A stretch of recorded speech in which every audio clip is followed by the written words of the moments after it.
I swear on the Archons. Moon pie. That's what I'll make tonight.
She's sitting up!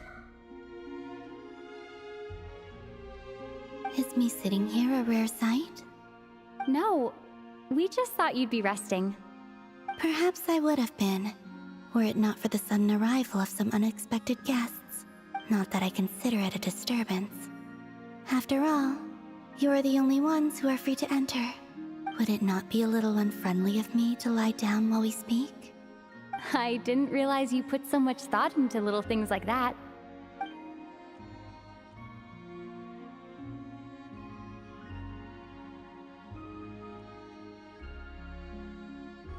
Only sometimes. There have been moments lately where I think about you and your companions. They are warm, mysterious, and cozy memories. Very few of my past memories are anything like that. They say that travelers return home bearing bags full of souvenirs. But my luggage was empty, and I believed it would stay that way. Return home? So, you're still planning on returning to the moon? Yes. This planet continues to reject me, reminding me that I do not belong here. If I remain in Teyvat, there will come a day that I disintegrate. And I don't mean reduced to dust, or turned into food for the flowers. I mean, I will cease to exist entirely. Alright then. Well, we're sure gonna miss you. But it sounds like we'll have to say goodbye. How do you intend to return? The moon prayer night is soon to arrive. On that day, the moon will be closest to Teyvat. The Kuvaki in this land will reach its peak at that time. I merely need to grasp the tide, and with relatively little effort. Oh, Paimon gets it! It'll work like a slingshot! You make it sound like she's gonna get blasted up to the moon. If I did that, I suspect I would crash into the false sky. I will be using a much gentler approach. But I do like the analogy. It's fun. You see? She gets Paimon's sense of humor. In the blink of an eye, the time has come to part ways. It does feel that way, doesn't it? Time seems to fly fastest when you are enjoying it. I have always thought of myself as a wanderer on this earth, and it has never expressed any desire to keep me here. Yet, just as I plan to depart, it tugs at my arm. Is this a gesture of affection? Or is the world mocking me? Oh. Were you hoping I can answer that? Yes. You are a traveler, so you must have a lot of experience in this area. Then, what I would say is, enjoy the moment. That's right! Don't overthink it! I see. I can't tell from the tone of your voice. Oh, really? You don't think I sound happy? I'm just kidding. I could tell you were in a good mood today from the moment we saw you. Ah, a joke. Albeit not a funny one.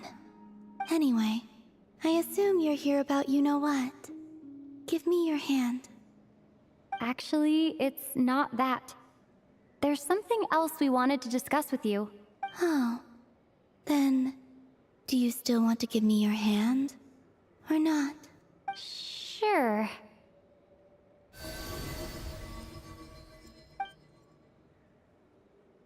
Thank you.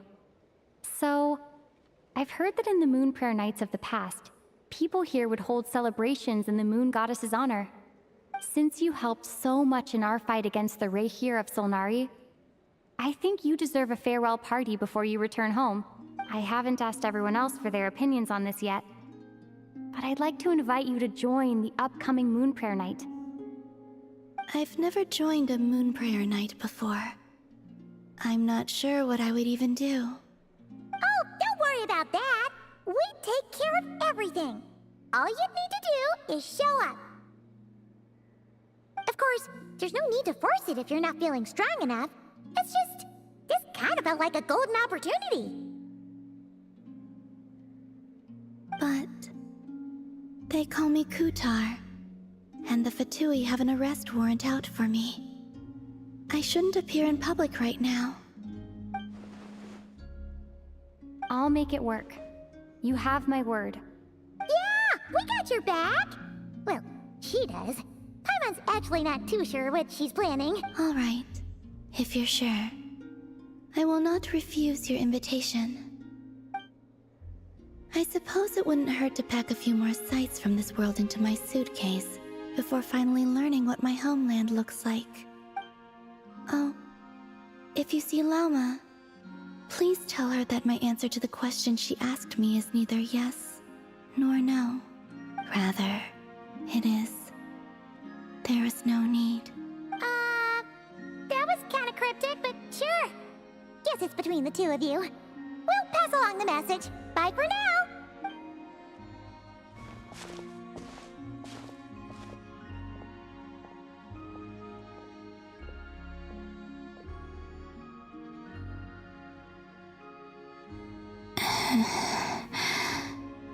And also, I do not know.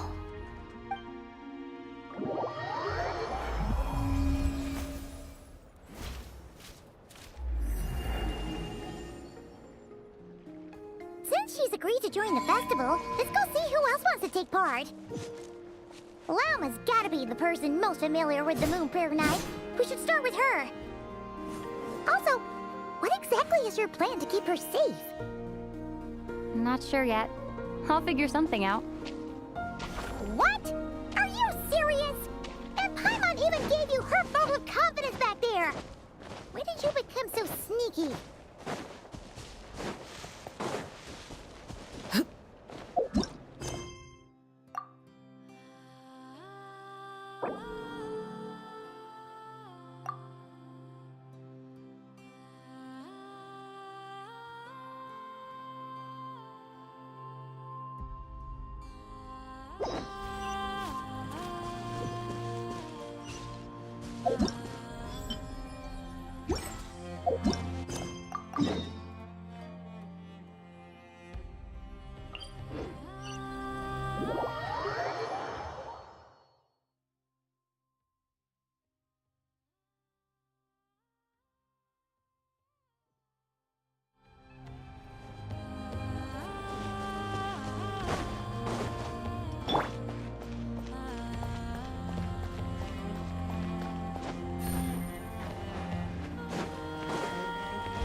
Beats me. I had a bit too much to drink last night, and when I woke up, I was on Hisi Island. Mr. Varka is helping to oversee Nasha Town's preparations for Moon Prayer Night. He is here to go over some details regarding the decorations and custom cloth design. Right, yeah. What do you mean, that too? Yes. Celebrating this festival is a long-held tradition here in Nodcry. On this day, The crescent moon at the top branches of the verdant crest turns into a full moon, and the moon prayer blossoms bloom with a special radiance. Our people take these to be blessed omens. It's an especially welcome event coming off the back of all that nasty business with Rare. Everyone got put through the ringer recently, and now they're looking to turn their fortunes around. The big shots in town all agree that a big, lively celebration is just what we need to rebuild people's faith in this place. No wonder Catherine said that people weren't so bothered about the religious element. That's right. It's become more of a local custom by this point.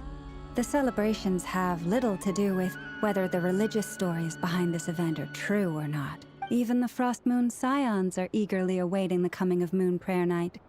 Despite— That's fair. It's a bit like the Lantern Ride in Liyue. It's a chance for people to enjoy themselves, not debate the existence of the Adepti. Oh, one other thing. We just went to see Columbina. We went ahead and invited her to take part in the festival this time. Wait, so... you mean she agreed to it? Huh. That's quite a surprise. Then, I suppose that she intends to return to the moon on that day. Oh, yeah! It's kind of a complicated process, but basically, it's like a slingshot. I understand. In truth, I had a feeling that she might make such a decision. Well, if Kuthar has decided to participate in the festival, we should prepare accordingly. Yeah, exactly. She was saying how it could be risky for her to show her face in public. We were wondering if there was any way we could hide her. Unfortunately, the people who carved the statues did an excellent job of capturing her likeness. Darn! We may have... Nah, don't sweat the small stuff. We can handle that. Huh?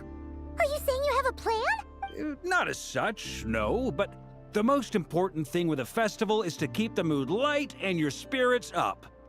You can't go preparing for a festival with those long faces. The Mondstatter spirit is strong with this one. As it happens, I agree with Mr. Varka. Let's start by making our appreciation for Kuthar the beating heart of the festive atmosphere. And who knows, once we get the ball rolling, perhaps everything will just fall into place. Hey! Did you catch that? Lama said the thing! I'm looking forward to the Moon Prayer Night already. We have a festival in Mondstadt called Windbloom, and I have a feeling we'll get to see that same smile. Not quite. Anyway, I'll take care of business in the city, but I'll have to leave the decor up to you and But lastly, there's the final key element that brings the festival to life. Companionship. Before you leave, let me show you something that we've been preparing. Also, I have some further questions about Kuthar's decision.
What's this? They sure look like they're having fun. I believe so. Kuhenki seem very skilled at playing drums like these, although I'm not sure where they learned it from. Maybe it's an innate talent? In their eyes, they're probably just playing with toys.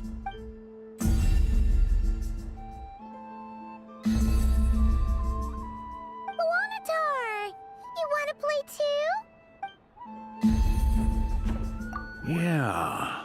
She looks more confused than anything. Maybe we can teach her next time if we get the chance.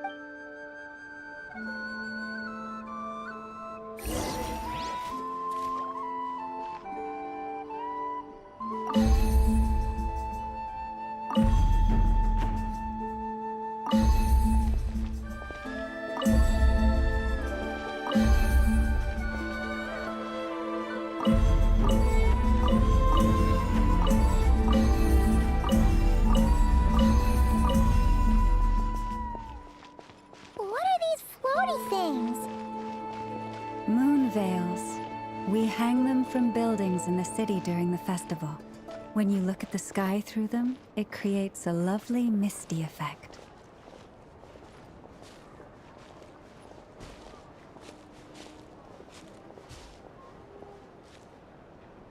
Everyone seems hard at work. They are preparing items for Moon Prayer Night. For instance, the sculpture being made over here. Mr. Varka and I were just finalizing the details of where it will be placed. Ah, there she is. I didn't know the finished article would be so large. Not to worry, though. All the necessary arrangements have been made.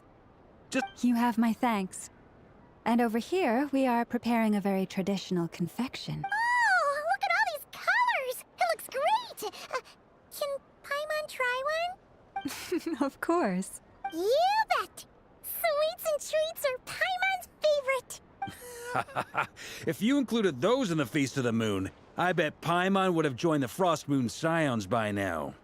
There will also be verdant crests like this present in Nasha Town during the festival.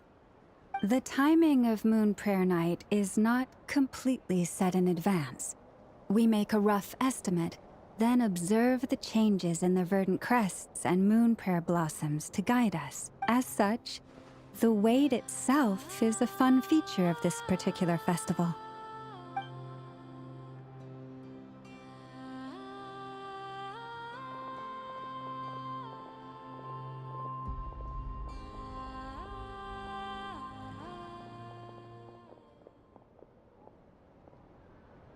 Let's talk here. To tell the truth, I am very surprised to hear that Kutar is willing to participate in the festival. I once asked her if she'd be willing to stay with the Frost Moon Scions. I could introduce her to everyone, and we could be a family to one another. She did not answer, but she has not appeared here since. I took this to mean her answer was no, but if that were the case, she would not have accepted this invitation. Ah, I see. Maybe she is right. Maybe the Frost Moon Scions of today no longer need a moon goddess. But my wish was not for her to come here and be worshipped as a deity. I simply wanted to offer her a place to stay. I'm sure she believes that showing herself here might invite Fatui intervention, and as such, she does not wish to cause us trouble. But what really pains me about all this is that this is her birthplace. She ought to belong here, yet no one has been able to grant her shelter. I think I'm qualified to weigh in here. When someone's about to depart on a long trip, what they need is blessings, not burdens. We should wish her the best, not make the journey harder than it already is. Anyway, she's agreed to attend, hasn't she? All we need to do is simply respect her decision. I see your point. Yes, she will soon depart after all. Our job is to leave her with some happy memories. Besides, who's to say her journey to the moon is a one-way trip? It's not like she can't come back and visit if she wants, right?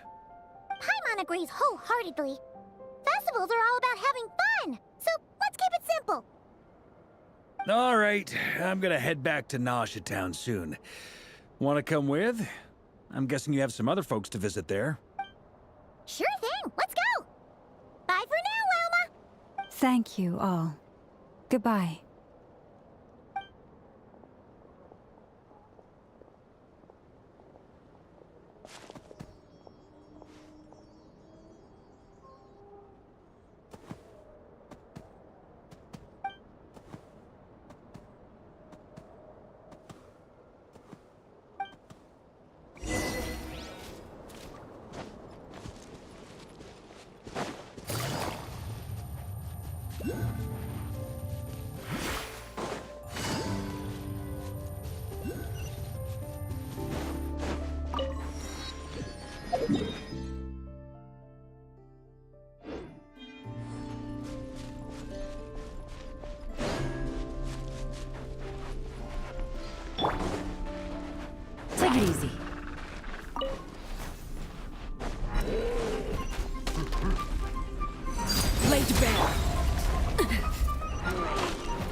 into the wind.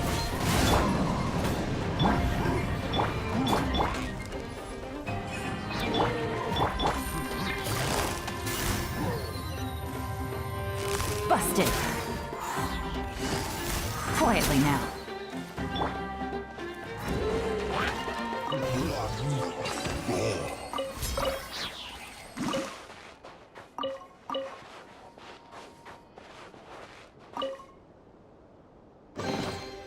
Ah, something with which to commemorate this occasion.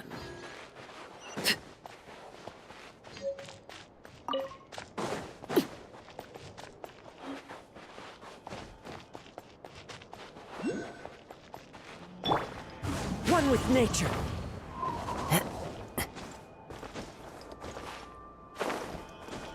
Follow the wind.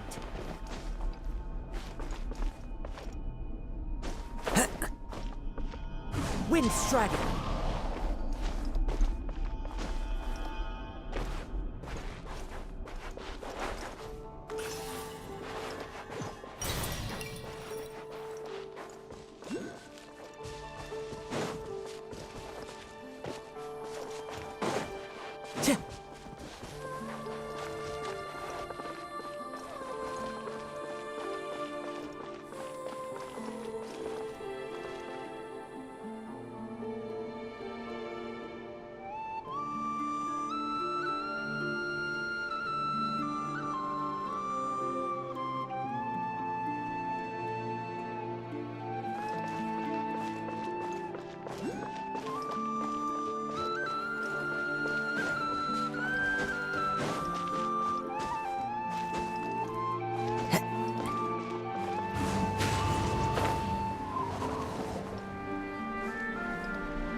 Overruled.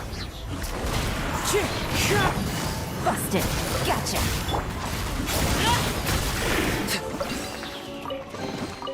An impressive bounty.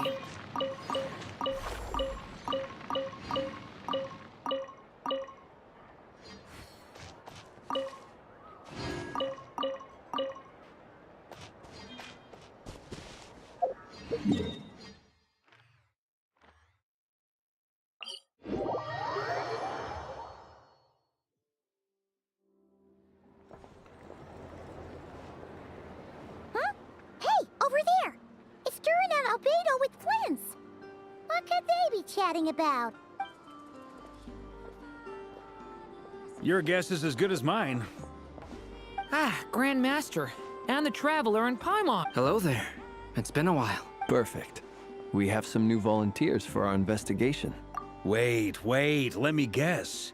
The righteous Lightkeepers are finally ready to hunt down the Abyssal Dragon? Yes, that too. Yeah, right! Oh, wait! Why does everyone keep saying that too? Well, to be precise, the facts match, but not the causality. Wait, so I guessed right? Half right! Don't act so impressed with yourself. Maybe I can explain. We ran into Mr. Flint's north of Nasha Town. At that time, we just noticed a few abyssal creatures out in the wild, but the strange thing was, I didn't detect any traces of abyssal energy on them at all. On closer inspection, we realized that they were not real monsters, but something akin to reflections in the water, or perhaps a mirage. Huh? What do you mean? Like, you could see them but not touch them? Exactly.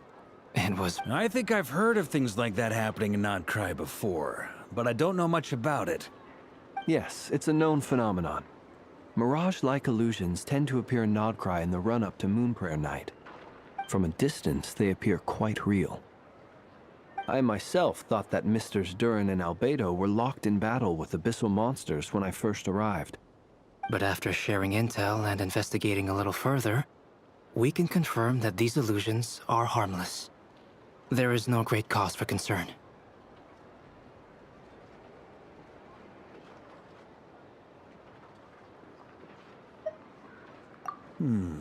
All the Mirage stories I've heard are either animals, rocks, or small houses. Abyssal monsters, though? That's a first. It's a first for me, too. So I'm planning to look into it further just to be on the safe side. I intend to inspect a few more locations. What about you two? Any plans? Alice contacted me a few days ago.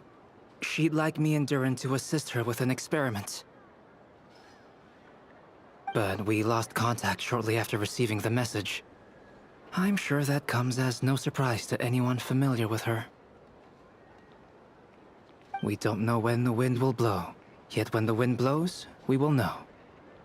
That, in a nutshell, describes how Alice operates. Yeah, that tracks. Okay. Well, I suggest we investigate this Mirage business in the meantime. It's piqued my curiosity, and I'm pretty sure I know someone who will already be 10 steps ahead of us.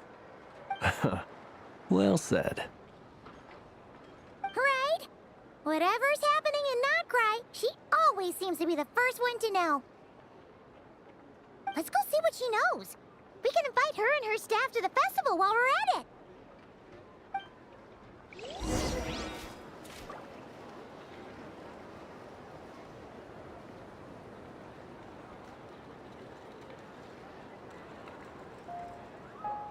Something you wish to report? Go on. You have my undivided attention.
Staring into my eyes is ill-advised. I can't promise you'll like what you see.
What could the children be up to? Never mind. Let them do as they please.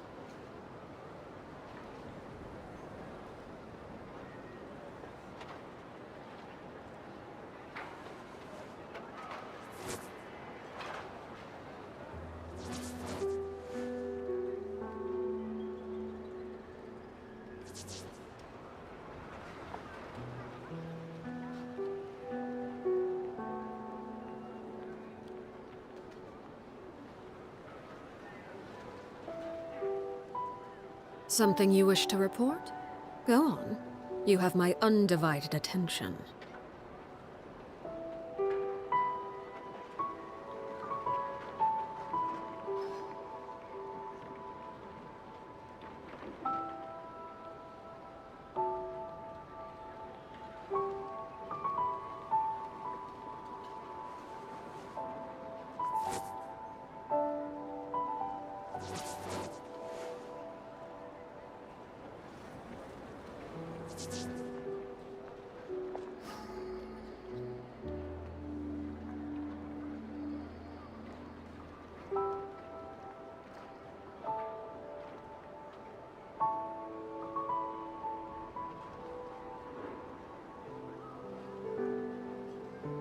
Staring into my eyes is ill-advised. I can't promise you'll like what you see.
Something you wish to report? Go on. You have my undivided attention.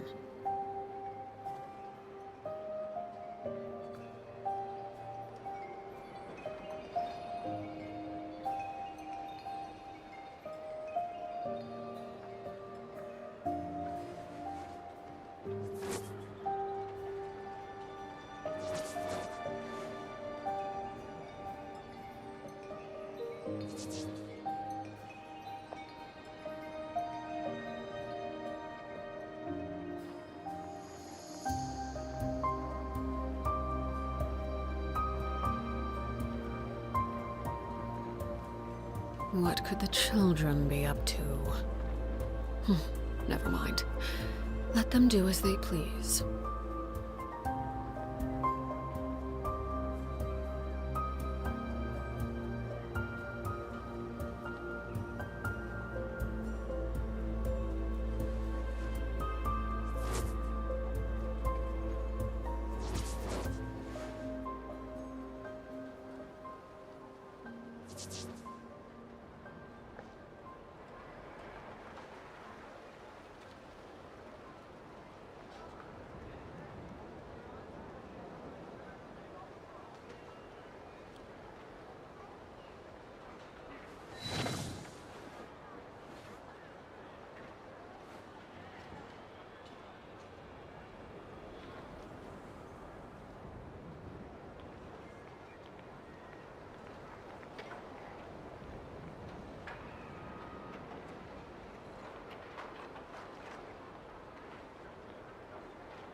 Staring into my eyes is ill-advised. I can't promise you'll like what you see.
What could the children be up to? Never mind. Let them do as they please.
Staring into my eyes is ill-advised. I can't promise you'll like what you see.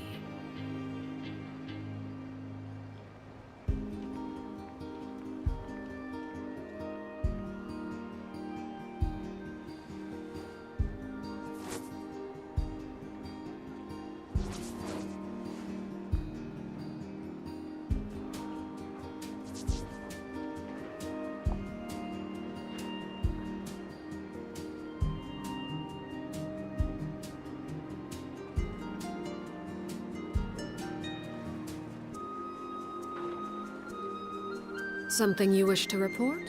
Go on. You have my undivided attention.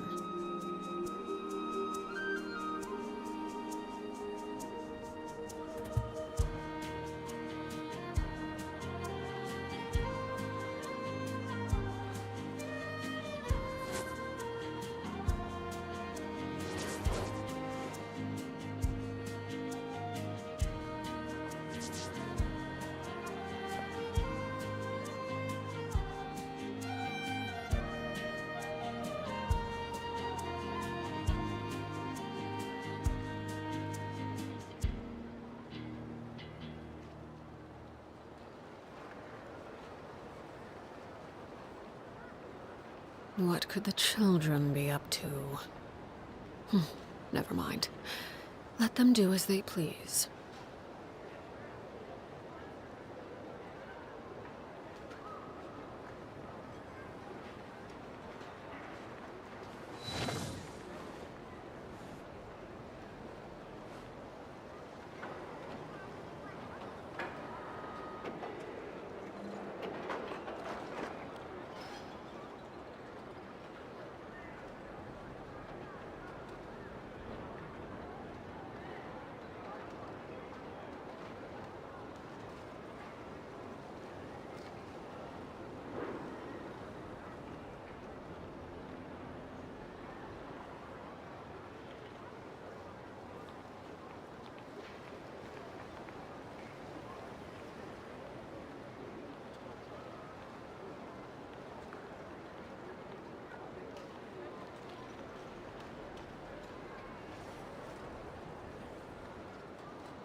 You're right, I have noticed. There's certainly something a little fishy about this situation. Only a little, though. Records indicate that this phenomenon can occur in the days before and following Moon Prayer Night. That said, it has always been a rare sight in the past. The odds of encountering these phantoms are similar to looking up in the night sky, happening to see a shooting star, and managing to make a wish before it disappears. But this time, either everyone's getting lucky, or they're appearing far more frequently than usual. Yehoda's out gathering intel as we speak. In the meantime, let me check off some points of interest. First, the Abyss. The ones we saw seem to be abyssal monsters. Indeed. But we have identified one location where many more of them have made an appearance. And not just monsters, but human phantoms, too. Given the scale and nature of the phantoms, it's almost as if someone's last memories are coming to life. Or perhaps the memories of multiple people. Oh. So you mean the phantom monsters are hunting down the phantom humans? Exactly. The phantoms can interact with each other, but we have no means of intervening. In addition, some of the human phantoms would seem to be from the very distant past. This is clear both from the clothing they wear and the stories they tell. They claim to be from Hyperborea, a name which I've heard from Lauma before. If this is true, it means they must be from 6,000 years ago. Did Paimon hear that right? 6,000 years? It sounds like this merits further exploration. That'd be a big help. I'll leave it with you, Albedo. My knowledge of ancient history is non-existent. I used to doze off every time the pre-Knights of Favonius era came up in class. It's quite a miracle that you were able to understand these phantoms' speech, given how long ago they lived. I suppose you're right. But I'll leave the archaeologists to ruminate over that conundrum. As an intelligence broker, my sole interest is in the value of the information I gather. Which, in this case, hopefully means earning myself some good favor with our dear Lady Moonchanter. So calculating. Whew, this intel broker logic always catches Paimon by surprise. Sounds to me like we could split the work up. I think the abyssal phenomenon is best left to Albedo, Flint's, and me. Agreed. It coincides with my duty as a lightkeeper. For my part, I'd like to understand the abyss better. Even a little knowledge would go a long way. This is certainly a rare opportunity to study the abyss.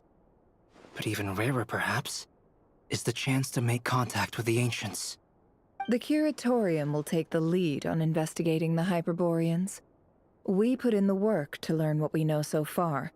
It seems only fair that we get some quantity of exclusive intel. That just leaves our trusty team of 2 unassigned. Since you became an honorary knight, of course. This was part of my grand plan all along. Ha ha ha! Oh yeah, by the way, we managed to convince Columbina to come to the Moon Prayer Night celebrations. Would you and Yehoda like to join too? She agreed to that? Huh. Quite an achievement. Never underestimate the traveler, I guess. I'd be happy to join. No point shutting myself inside when the streets are all decked out. I doubt any clients will be visiting during the festival in any case. And Yehoda loves a party, so I'm sure she'll jump at the opportunity.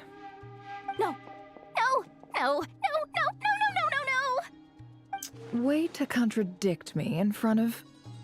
Wait, no, that's not what I have bad news, boss. So many people.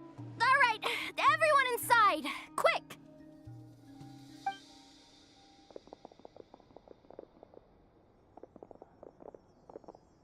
This is gonna sound crazy, but hear me out. I saw one of those phantoms at Star Sand Shoal, and it was some sort of flying ship.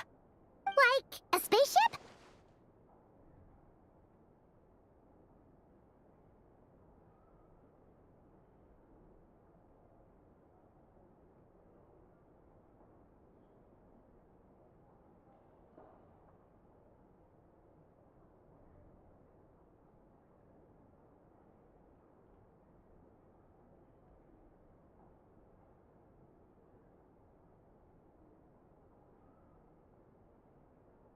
That's gotta be the one you came to Tibet in! You said you saw the same thing through the moon marrow, right?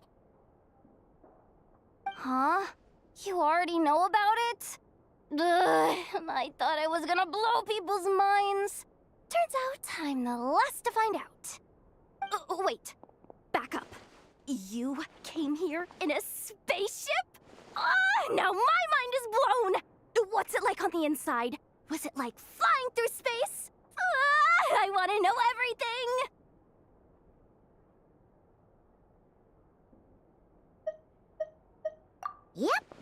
Exactly! Huge discovery! You're the best! Second best intel broker in the world!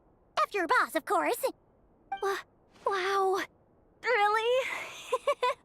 Well, I don't know if I'm all that, but... I guess that decides where we're heading next. Come on, don't look at me like that.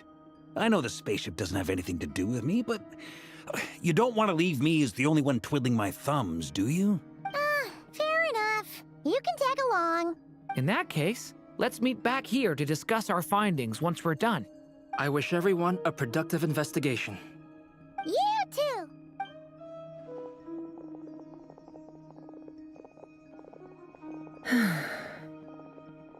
What's up, boss?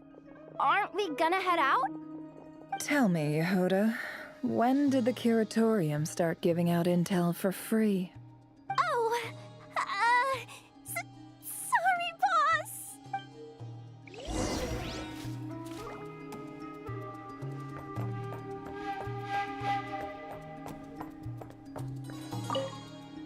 We can't unshare information any more than water spilled on sand can be put back in the bucket. Please, boss. There's gotta be another way. Who knows?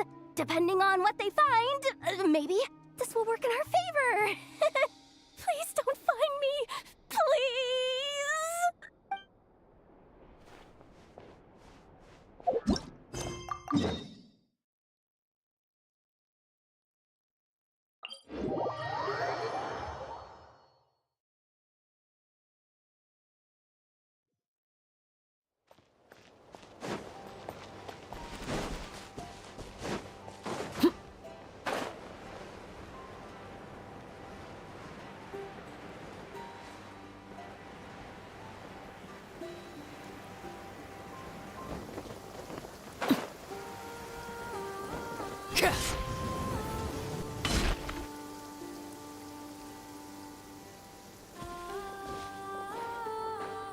Well, what do you know? Yehoda was right on the money. This Phantom really is your spaceship. But that's so weird. Why would it show up here? Is it some kind of projection? Or a ghost? Like, maybe it no longer exists. But somehow it left an afterimage? Ah, you're already here. Miss Lauma, what a surprise. I thought you were busy with festival preparations. I was, until one of our people informed me that a strange sight had appeared at Starsand Shoal. No one's ever seen something quite like this before. I thought I should see it for myself. Same here. Oh, so we heard that these things appear around the festival period. Any idea why that is? Unfortunately not. We have very limited information about them, since they can't be interacted with. And no human phantoms have ever made an appearance before now. The most we've been able to deduce is that these sightings appear to be connected to the increase in Kuvaki energy around this time. Yeah, seems like that's all we can do. This is all so confusing. Allow me to lend you a hand.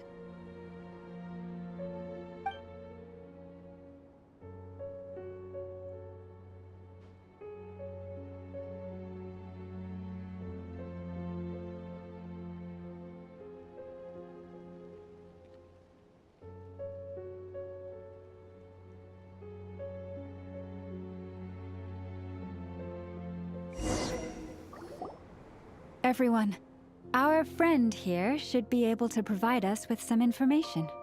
Is that a phantom Rhymehorn deer? I've heard about how the Frost Moon Scions live in harmony with the animals and can even communicate with them. That's coming in handy now, for sure. Okay.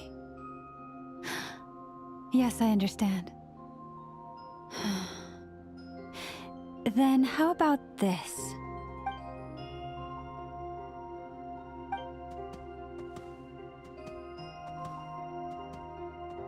Oh, it's leaving. It appears to share our curiosity about this giant spaceship, so I asked it if it wouldn't mind investigating along with some friends. In return, I told it about some nearby spots where the wild fruit grows abundantly. We may live in a different era from these phantoms, but I trust that the terrain, climate, and ecology here are more resistant to the effects of time than some things are. Let's give them a moment and hope for the best.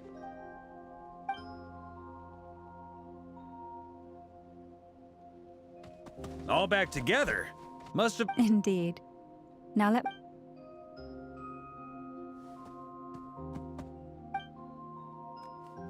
It did find a lot of wild fruit, enough for them to feast for a long while. This puffin circled in the air several times, but didn't spot anything out of the ordinary. Certainly nothing to do with the spaceship. Huh. Well, it definitely makes sense to get a bird's eye view. Indeed. Other than that, I was also thinking that the world these phantoms see is also different from ours. Oh, I get what you mean. The wild fruit exists in both times and spaces, but there might also be things that only exist in that space-time, which we can't see. Good point. Great thinking, Llama. Blunthorn rhinos can use kuvaki to shift great rocks, but this one says it couldn't get that ship to budge by even an inch. The sniffer mole tried too, but despite being a skilled digger, it could not get through. They say that the spaceship looks robust and undamaged. It seems completely impervious to any and all attacks. Whatever lies within is well defended from harm.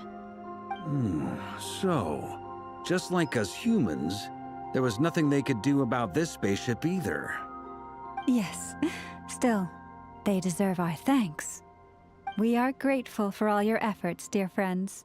Now go, and enjoy your feast. I've noticed some other human phantoms gathered nearby. Come on, let's go talk to them.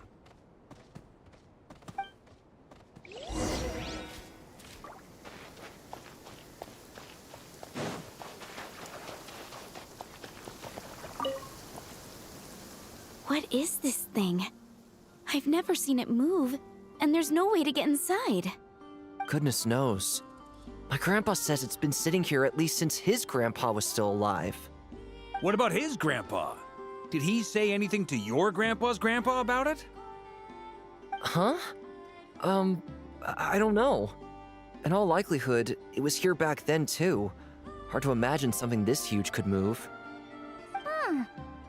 Guess that means that as far as they're concerned, this ship's been around a long time.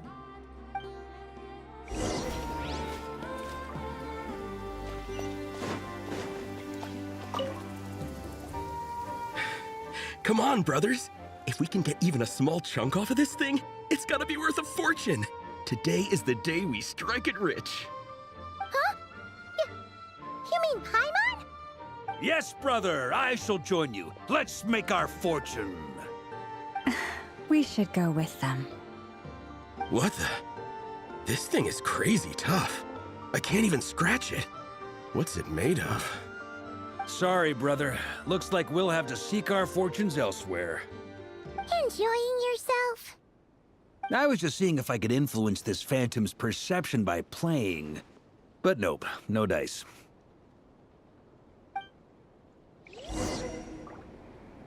I'm sure we're all starting to build up an idea of what's going on here now that we've spoken to some of the people. These phantoms are reenacting real historical events in Nodcry. It's almost like we're in some kind of interactive stage play. We can talk to the actors, but the plot is fixed, and we can't influence it. It makes sense. History is set in stone. The objective facts of the past cannot be changed. Paimon totally thought you were just goofing around earlier. But actually, you were doing some serious investigating. Of course I was. Anyway, at this point, I think we're forced to conclude that although the Phantom spaceship is right there in front of us, we aren't going to learn much about it from these people.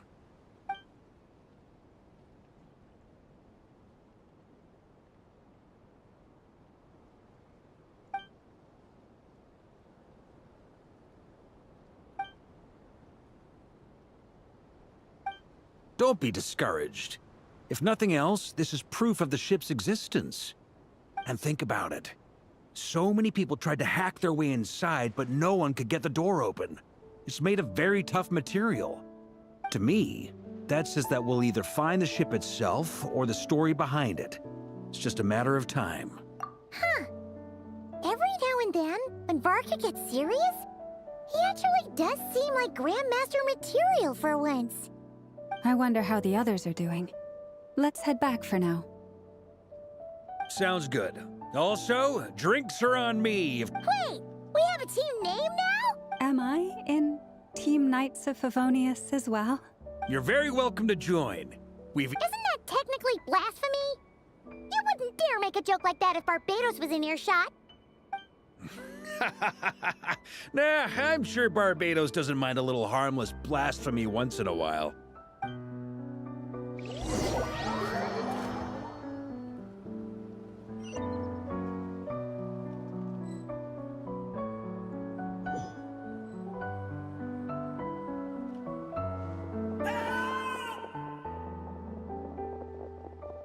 Oh, no! Get away! Oh.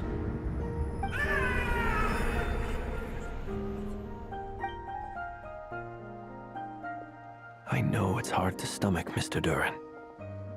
But as I'm sure you've noticed, there is nothing we can do to intervene in that which unfolds before us. But we have to at least try. And try you have. But are you aware of how many unsuccessful attempts you've made now? I wasn't keeping count. I'm afraid this is the 39th failure so far. Or the 5th if we're only counting this particular victim. There are no indications that these phantoms may be altered in any way. You seem to have calmed down a little.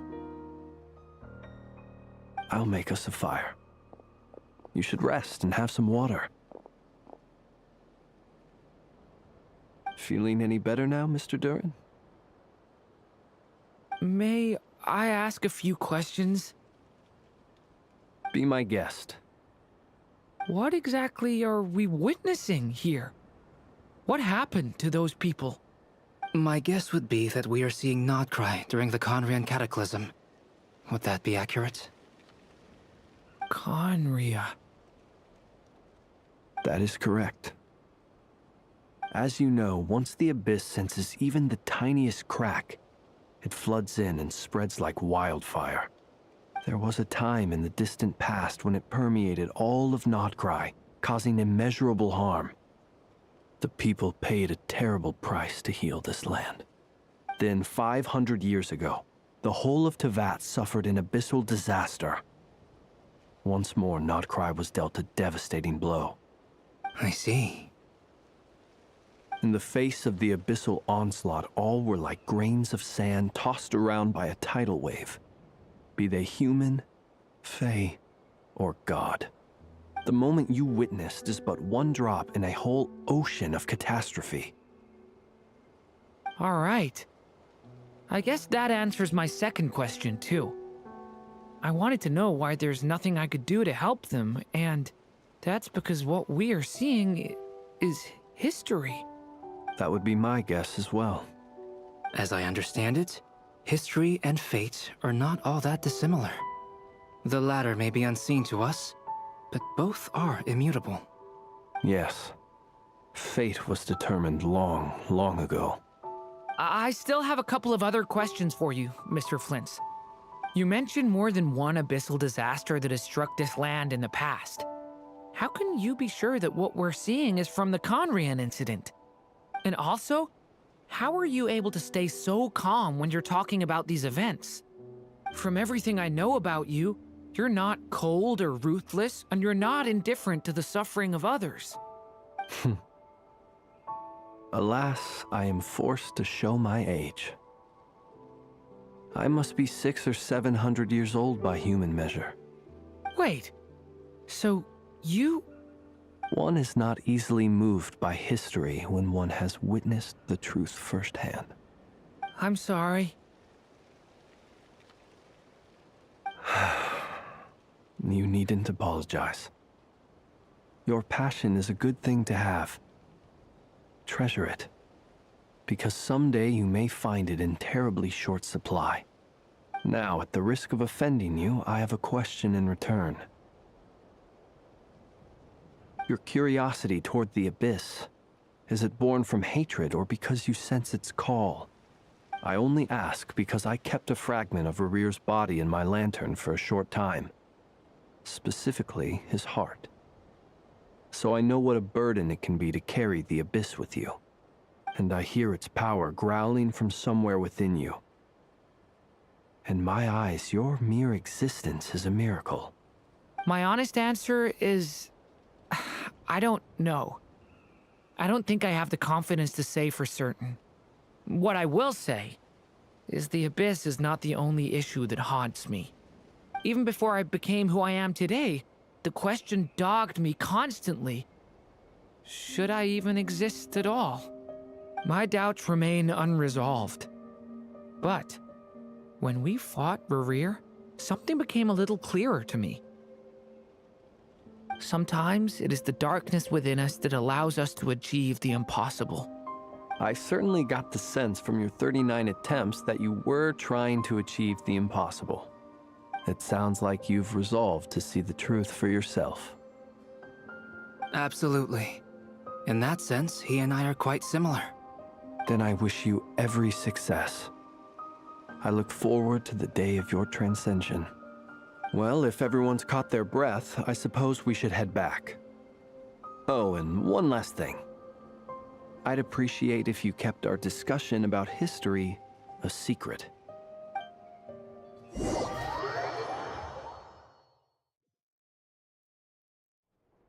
Incredibly, our separate investigations led us all to the same conclusion. Hooray for consensus!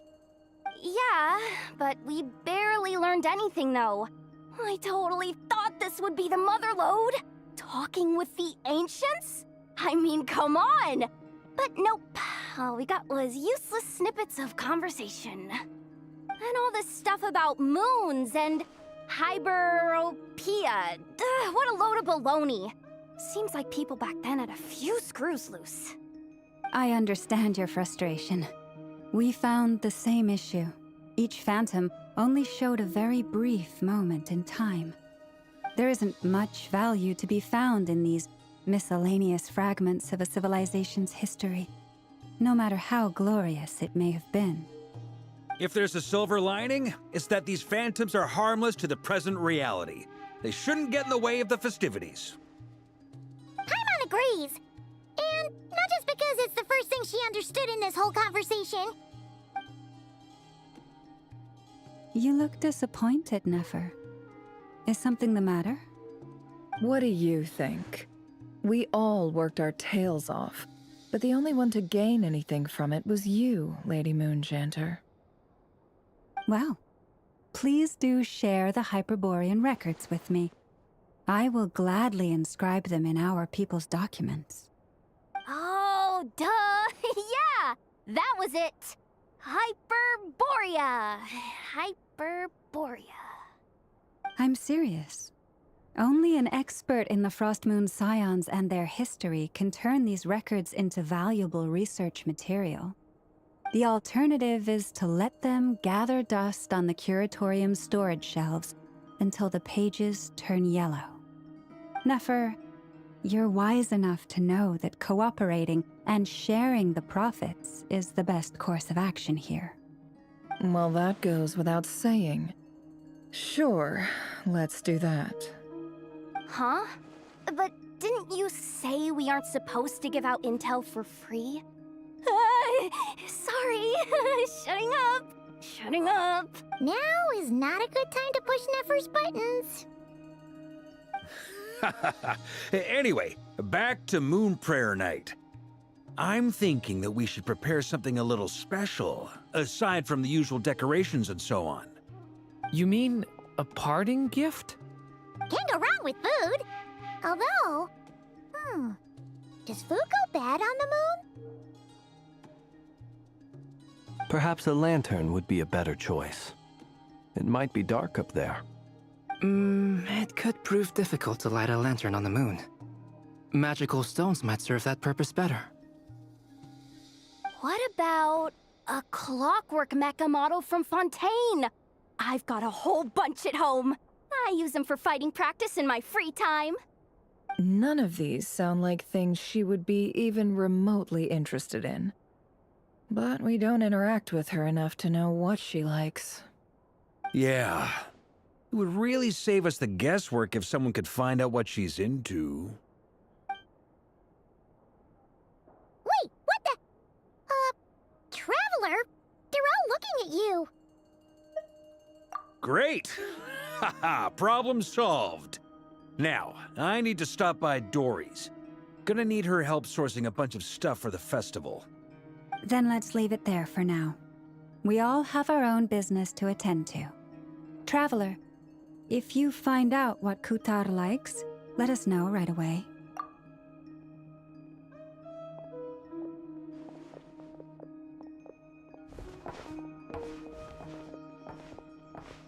Is something the matter? I'm fine. It's just... I'm still feeling a little rattled after witnessing the horrors of the Abyss. But it's okay. This is something I have to work through. I'll be all right. Thanks for your concern. Well, don't put too much pressure on yourself. If you ever feel like something's wrong, physically or mentally, we're here to talk.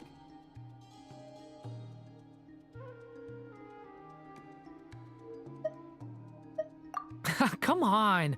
Stop treating me like a kid.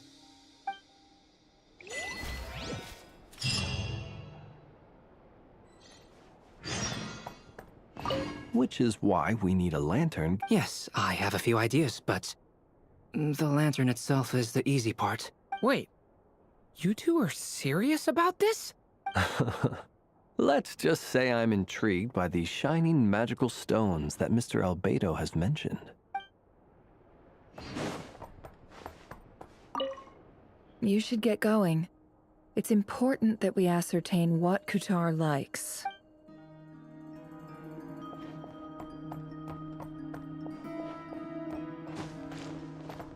Could you do me a solid and try to smooth things over with Boss Neff?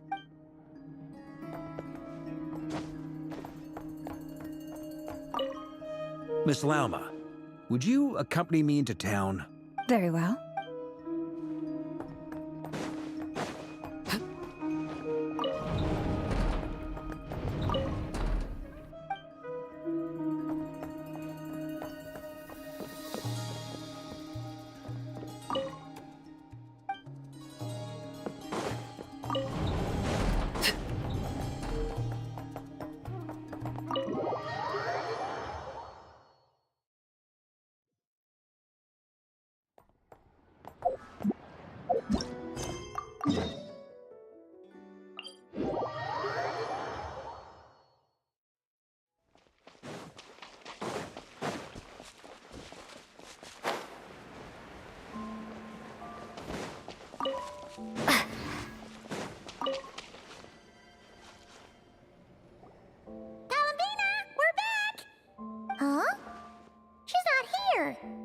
Weren't there a few Kuhenki here last time, too?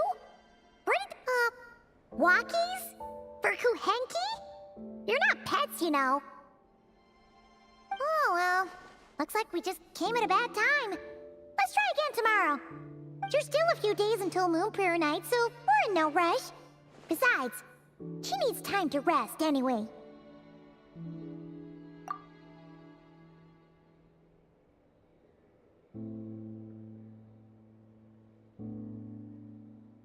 Kalamina! Are you back yet?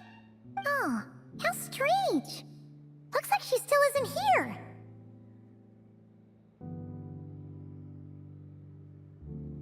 Right? It's not like her to spend so much time outside. Especially since she's worried about attracting unwanted attention. What about Luonatar? Luonatar, you there? Hey! Do you know where Kalambina went? Sorry, didn't understand. But if you know where she is, could you take us to her?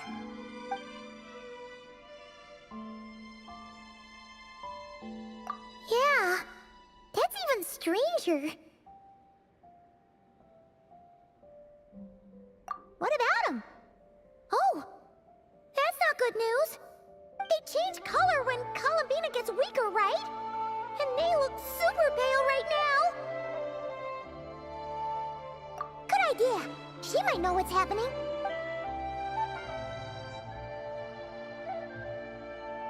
Mama! Ah, it's you. How is Kutar? Is she okay? No, she hasn't. I came here to check on her after I noticed the flowers had changed color. Based on past precedent, she must be very weak right now. Even getting up to walk would be a struggle. It seems unlikely that she wandered off outside. Not to mention that she doesn't do that at the best of times either. So yeah, this is super weird.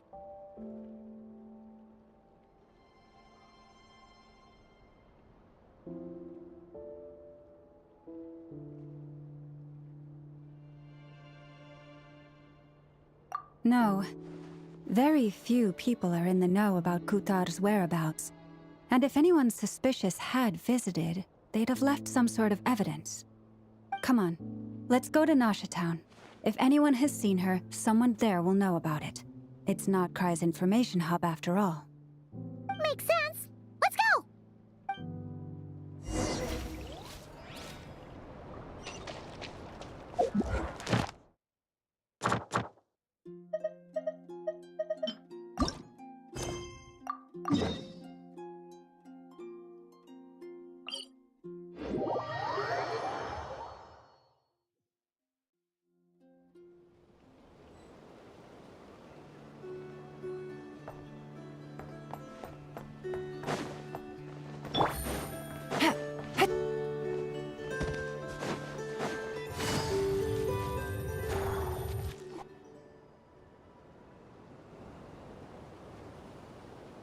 Moment. Is it just Paimon, or is this stall kind of suspicious? Has never been here before, right?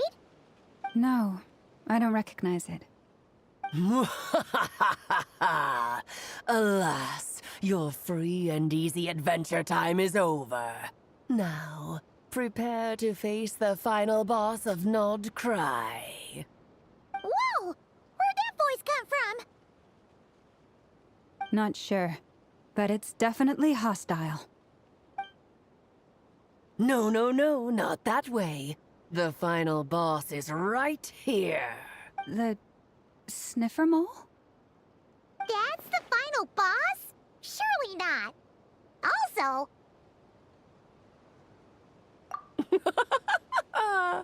Okay, the jig is up. I'll stop teasing you.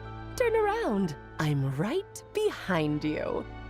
It seems I've managed to leave quite an indelible impression, even though you've never seen my face. Ah, nothing could make a great mage more pleased with herself.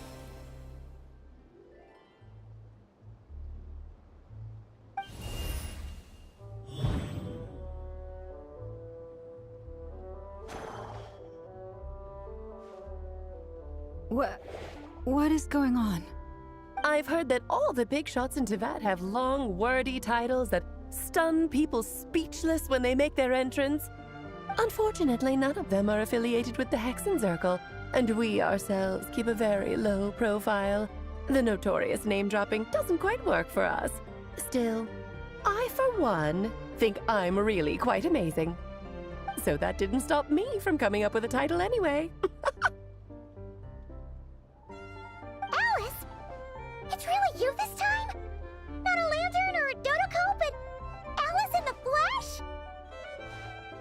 Oh, that's right. So, what do you think? How does it feel to finally meet me? You look like... What is that supposed to mean, I'm the mother of Klee, Teyvat's #1 cutie. How old could I possibly be? So she's a friend of yours? Kind of. first time we've seen her in person. I see. Madam Mage, that was, quite a powerful entrance. I certainly won't be forgetting it anytime soon. It's okay, Lauma, don't force it. Paimon will do the honors. This is Alice from the Hexen Circle. She's a friend of ours. And of Arcus, too.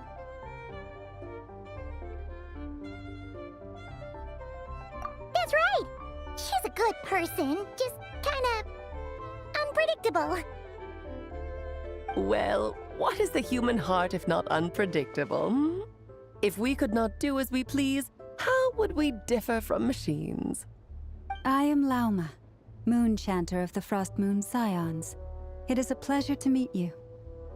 Oh, I know. Before you got here, I spent a good, 15 minutes getting up to speed on Nodcry's present situation. In other words, I've read the whole in the last episode part, so we can skip the pleasantries. Fair enough. Well, Miss Alice, I can already tell that you have quite a unique personality. He'll get used to it. Paimon sure is. So anyway, what are you doing in Nodcry, Alice? Oh, I thought I told you already. This time, I'm the final boss. And what a formidable foe I shall be. Oh, drat! My one weakness, and you found it in an instant. Fate has been dealt a devastating blow. Thus falls the great Dodo King. Why are you playing along with this nonsense? For funsies, of course. What's wrong, Paimon? Are you disappointed in me? Am I a gigantic letdown? No, it's just... you seem like a busy lady. And this is the one time you've shown up in person. Paimon figured it would be for something more high stakes than just goofing around. You're quite right. I'm here in Nodcry because something big happened. Something big enough it caught the attention of the Hexen Circle. It concerns the 3 moons, Tevat's borders, and of course, the moon goddess you are currently searching for. Kind of. Why don't we discuss this over a pot of tea? My main reason for coming on this trip to Tevat was, of course, to have some fun. But I do technically have a job to do as well, namely, maintaining the stability of Tevat's borders. I'll skip over the complicated parts, but to sum it up, abyssal energies are all that lie beyond Tevat's border. We'd find ourselves in a real pickle if they ever made it through. And the phantoms you've been seeing are a sign that the border has been disturbed. No wonder they tend to show up around Moon Prayer Night. Is it because the real moon is now so close to us that its power can cross the border? In part, but only a negligible amount passes through. Just enough to influence the verdant crests and so on. And as you've noticed, there has been an unprecedented number of phantoms appearing this year. The influence of the moon beyond the border cannot explain this. No, there is another far greater factor at play. The trilunar syzygy. A trilunar syzygy? Eons ago, before the heavenly principles came to Tevat, it was the then 3 moon goddesses who controlled the laws of this world.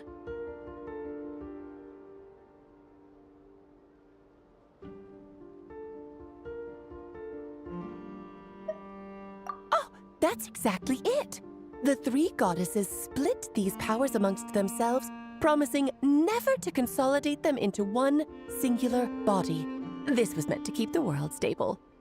But, fast-forwarding to the present, the eternal moon's marrow is with you, while the iridescent moon's marrow, which should never have appeared in this world, has been retrieved. Add that to the presence of a moon goddess in the flesh and... the power of all 3 moons is gathered here in Nodcry. There hasn't been an event like this since the War of Funerary Flame. And it's having a noticeable effect on Tevat's borders.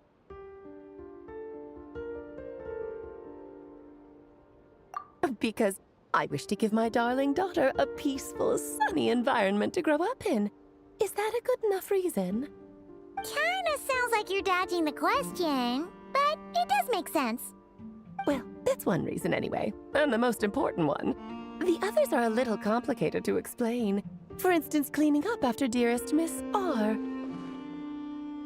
Albedo could tell you more about that if you're curious, but right now, I have a more important question to ask you. Why are you collecting the moon marrows? I see. Nicole told me about that legend once. Nicole? You mean Mage Anne? Oh, so you remember. Yes, of course. That was a story about fate, her area of expertise. But back to the story of our dear moon goddess. I'm afraid her intended method of returning to the moon is unlikely to work anymore. What does that mean? She may be missing, but she hasn't gone anywhere. She has disappeared.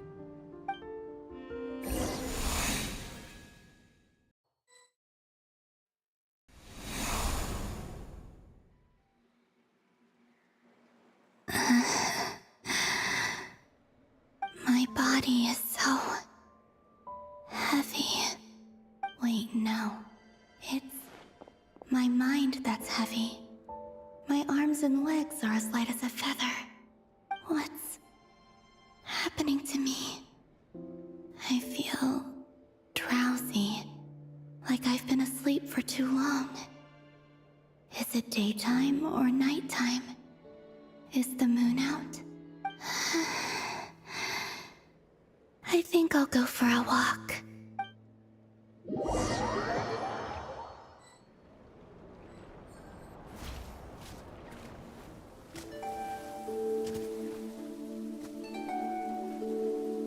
Are you out for a walk too? Huh?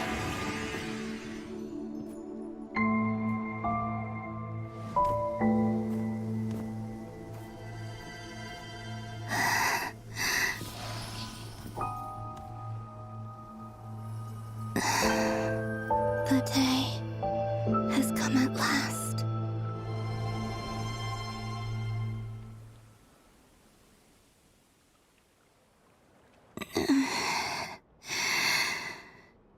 Have I grown so weak that I can't even sustain my physical form? But Moon Prayer Night is nearly here. I was so close to returning home. Death is near. Is this how it ends for me? Will I return to the moon after I disappear? Or... I don't want it to end like this. So far, at least, I still exist. Even if not physically, I can still feel. But as my power wanes, I'm sure that too will fade.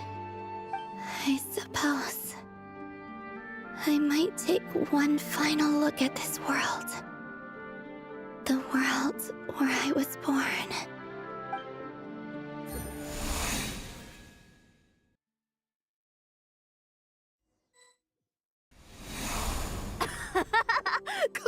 Come on! Wait for me! The Frost Moon Enclave. How much it has changed since I was born.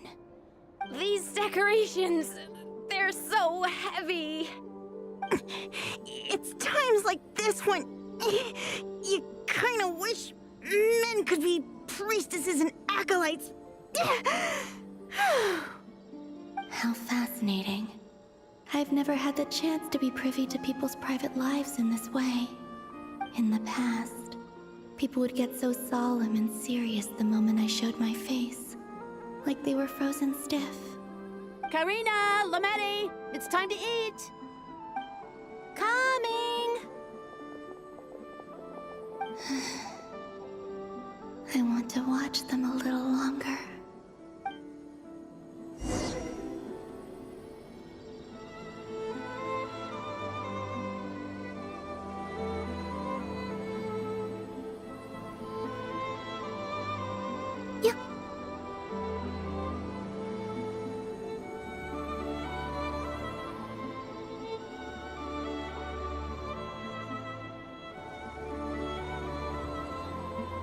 So just fill these balloons with air, right? Yep. Try a couple now to test things out. The rest can wait till Moon Prayer Night. Think fast. Rita! Teasing an acolyte of the Frost Moon Scions? Surely that's a punishable offense. Take this!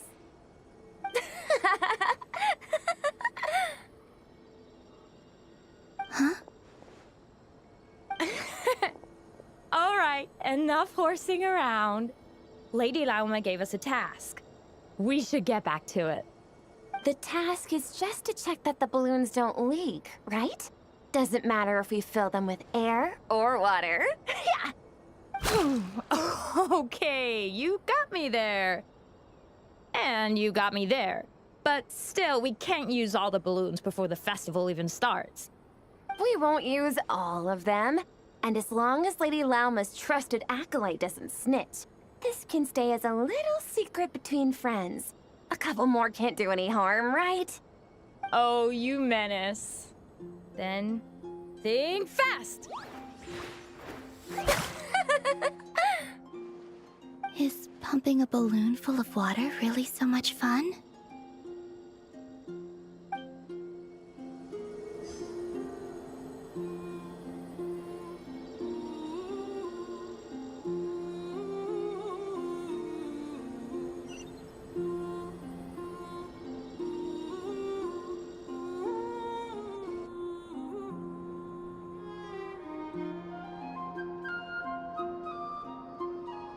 I'm sure you're both tired from playing all day. Come on, eat up.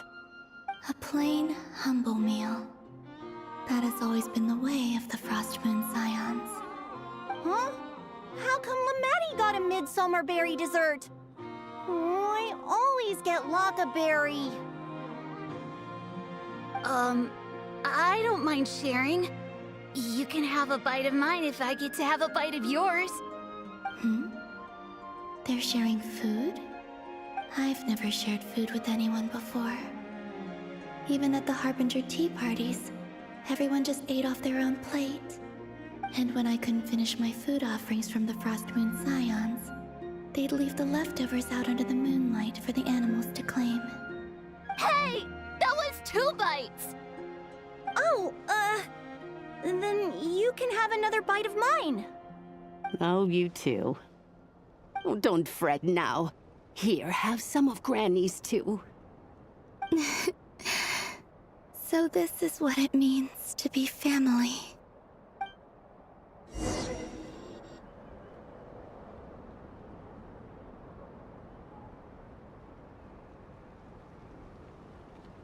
I'm seeing so much that I'd never usually get to see. They'd never act like this when I was around. It's nice, being able to just watch people in peace in these final moments. What a rare opportunity. I think I'll go take a look around Nasha Town, too. Maybe the Traveler will be there.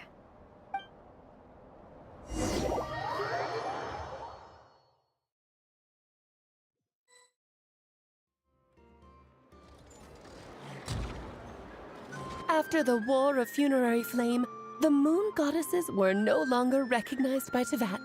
They lost the whole foundation for their existence.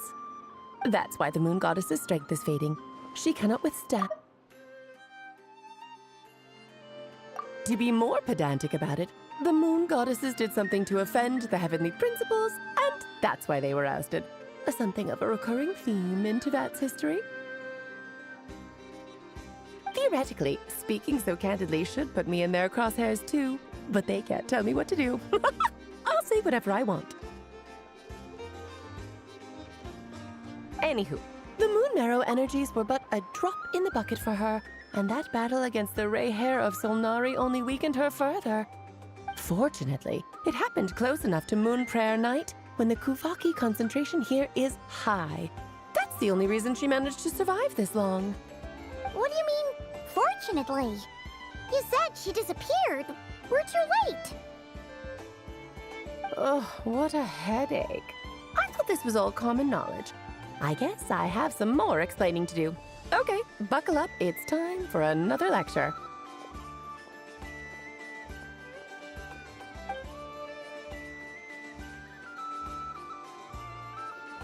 Now, I said earlier that the moon goddesses lost the foundation for their existence. The reason for that has to do with the natural order. Basically, the rationale for their existence in Tevat was lost. The same logic applies to the present moon goddess, too. Consider her existence so far. Her comrades in the Fatui called her Damselette. And she was worshipped as Kutar by the Frost Moon Scions. But these connections have now been severed, whether by her hand or yours. So, the rationale that once sustained her existence is now gone. Wait, we did that to her? Oh, well, strictly speaking, yes. But let's not start pointing fingers, shall we? I'll only end up as the big bad villain, and that's not the kind of final boss I want to be. Of course I do. I'm only the greatest mage in the whole entire world. Now, if you wish to find your moon goddess, there are two problems we need to solve. Firstly, we'll need to strengthen the connection between her and Tevat, at least enough to sustain her until Moon Prayer Night. Strengthen her connection. But does that mean I'll have to rally all the Frost Moon faithful behind this? I'm afraid a bygone faith and a former home won't be of any help to her now.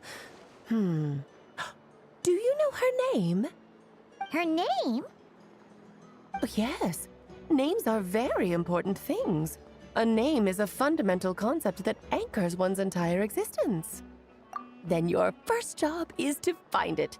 As a moon goddess, I'm sure she must have a name she identifies with. Neither Columbina nor Kutar is her true name, and she's never really accepted either of them. So, finding out her real name is enough to sustain her existence? Yes, I know it sounds like a small step, but every journey begins that way. So for now, that's all we need to focus on. The second problem is with her plan to use the moon marrows to return to the moon. Unfortunately, piercing through the false sky will take an enormous amount of power. Given her current condition, she won't be able to provide anywhere near enough power, even if she recovers her physical form. But no need to fret.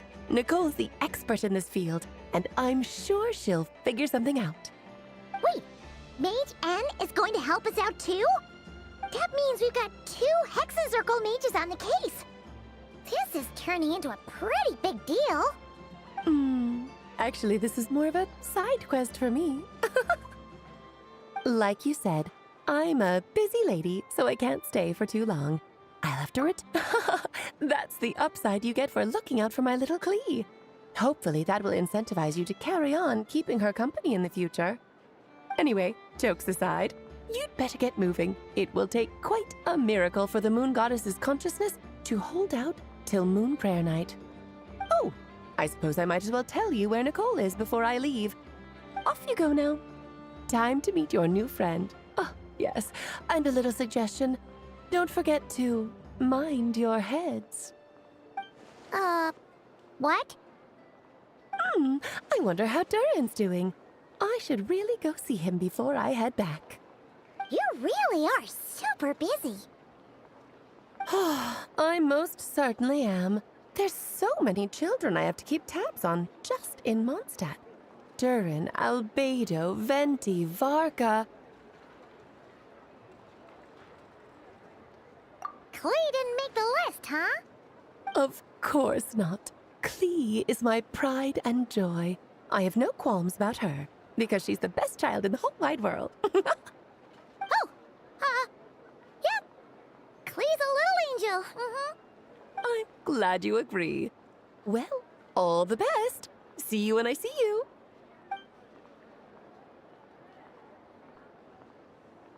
She left in a hurry. Yeah, she didn't pack up her stall. Should we handle it for her? I must say, I'm now very curious about her daughter. Klee, wasn't it? That's a long story.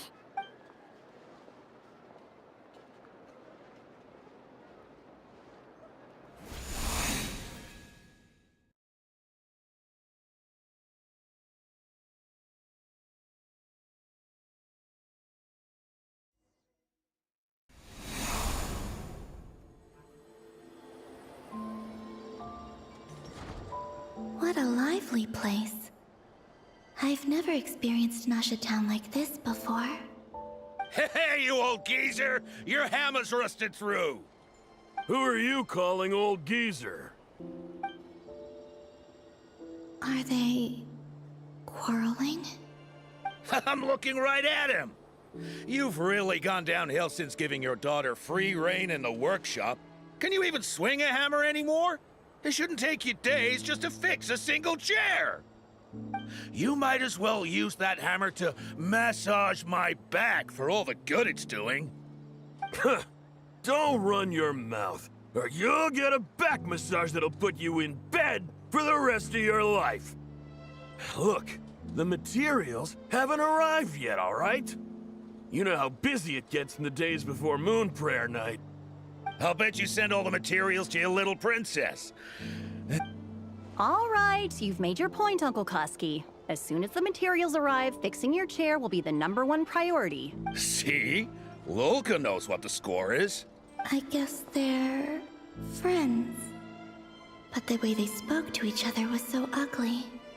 Then again, it wouldn't be the first time I've seen something like this. Columbina! Sing outside my door in the middle of the night one more time, and I'll unscrew your vocal cords. You hear me? Oh, Zandrone. So that was her way of trying to be friends with me. What a pity.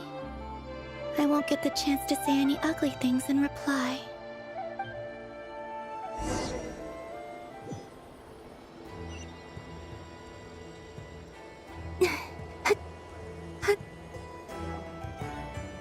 Hey, have you decided what to give her for Moon Prayer Night?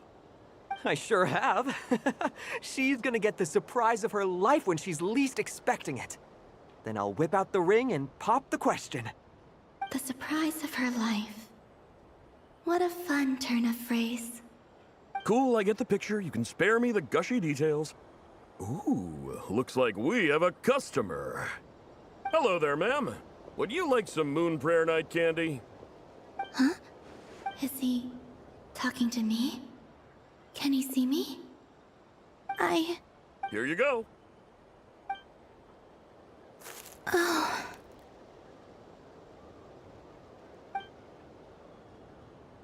Come back anytime. Right. Now, where were we? I don't know why, but I still held out hope.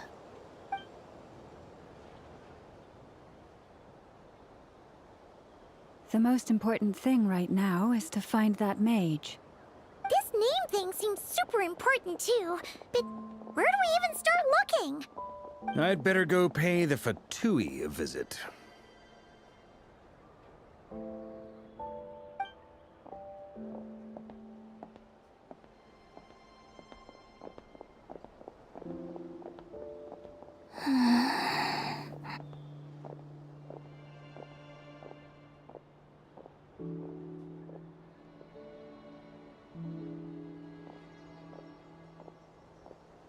Columbina?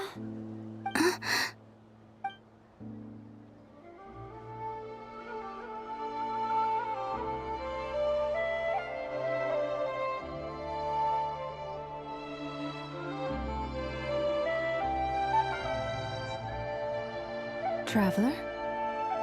Let's go! This is no...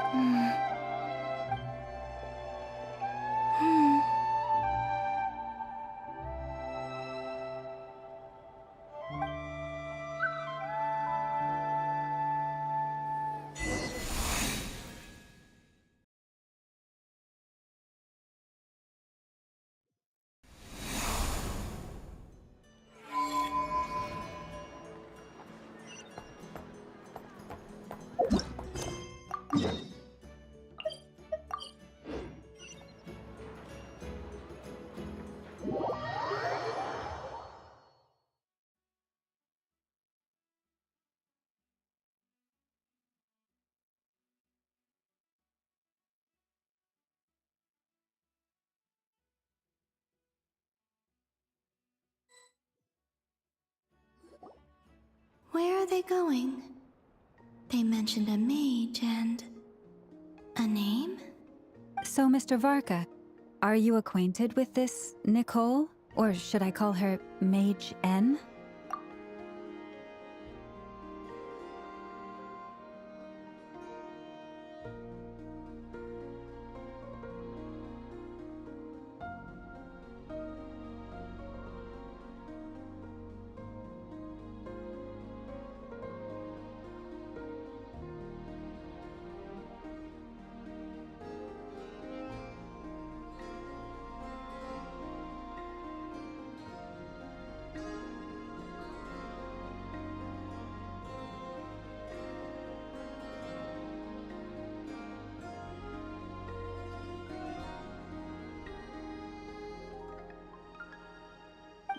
Not really.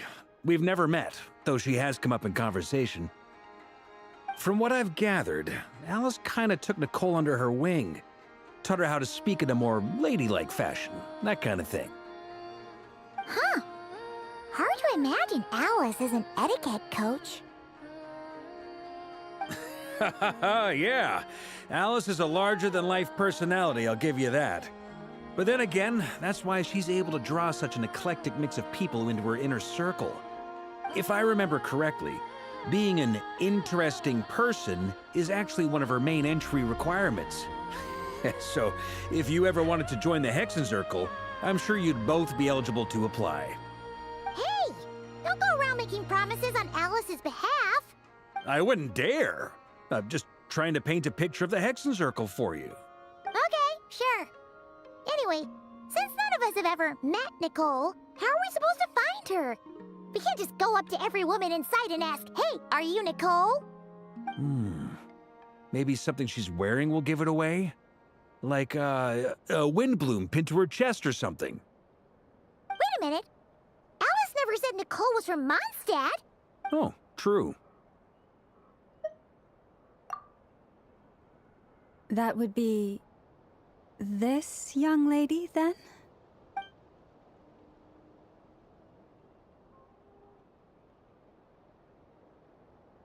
Hey there! Sorry to disturb you, but are you Miss Nicole? Varka, Knight of Boreas of the Knights of Favonius. Alice might have mentioned me before. Ah, have we got the wrong person? Sorry. Well, this is awkward. When I shook my head, I meant, no, Alice hasn't mentioned you before. Huh? Where is this voice coming from? My apologies. For certain reasons, I am unable to speak. This is the only way I can communicate with you. It might take some getting used to, but I hope you can understand. Hey, it's fine.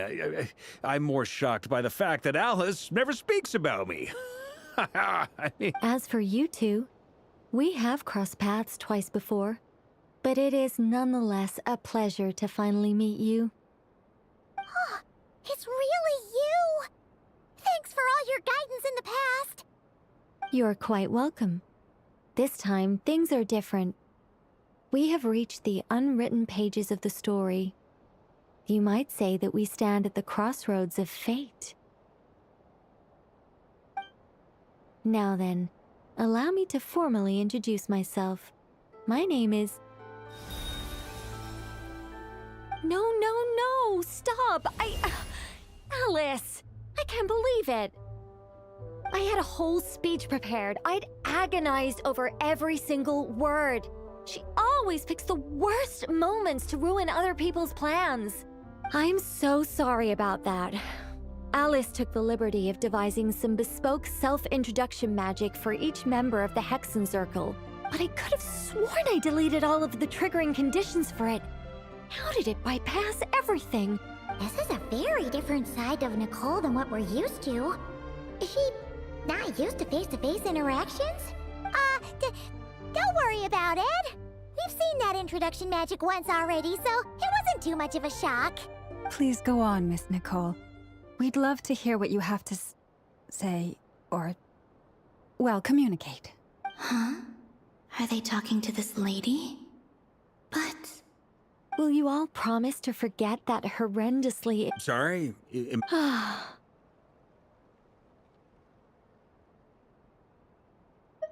Yes, my name is Nicole, and I am one of a very few angels who have retained both their preferred form and their power.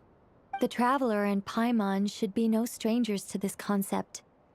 There is another of our kind in Natlan. They call her the Lord of the Night. Right! Paimon remembers her. Yes.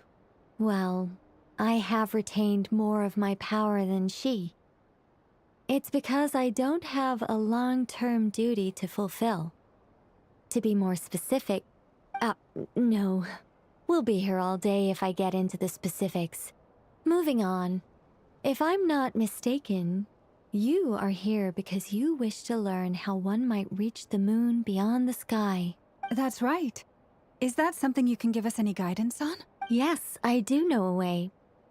It began with the Hyperboreans, who lived after the War of Funerary Flame.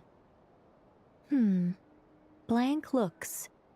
Maybe I should start with the background of the war, or maybe not. It shouldn't be an issue. I'll fill in the gaps for you when we have more time. Anyway, after that war ended, the three moons retreated to beyond the false sky. The Hyperboreans were humans I once aided. They accepted the civilization and creations bestowed upon them by the angels. But despite accepting many blessings of the angels, many among them still held on to their faith in the moons. They were reluctant to accept the new order, even after the War of Funerary Flame. They sought to contact the moon goddesses beyond the sky and receive their guidance. But all three had passed away by that point. This mage has a unique method of communicating. Is she talking about the moons? Yes, but they did not know. And so, still they prayed for the moon goddess's mercy. After building titanic structures that consumed vast amounts of Kuvaki, at last they glimpsed the moons and heard their voices. But of course, they were gravely disappointed, for it was then that they realized the three moon goddesses were dead. Oh, that's such a sad story. It is. Humanity was in a very sorry state at that time. The angels who had once aided them were gone, and the War of Funerary Flames had left them homeless and destitute. Just a second, I gotta ask. How relevant is all this history to the task at hand? Well, I mean, it's... Okay, it seems we've drifted into irrelevant narrative waters. It's been a while since I've had the chance to speak inside someone's head. As soon as I got started, I lost control and the words just flowed out like a waterfall. What I'm trying to say is... Right, yes, that's it. The relevant part is the ritual created by the Hyperboreans. The fact that they bypassed the false sky and saw the true moons implies that they successfully built a connection between Teyvat and the outside world. Which means, with enough Kuvaki and a sufficiently stable connection, it should be feasible to send one person over the border. Okay, so they built some kind of portal? Oh, yes. A portal. Yes. Is something wrong? You sound disappointed. I just didn't expect you to summarize it so well. It turns out I could have said all that in one word, if only I'd managed to think of it. No, please, it's fine. This is invaluable knowledge. I'll be sure to record and preserve everything in writing. Oh, really? Well, in that case, I suppose I could backtrack and add some more detail. I did gloss over a few things so far. Whoa, whoa, whoa, time out. Let's summarize what we've got first. The Hyperboreans were the last ones to use this method, right? So we somehow need to find whatever structure they built and make sure there's enough Kuvaki to power it up. Luckily, we have the moon marrow of both the eternal and iridescent moons, so we're all good for Kuvaki. Which means the key issue we need to focus on is finding the place. Am I right so far? Yes. Although I expect the structure is long gone by now. That said, what if we could take advantage of the phantoms to travel back to a time when it still existed? Well, travel back isn't quite accurate. It's more like we'd be creating a handshake between 2 points in space-time. We wouldn't even have to pick a time when it still existed. It could just be a time when it still appeared in phantom form via projection, or we could project our own phantoms, fold them together, and... You look lost. Was that too hard to follow? Yeah, things got a little, technical there. Paimon's brain is reaching capacity. All right. Let me think about how to put this more simply. Okay, got it. Over the next few days, I'll search for phantoms that we can use. By completing certain rituals, specific individuals will be able to enter the phantom and make it to the Hyperborean structure. If everything checks out, and it looks feasible, we'll just need to wait for Moon Prayer Night, and we can send the Moon Goddess back home. I'm really skimping on the detail here. Is this making any sense at all? I think so. For now, we'll just wait to hear from you. Yes. Basically, yes. Great. Counting on you. In the meantime, we'll focus on finding the Moon Goddess's name. My name? Are they looking for a way to stop me from disappearing? Excuse me, Miss... Go on, Miss Nicole. This conversation was a little all over the place. I didn't catch your name. I am Lauma, of the Frost Moon Scions. Ah, I did wonder. I noticed that you listened very intently when I spoke about Hyperborea and the moon's history. If you'd be interested, I'd love to visit you this evening and go through it again in greater detail. Also, if you were serious about making a record, it would be too risky to simply write down the raw details as is. I would suggest some tweaks. Maybe rewrite the stories as fairy tales or fables, perhaps even prayers.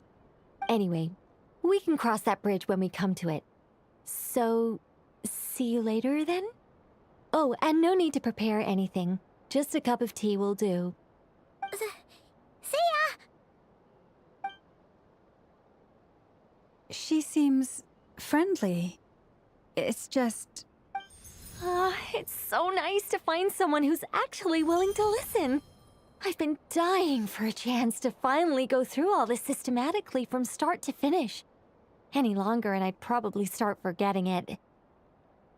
Now Paimon gets why Alice told us to mind our heads. Ha ha ha ha! What did I tell you? A lot of quirky people in Alice's orbit. Now then, the next order of business is... where do we start looking for the Moon Goddess's name? Maybe the rest of what Nicole has to say might give us some clues. Once I've heard her out, I'll summarize the salient points and share them with you all. I'm also inclined to review our other documents. Yes, our faith was first established by our Hyperborean ancestors, but many of the more factually accurate records are from after Kutar's birth.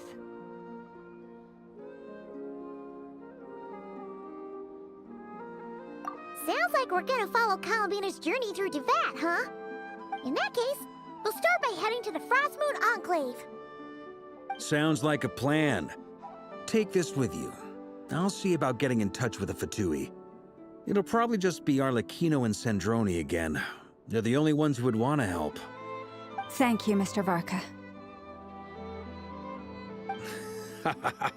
Don't mention it. Honestly, I'm more comfortable dealing with the Fatui than prying into the details of a young lady's childhood. Catch you later. I should follow them, just in case there's some way that I can help.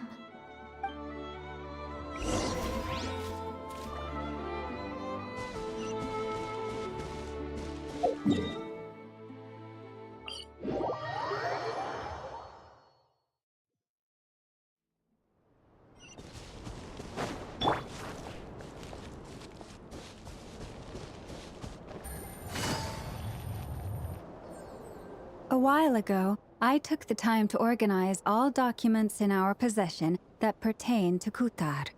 What you see here is the material I consider reliable. You're saying there's unreliable material too? Yes. Most of the information we have was transmitted through an oral tradition. Inevitably, some of her stories were mythologized and deified over the years through countless retellings. That's why I organized them into reliable and unreliable. There's no sense seeking answers in history unless we can ensure the veracity of the historical record. Makes sense. All right, let's take a look through.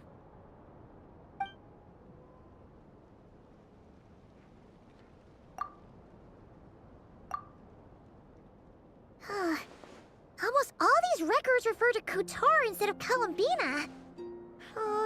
Although neither of those is her real name. Paimon's not sure what point she's trying to make. What we can gather from these records is that the Frostmoon Scions worshipped her as a god, placing impossible expectations upon her. I cannot fault them for their earnest faith, but for all their devotion, worshipping her day in, day out changed nothing. I imagine that none of it resonated with Columbina. It wouldn't surprise me if, even back then, she had already begun to reject the name Kutar and everything it represented. Lama speaks the truth.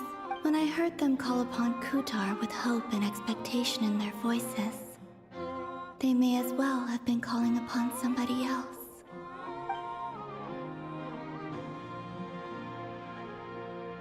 Well, that's a bit complicated. I looked at the level of detail, perceived authenticity, prose style, and how realistic their portrayal of Kutar seemed to be. Amongst the Frostmoon Scions of today, only I know of her existence, and I alone have spoken to her face to face. As such, I know that there are certain things she simply would never do. That being said, I have sensed some changes in her lately. Changes? Me? Seems like this is getting us nowhere. For what it's worth, why don't we check the unreliable sources too? Sure. Give me a moment.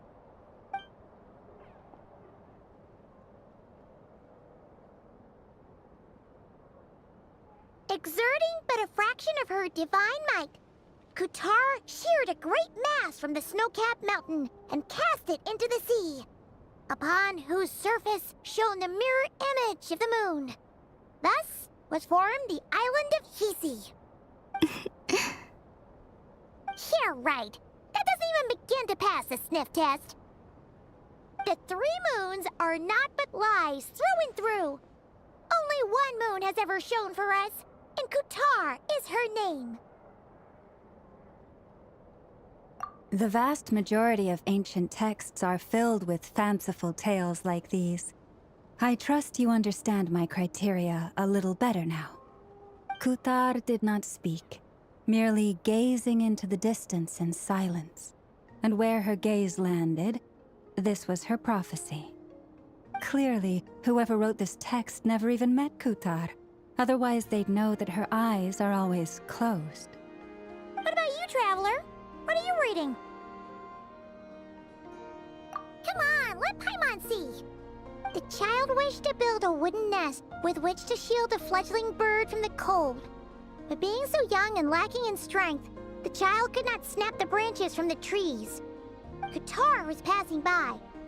Upon seeing the child, she summoned forth the Kuhenki, who built a beautiful nest for the child. I remember that. Not knowing the meaning of Kutar's divine intervention, the child dared not to respond, and thus ran home to call their parents. But Kutar was gone. The Moon Chanter declared the event a miracle and took the nest as a relic, placing it on high for all to see. The child was named as one favored by the goddess and was greatly respected amongst the people. Yet, no further miracles were bestowed, and this matter was forgotten in but a few years. Huh. Any thoughts after reading that?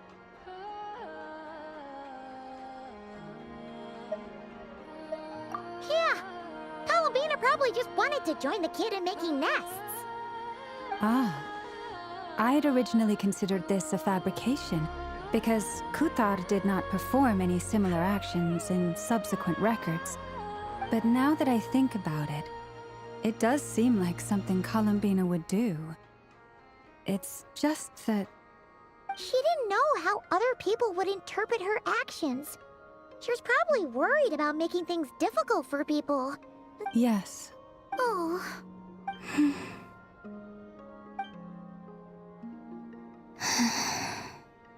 And now, I can make no such gestures of warmth, even if I want to.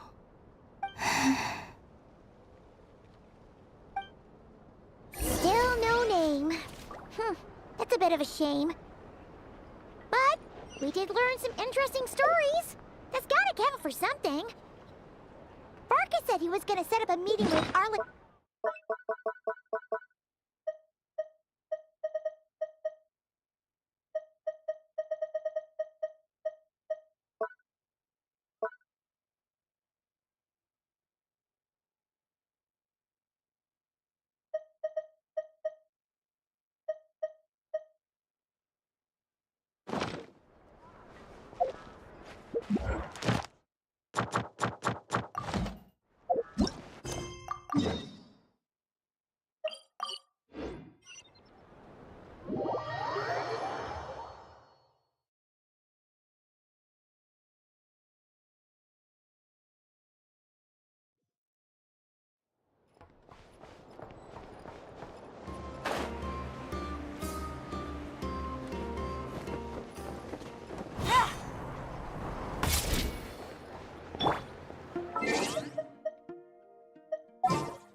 Witness my...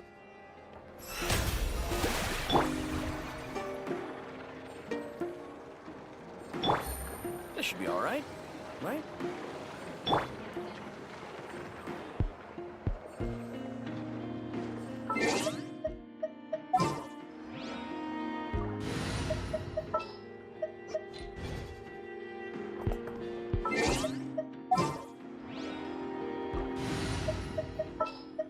Gonna be epic.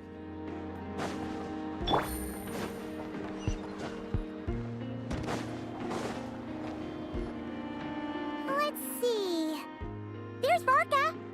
Oh, and it's Durin and Albedo too.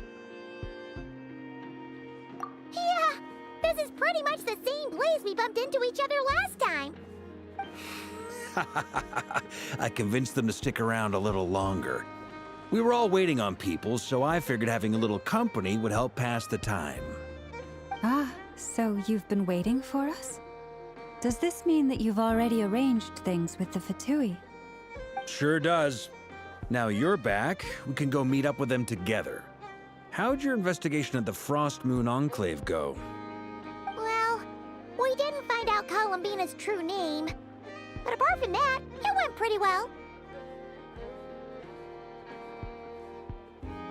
Aha, just as well that I didn't tag along then.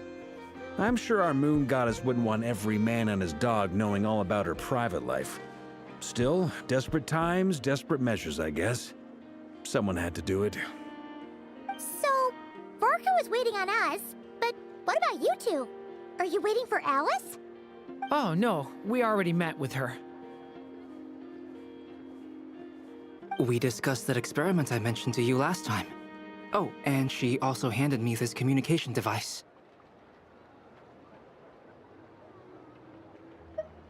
That's right. I understand she informed you about the relationship between the phantom phenomena and Tevat's borders, yes? She wants me to help her with some more experiments on that front. She said that she'll contact me through this device with more information. Ah, I see. Following instructions and making observations. Pretty common research method. Takes me right back to Albedo's lab. Wait, then who exactly are you meeting? Someone you know.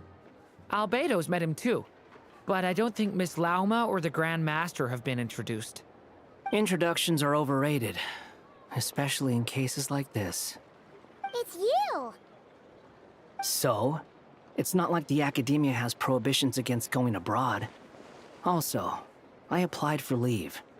I've been writing to Hat Guy since obtaining a human form. I've already brought him up to speed on everything that's been going on in Nodcry. Hat Guy? Turns out, I actually have heard that name before. Oh? Then why did you react the same way I did? I only knew the name, not the fella. But since we're all here, let's do some introductions for what it's worth. I'm Varka, Grand Master of the Knights of Favonius. Lauma, Moon Chanter of the Frost Moon Scions. And I'm a Driosh from the Vahumana Darshan of the Sumeru Academia. Hat Guy. Good to see you again, Mr. Guy. I believe we last saw each other on the boat ride here.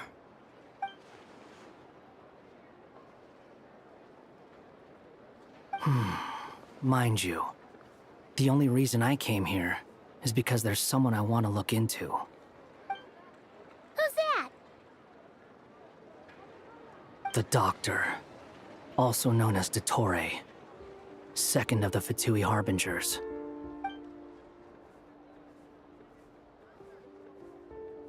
From the tone of your voice, it sounds like there's bad blood between you.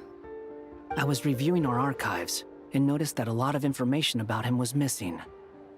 Left a bad taste in my mouth. That's all there is to it. Dottore, or Zondique, as he was then known, once studied at the Academia, but he got kicked out before he could graduate.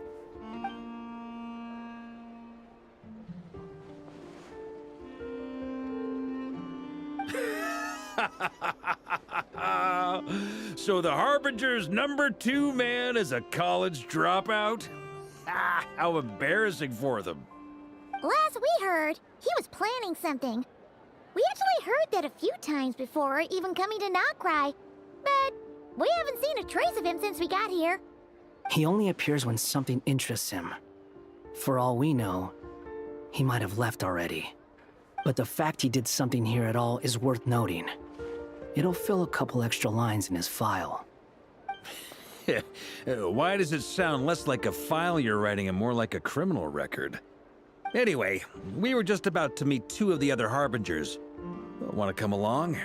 You might learn a thing or two about him there. Sure.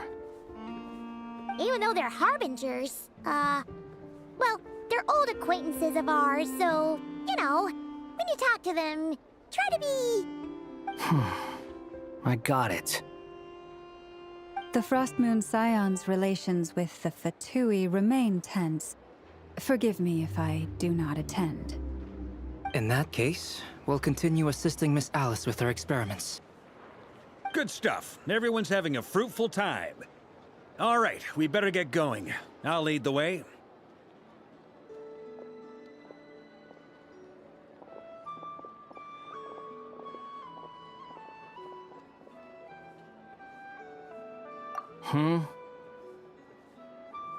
Well, yeah. That's obviously part of it. But I'm not the only one who has a score to settle with him. Neither you, nor Lesser Lord Kusanali, nor I want to see him meddling with things again.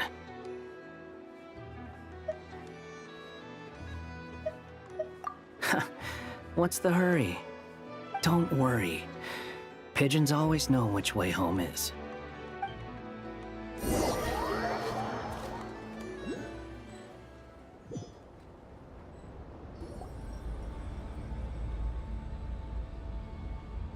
You made it. Who is this? A scholar from Sumeru. They call him Hat Guy. He's an old friend of the Travelers.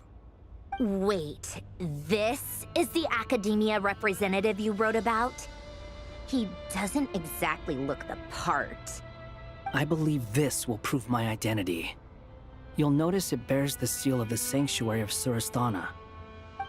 Well, what do you know? So it does. All right then. My mistake. It's fine. I expected as much. What? So as I mentioned in my letter, The Academia's got its eyes on Dottore. But this matter remains top secret. Apart from those assisting in the investigation, the fewer people who know, the better. If anyone asks, I'm here in Nodcry to pursue my personal academic interests. Gotta say, Varka, you did pretty well to keep all this under wraps for so long. Sounds like you got in touch with the Academia about this way back. Haha, you flatter me.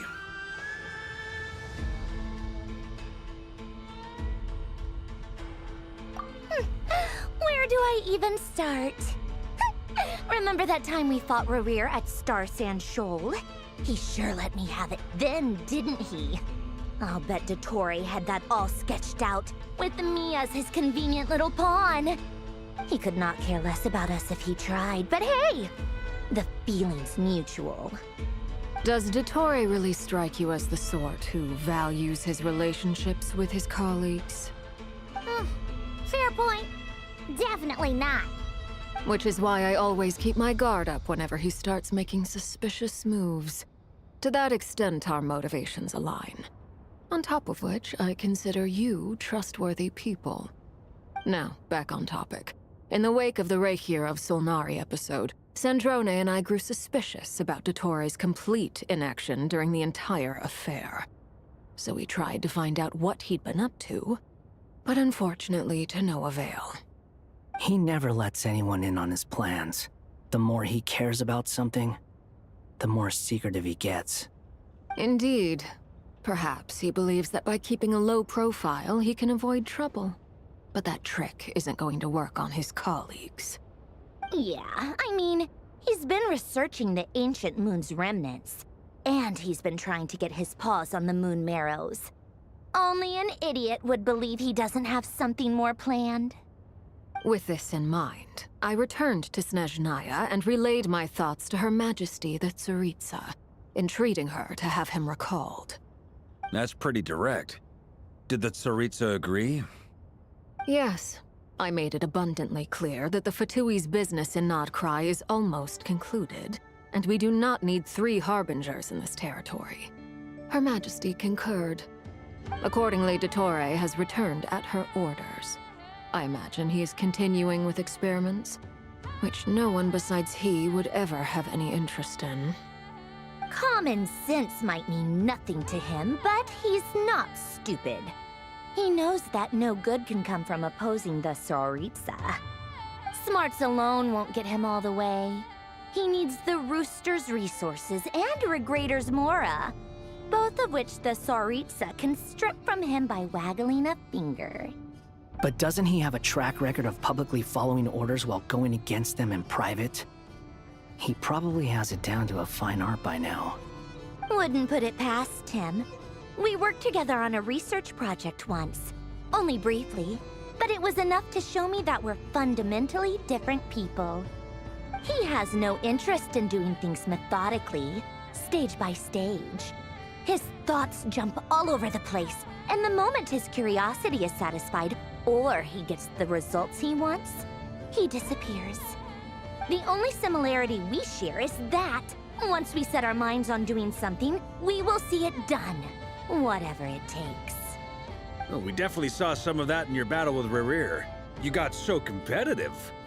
Ugh, do not remind me. Then I believe we all concur. Dottore will not simply give up. Fantastic. Now this is turning into a whole day of unpleasant memories. Ugh. Are you talking about the moon marrow stuff? He also strikes me as the kind of person to disregard experimental regulations, ruin all the equipment, and go way over budget. Then leave the first person he can find to deal with the fallout.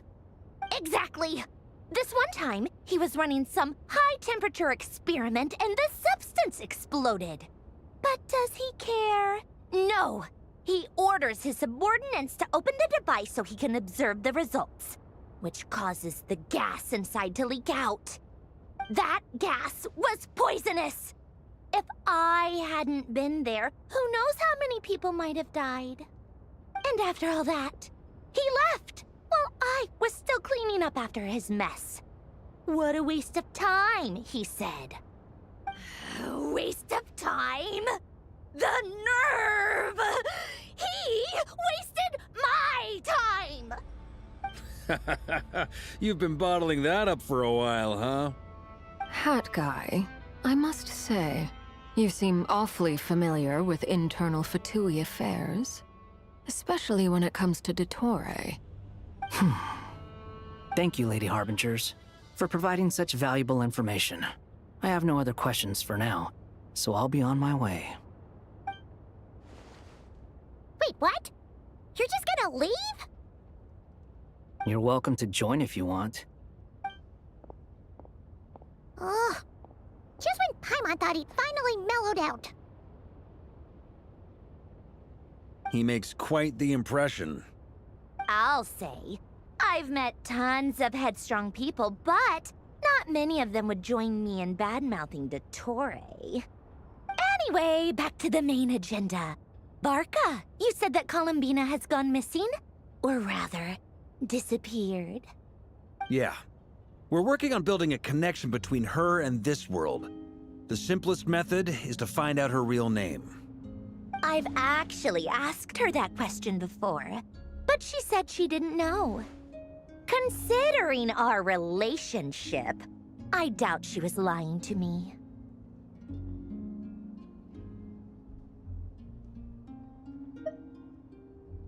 As far as I recall, she was never dispatched by Her Majesty to claim a gnosis or anything like that. The Tsaritsa's plans had long contained a place specifically for her. I always thought that was weird. What could she do that the rest of us couldn't? Knowing what we do now, it's probably something related to Kavaki, right? More than likely. When she first arrived, Columbina would often go to Her Majesty and ask when she could start the task assigned to her. But Her Majesty always gave the same reply. The time has not yet come. So she spent her days in Snezhnaya doing basically nothing. The Tsaritsa has summoned a beautiful blind maiden to be a harbinger, giving her the third seat by virtue only of her enchanting voice. It was a dumb and stupid rumor, but the reality of the situation made it hard to refute. And what happened after that? I imagine she stopped caring. She no longer seemed to care why she had been recruited, and Her Majesty never gave her any missions, so she just continued to sing in the flower garden. For my part, I was busy. So busy, in fact, that watching someone be that idol had me fuming. But still, I got the sense that she had long been used to a life of other people claiming she was needed when she wasn't. I just felt that having a place to stay would cost me something eventually. And so I waited quietly for the day that I would have to pay the price. And on the other end of that spectrum, you had me. Someone once told me that I had the lousiest work and the toughest luck. That's a good way of putting it. I forget who said it, but those words have always stuck with me.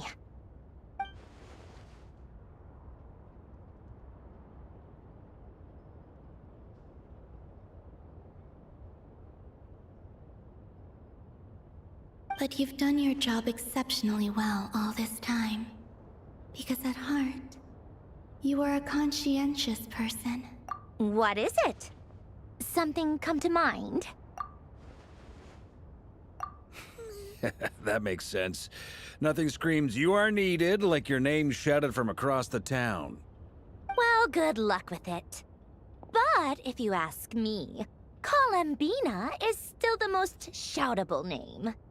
I'm just so used to it now, after all the arguments we've had.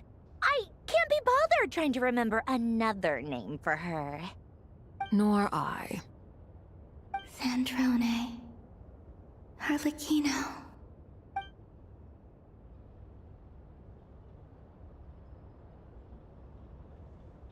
Huh! It's a Sealy! Does that mean Nicole has news for us?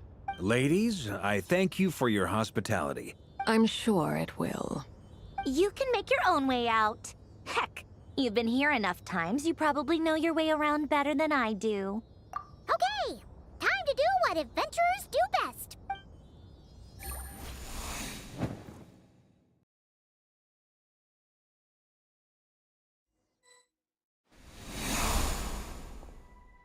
Here you are.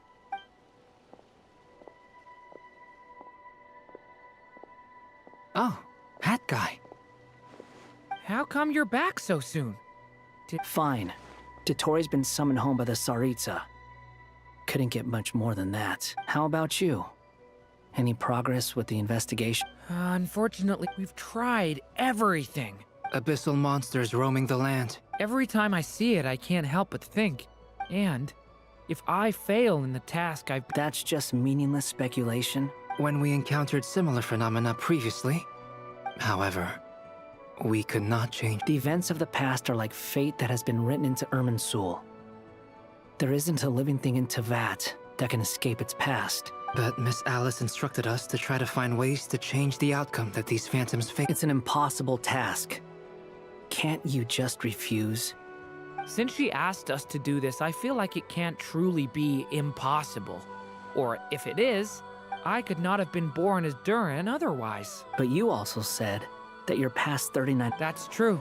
But you're still going. Yes. After this many futile attempts, it's because you want her hypothesis to come true. So, think for yourself about what you... Yeah. Previous experience indicates that we cannot touch the phantoms, which limits the effectiveness of our interventions. If we want to clear this hurdle, we need to break this rule somehow. Same thought here. So you mean... we need... Yes, and I suspect that everything in Teyvat is logged in Irminsul. But the withering that once occurred in Sumeru was a sign that the Great World Tree was being corrupted. This corruption allowed things that should not have existed in Teyvat to appear. You're saying abyssal power might be able to affect those phantoms? No one's ever tried it before. If you're gonna try it, it'll take courage. Is anyone there? She's missing. I hear someone inside. Spargana? Ah! If I can use my abyssal powers to warn him that there is danger here... Yes. The important thing is not the nature of the power, but rather how you use it. To intimidate and obstruct. Let me try. Have you seen a little girl? What? This isn't the time for that! Just run!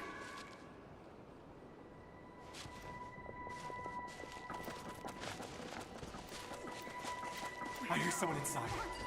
Spargana? Are you in there?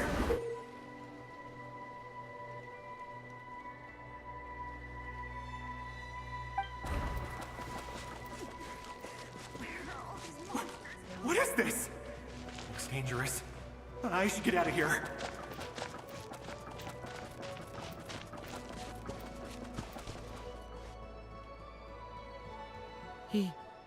He really left. Don't celebrate too soon.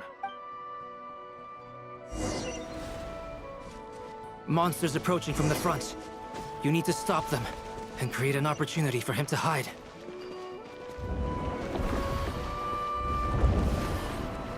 No, there's monsters ahead.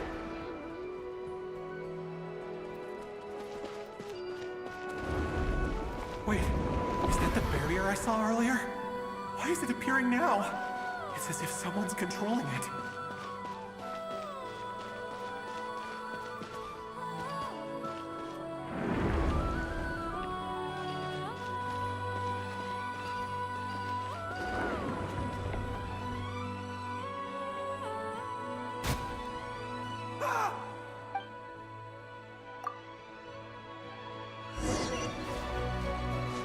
Monsters approaching from the front. You need to stop them and create an opportunity for him to hide.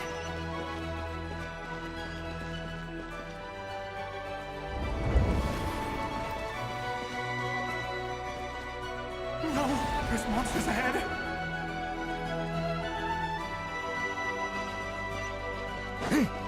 Wait, is that the barrier I saw earlier? Why is it appearing now?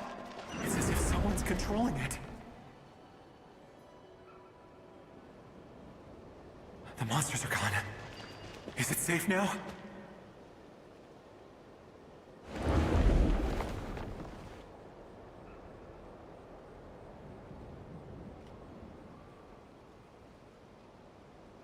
The barrier's gone too. How odd. Anyway. Quickly, let's...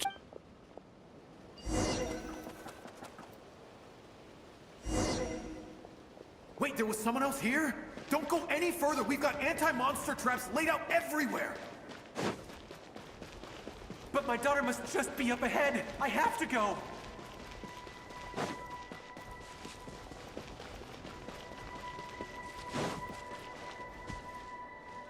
This way's blocked.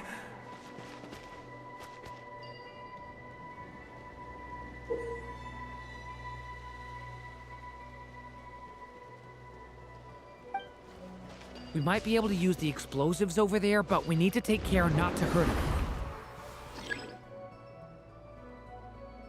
I'll use the barrier to keep him at a safe distance.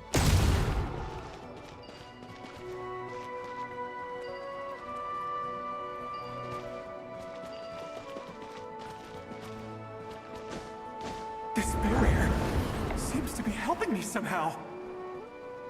I'll use the barrier to keep him at a safe distance.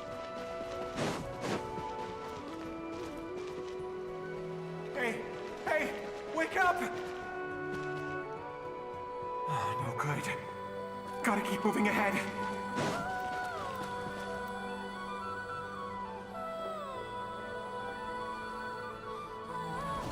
So many monsters! There's still a chance, Durin.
This is a new development. We might just be able to save this.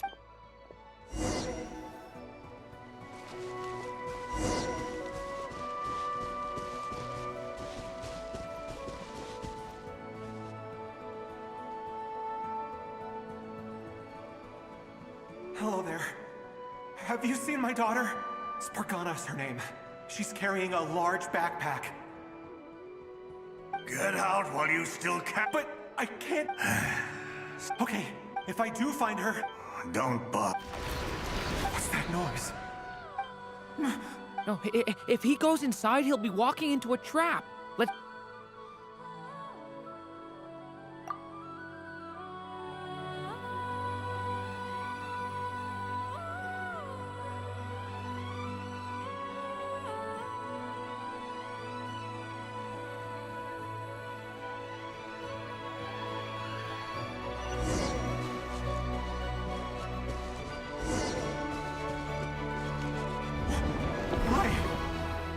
I know where Spargana's gone like this.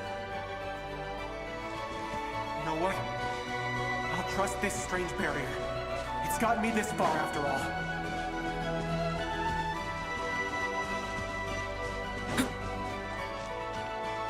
What? Spargana, are you there?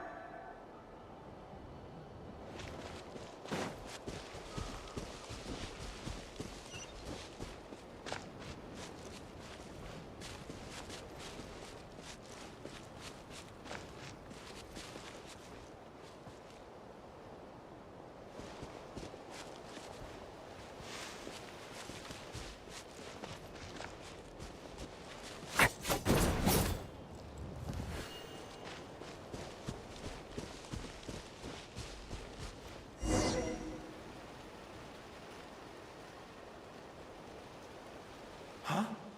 That looks like one of my daughter's books! Yes, it's one of hers for sure. Durin, just like last time. Use the explosives.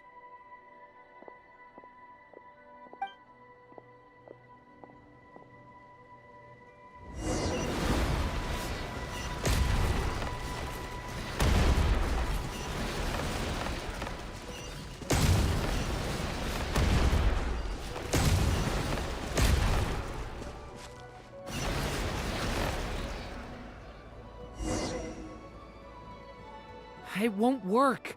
There's not enough, but then this... It might not be the only one. Better he misses that clue than loses his luck. I guess so.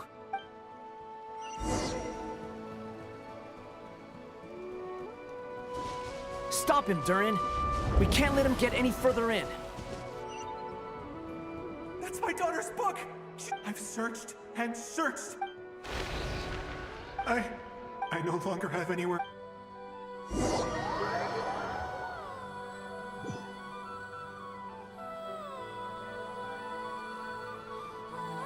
I'm sorry. He refuses to go anywhere else. Whether he... Albedo? Hat guy? Let's try one more time.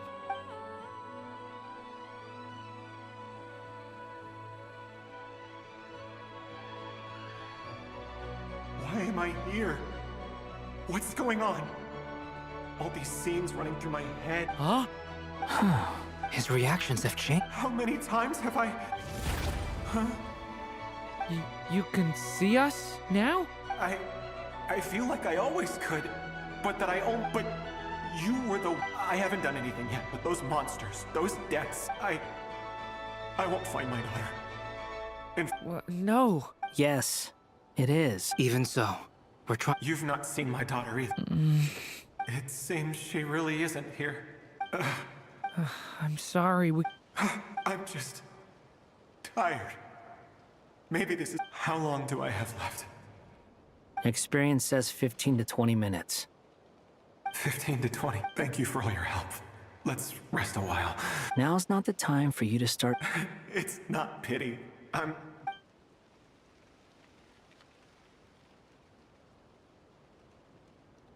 You say you're from Mondstadt, yes?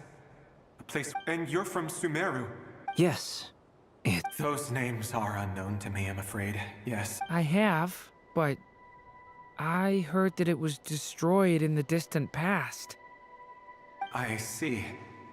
That was where my ancestors once lived. I've never heard that name. Then what about Salvindagnir? I have seen that name on stone tablets on Dragonspine. But I'm afraid the only things left of that place are its ruins. I see. Sure enough, there was no way to turn this around, huh? I'm sorry. I was the one who asked to chat, but it seems like we're too many ages apart. There's barely any common... It's all right. From how you speak of your lives, things must be They are. Mondstadt is a place of freedom and We have festivals a few times a year. Sumeru is a lot more uptight.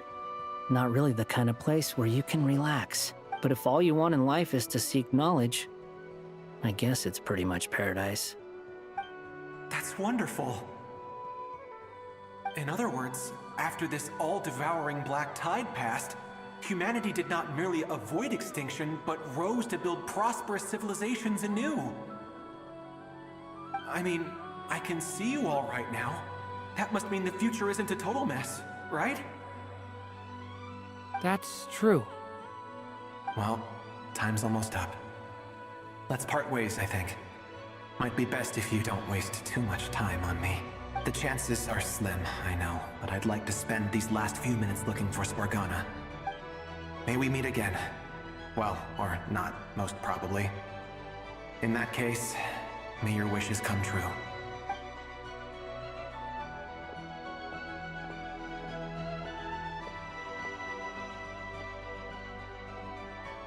He's gone. In a few minutes, he will meet the end that was his to begin with. The ending of this tale did not change. May your wishes come true. Hat guy, you've never talked about your past. Would you be willing to tell me about it? I know about Albedo's past. As for you, you're my first friend, and you've witnessed every step I've taken. Either way, I mean, we're still best friends. I've told you about myself. And what did you do before? Prepared for the entrance exam? All right. If you really don't... I was a puppet built from the branches of a white tree, using technology left behind by the Conrian schools of mechanical engineering. A white tree? Yes. A branch of Irminsul that was once connected to the main tree. So you had a human creator too? Yeah. But my creator abandoned me after deciding that I was a failure. After that...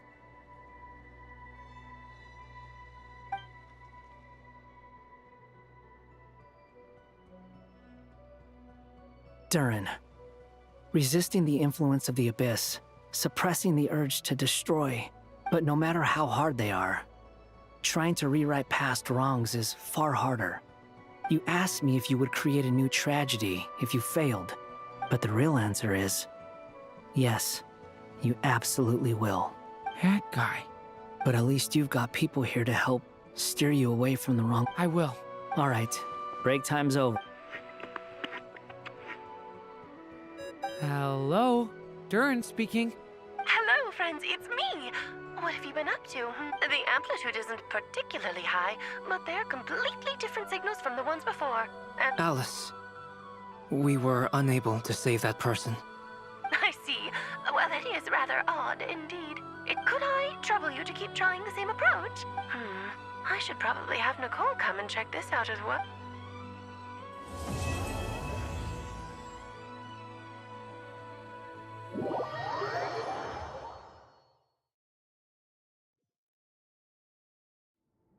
There you are. I was worried you might stop to collect treasure chests opened by the Seelie along the way. Another conversation I cannot hear. I am delighted to see that you understand what takes priority, and that your adventurer's instinct has not swayed your resolve. Okay, I'll try and keep it short. My senses are telling me that this is where we shall find the entrance to the ruins. Oh, cool! Patience. This was a sanctuary of great importance to the Hyperboreans. A special process is required to open the gate. Oh! Like the place that housed the Eternal Moon's Marrow? Okay. Ah. Alright then. Remember what you were saying about priorities? Fine. Simply put, we need 3 human representatives to successfully undergo a process of Kuvaki resonance. Think of it as a test from the 3 moon goddesses to see if the entrants are qualified, with the most recognizable qualification being Kuvaki. Pretty sure Lauma would ace that test. Oh, wait. But we need 3 people. I also have no doubt that the Moon Chanter would be qualified.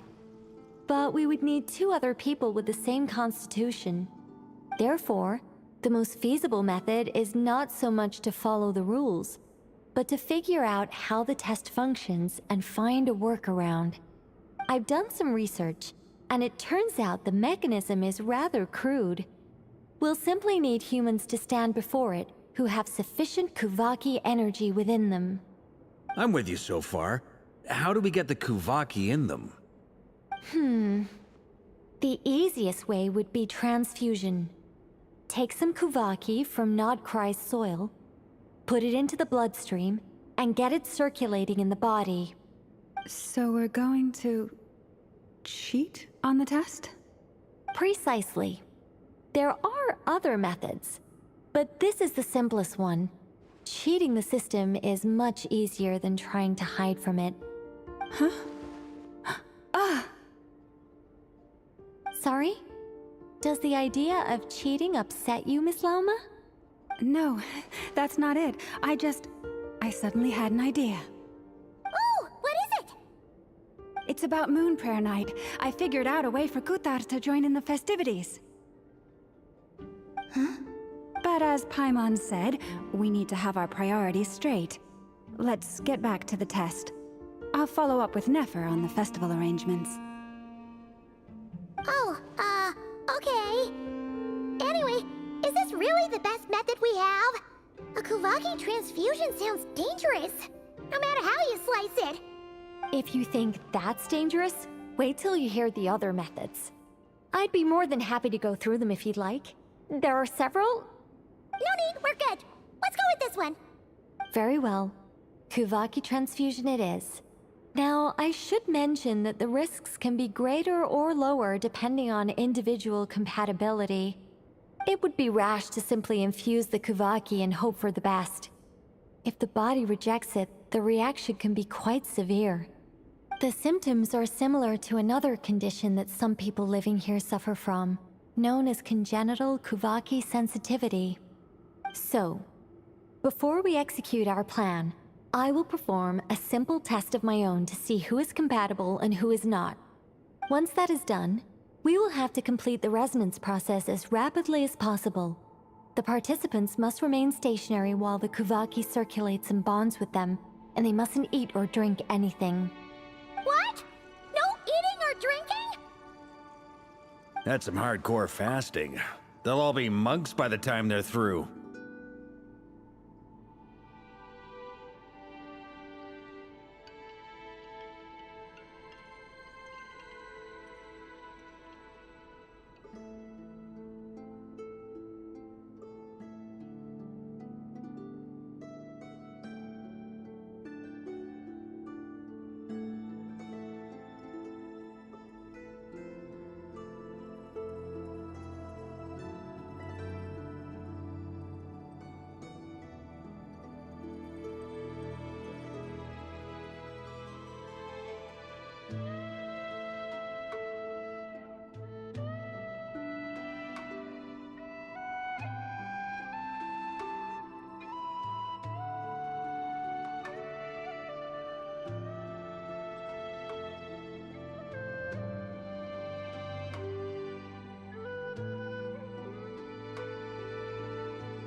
"3 days.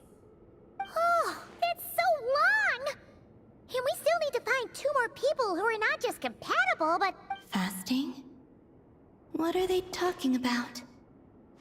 Really? Don't you want to think this through? Haha, count me in too. 3 days without food? I can handle that. Miss Nicole has made it clear that this is the easiest way. The way I see it, there's nothing else to discuss. It's time to step up.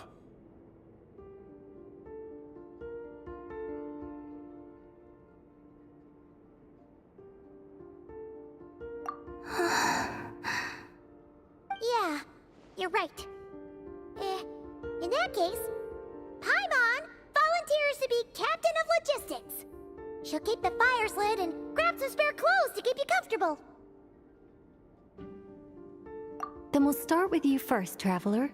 Please step forward.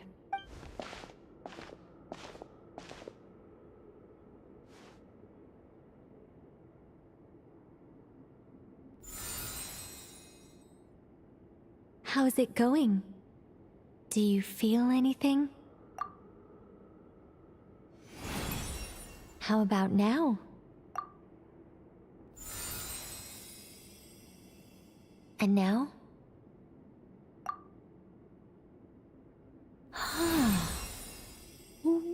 What about now? You guys, is that a... All right, I'm officially impressed. Even as a descender, you can withstand far more than I imagined. It's like I summoned a giant stone titan to arm wrestle you. In my last attempt, I infused 5 times the amount of Kuvaki required. Yes, safe to say, compatibility won't be an issue for you. You're eligible to join. You're next, Mr. Varka. Sure, here goes nothing. All right, I'll start where we left off. Whoa, whoa, whoa, hey, wait a minute. How's it going? Ooh, no, not great. I kind of want to puke. Feels like I've been drinking too much. A few bottles of wine and a big stein of Dark Horse. With some hard liquor from Liyue mixed in. You think this is funny? I just lost to a young lady in an arm wrestling contest. My apologies. Oh. How's it going now? I'm not as dizzy as last time, but I can still feel it pulsing around. In that case, you wouldn't be an ideal choice, Mr. Varka. Let's try someone else. Okay. Let's go ask some of our other friends then.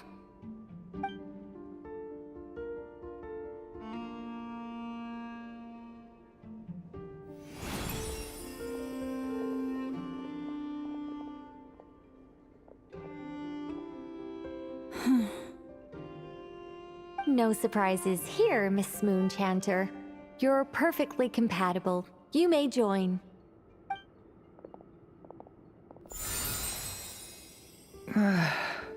I'm getting a slight headache. Shame. You were so close. Whoa, time itching all over. Allergic reaction. We can't have that. Huh? Well, are you gonna start a what? The Hexenzirkel is an organization that cares for and protects children. We will not have them do dangerous things.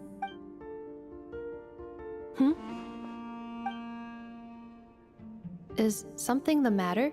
The candidates have to be human. I guess that rules me out too. Huh. Everyone except the Moonchanter got beaten. Guess I don't need to feel so bad after all.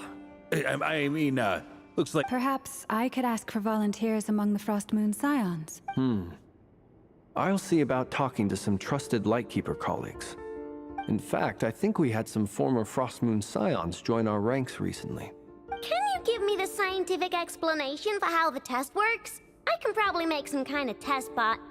Then we can just zip through Nasha Town, going up to people and pressing a button to check their status. Wouldn't that... No. Wow. No elaboration. How about I contact the Knights of Favonia's garrison in the Wave Chaser plane? Strange. The Moon Goddess is clearly revered by many people. So why is she on the brink of disappearing? She mentioned that the world has rejected her from the very beginning. And when we fought the Reikir of Solnari, it seemed like she exhausted her power for our sake. Also, I'm not sure revered is the right word for how people feel about her. Gratitude, certainly. It's basic reciprocity. She helped us, so she deserves our help in return. Yeah, even though she looked like she didn't care.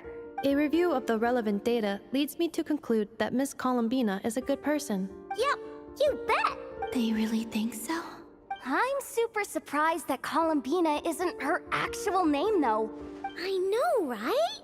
Unfortunately, that's not our decision to make. Columbina. That was the code name the Fatui gave me. But... is that really all there is to it? Is there anyone left who will still call me by that name?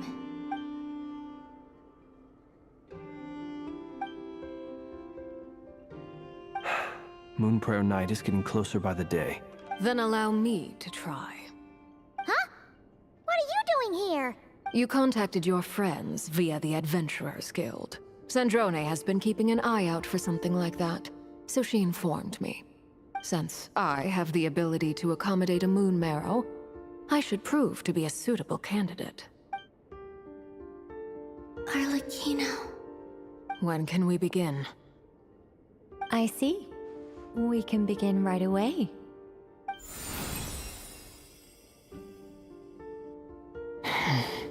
How was it? Not at all. Then it seems we shan't need to look for additional candidates after all. Great! Cool. All right, like Paimon said, the rest of us can take turns making sure the three of them stay warm and comfy. Then, my job is to take care of the caretakers. I will ensure everyone receives food and accommodation. I'm ready as well.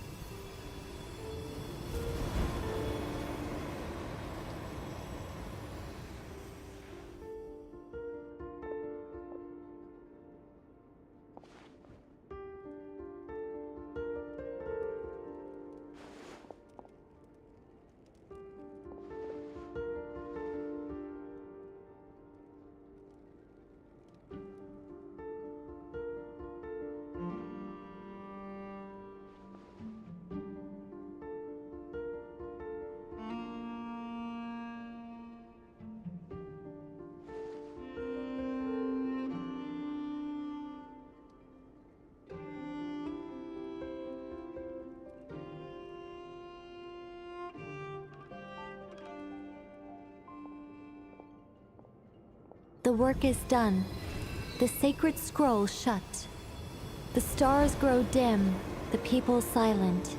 The white sun sets, the silver moon rises. O path to the temple, appear now before us.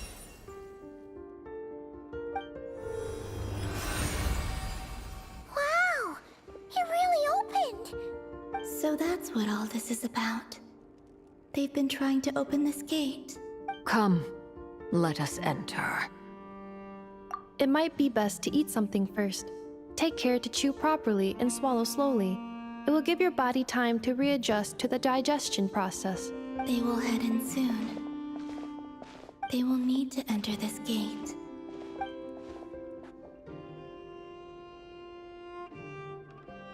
Huh? I cannot pass through. Is it because I have no physical body?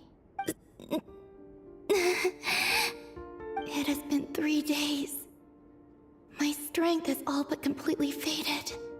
Can I really hold on until Moon Prayer Night?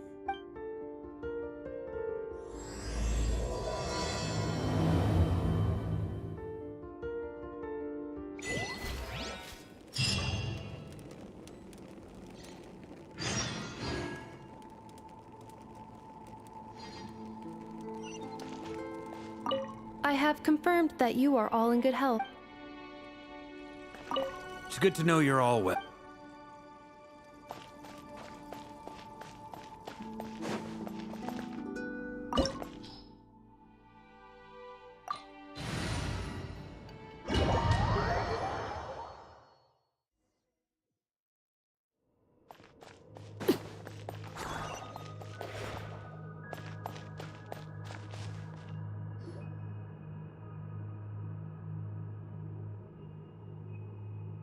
Are these people...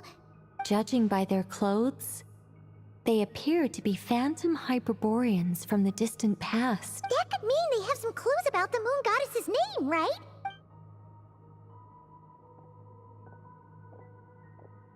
Hey there! Could you tell us what the moon goddess's name is? Sorry. That's probably a weird question, huh? How do we explain this? The moons are long gone. When a new moon goddess is born, we have used every last resource.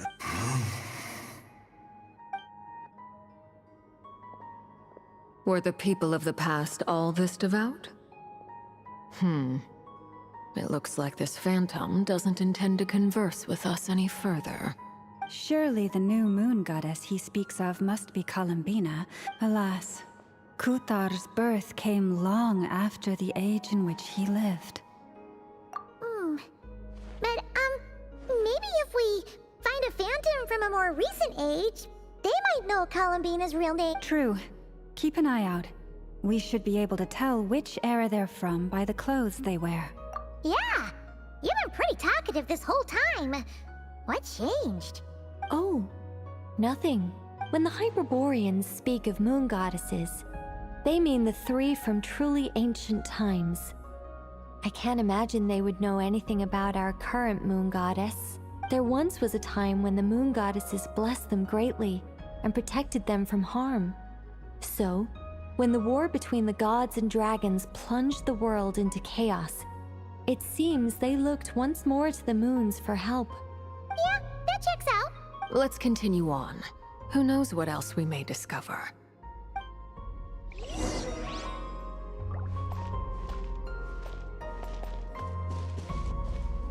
The moons have left for now. When the moons even in the darkest...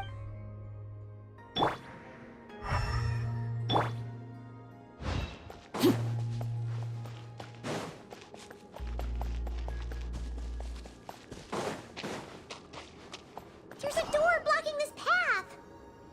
Not a problem. Try this.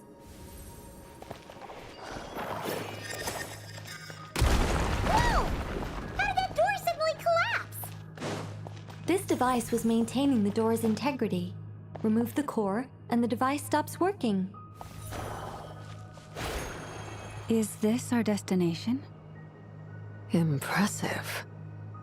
More precisely, this is a device that will help us reach our destination. Let's go. We still have a long distance to cover.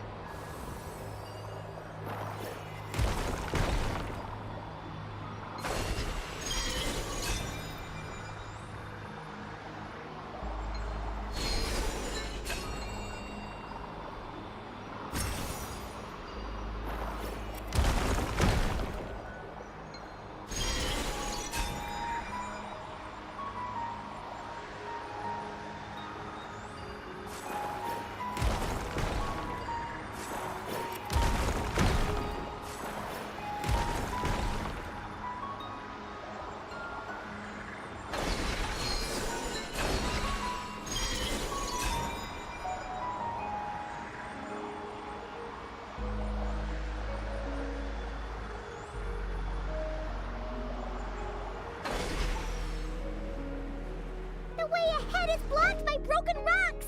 Oh. Let's try that device again. Remember the door from earlier?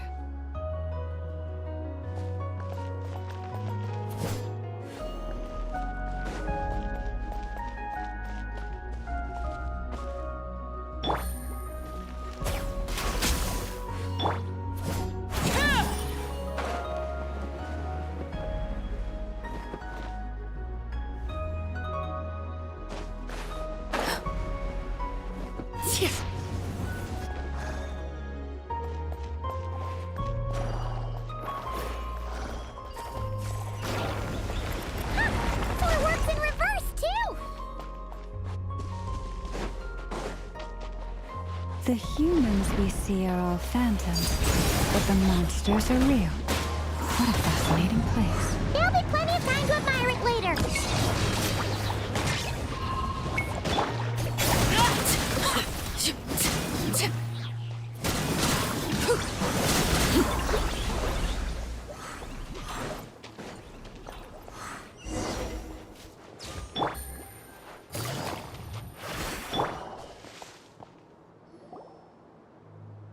Ooh, there's a whole bunch of artwork in here. Seems pretty old. Let me see. To understand these murals requires some knowledge of the history surrounding the War of Funerary Flame. I shared a little of this with Lauma before. Yes, I think I follow. The dispute between the Moon Sisters, the transformation by Nibelung.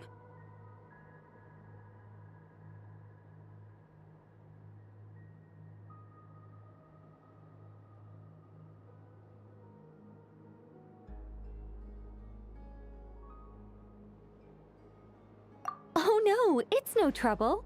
I'd be delighted to share the tale again. Alright then. Tevat's 3 moons and their goddesses were brought into being by the will of Nibelung, the then ruler of Tevat.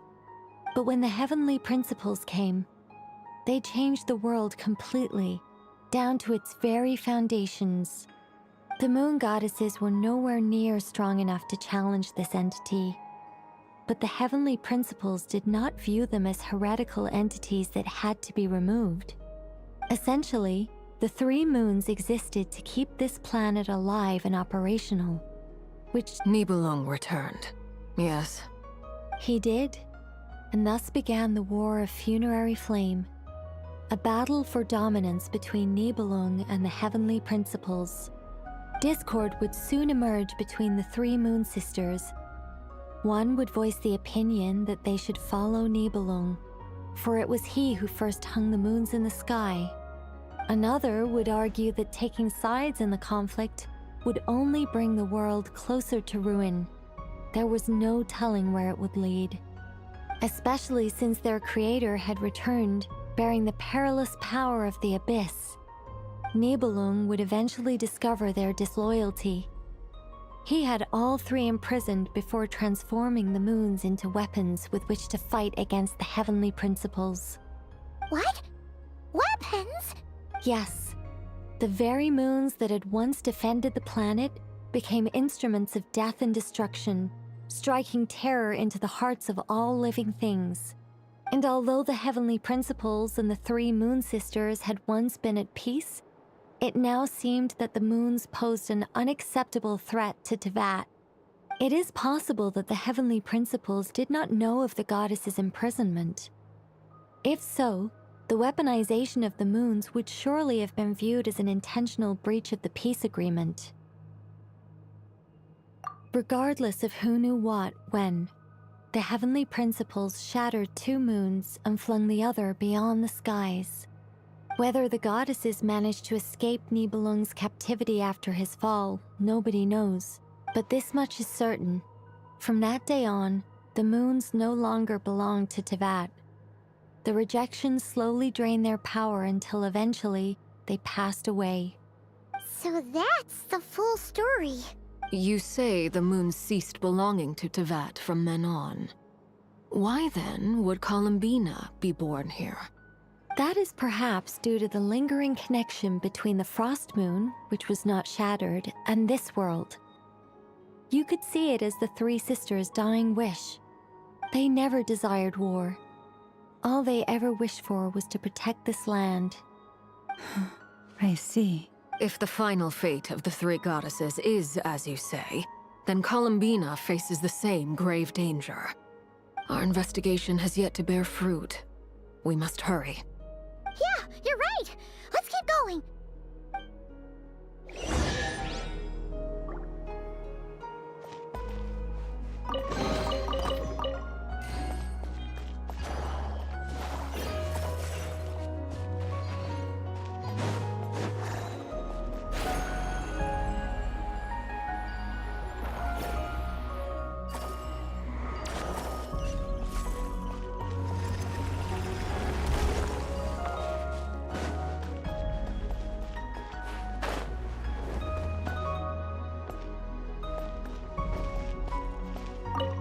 Should we trust him to keep his promise? We have to. Why? Remember his words. Wait, that's odd. Who is he? Is something wrong? No, not really. It's just that over 30 possibilities emerged in my head, so I can't be sure who he is. It's been too long.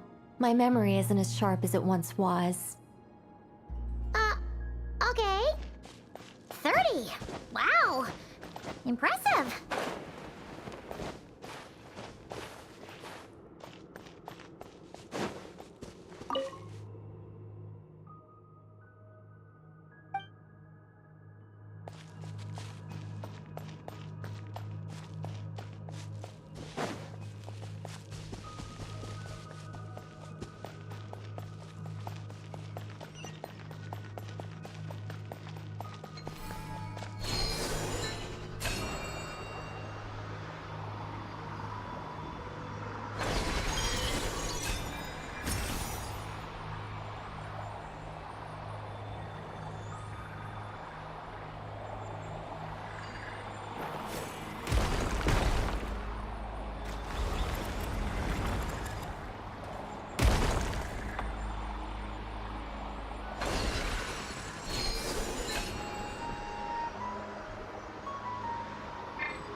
We're finally here! Indeed. I was a little worried about that at first. The only issue is how to activate it. What about the cores from some of the other devices we've seen? Can we repair it using those? In all likelihood, yes. I imagine that would have been the Hyperborean's backup plan.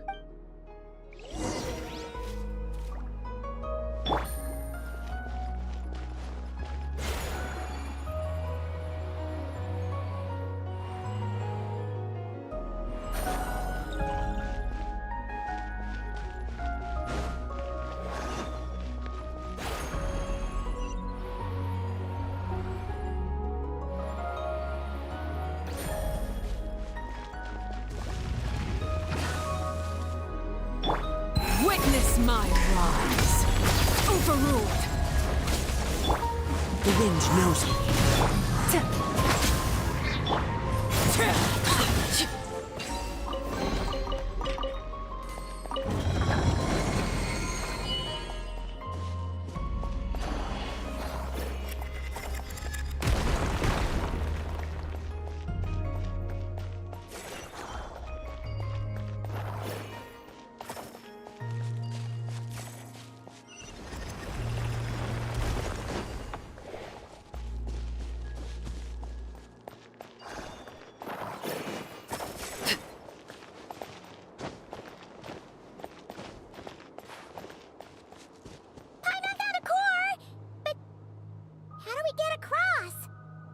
Walk up, then jump down.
Enough cores.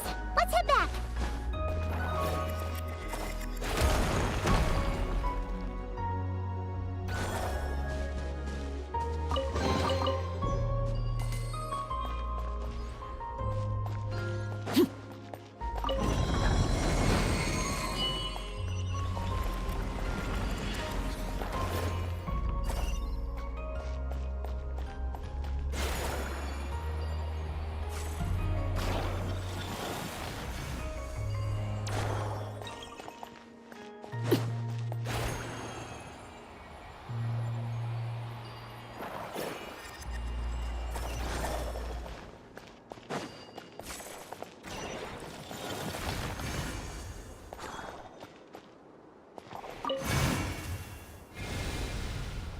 The device is up and running. It's hard to believe that the ancients were capable of constructing such things. Paimon sees our destination! It's right up ahead! Yes, let's go.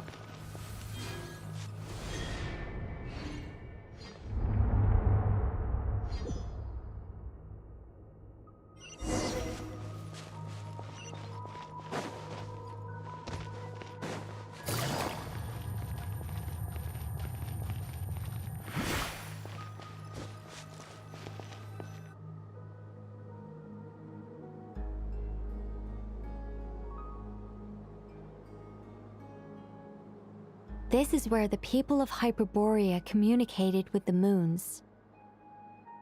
We need only place the moon marrow upon this platform on Moon Prayer Night, and we shall be able to open a portal to the moon and send our moon goddess back home. The assumption being, of course, that we can find her first. That's right. You want to know if it's safe there, don't you? And yet, she has no choice but to return. You know this. Oh, that's not the only issue here. This is the end of the line, right? We've explored everything we can. And despite looking at historical artwork and talking to people from Hyperborean times, we're still no closer to learning Columbina's name. If it's not too much trouble, could you tell me exactly what Alice said to you about finding her name? Oh, sure. What she said was... Then your first job is to find it. As a moon goddess, I'm sure she must have a name she identifies with. Neither Columbina nor Kutar is her true name, and she's never really accepted either of them. Is it not also possible that she has never had a true name? That would be a hard pill to swallow. But at this point, we may have to accept that that is the truth. No one knows how she came into being, and she certainly doesn't have parents in any sense that we're aware of. But does that mean there's no way to get Columbina back? Huh? Wait, why all this pessimism? Was it the way I phrased this question? Well, just because she's never... What? Think about what Alice said again. She never once said that you'd have to find a new name. Are you saying what I think you're saying? Yes. Names are anchors that connect us to the world. If she doesn't have one already, then all we have to do is create one. No, it's like... yes. Traveler, when you first arrived in Teyvat, do you think you would have turned around if someone behind you shouted, "Hey, but what about now?" I understand what you mean. Life is a long journey. Even the friends and family by our side can change over time. When people call you by different names, what matters isn't so much the words themselves, and of course, whether that resonates with you. Either. So, close your eyes and picture the moon goddess in your mind. Columbina. Columbina. My mom would call her Columbina too. Well, she has long forsaken everything that Kutar represents. Well, it sounds... Are you sure? For a journey like this, the process is every bit as important as the outcome. Had you not searched far and wide? Oh... Are you suggesting that Mage knew from the start that Columbina never had a real name to begin with? I can't say for sure. But I can definitely imagine her chuckling in satisfaction somewhere right now, saying, Llama! Your antlers! You should hurry. The festive moon has begun to rise. Do not worry, for when you called the name Columbina just now, I could sense that the power within was enough to summon back the moon goddess. The power within what? Yes. So, the thing is...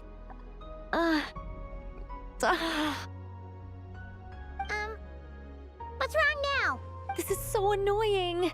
I really want to explain how that whole thing works. Starting from the founding principles of Teyvat but... Deep breaths, Nicole. Deep... Okay then. Sorry for... Anyway, you all need to hurry. Then it is agreed. By the name Columbina, we shall find her. Then we'll throw her the best Moon Prayer Night party ever! And at last, we will send her home.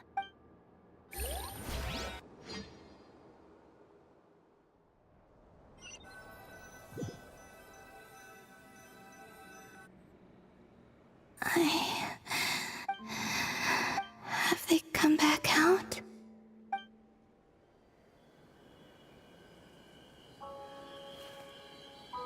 They didn't make it.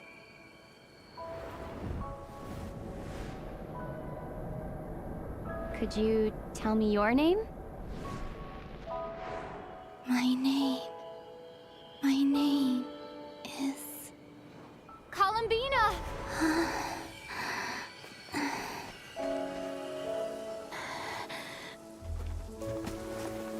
Columbina! Are you here? Columbina! That's the name you gave when we first met. And it's what I've called you ever since. Columbina. It's a fine name. I have many fond memories of Columbina, and so do all of your friends.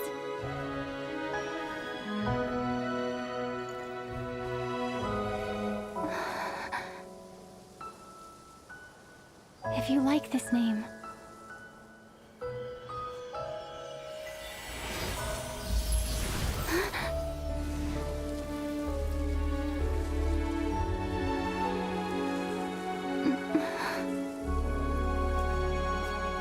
looking for me?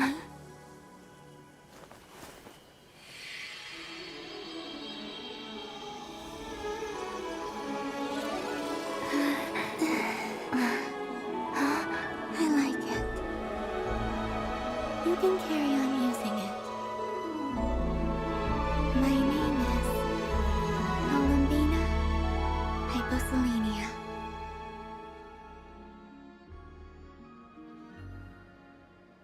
Columbina Hyposelenia. That's a wonderful name. I never thought that Columbina would become my real name. But after I met you and my other friends, the things that this name stood for slowly began to change. It went from being a Fatui code name to something my friends call me.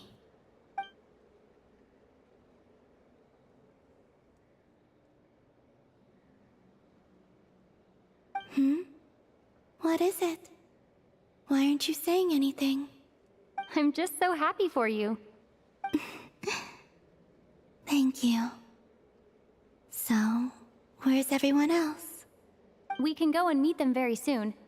Everyone went to different places to try calling your name. Great. I'd like to thank them as well. Everyone's done so much for me.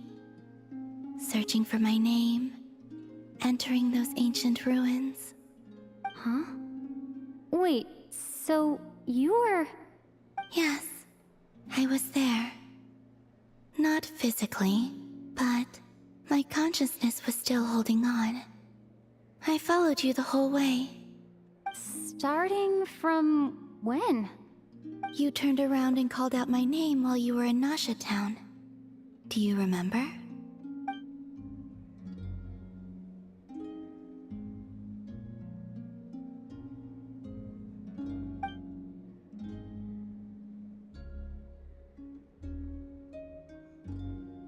Let's go. We don't want to keep them waiting. Sure. In that case, come with me. But... Hmm? Before that, could you call my name one more time? Sure. Come with me, Columbina Hyposelenia.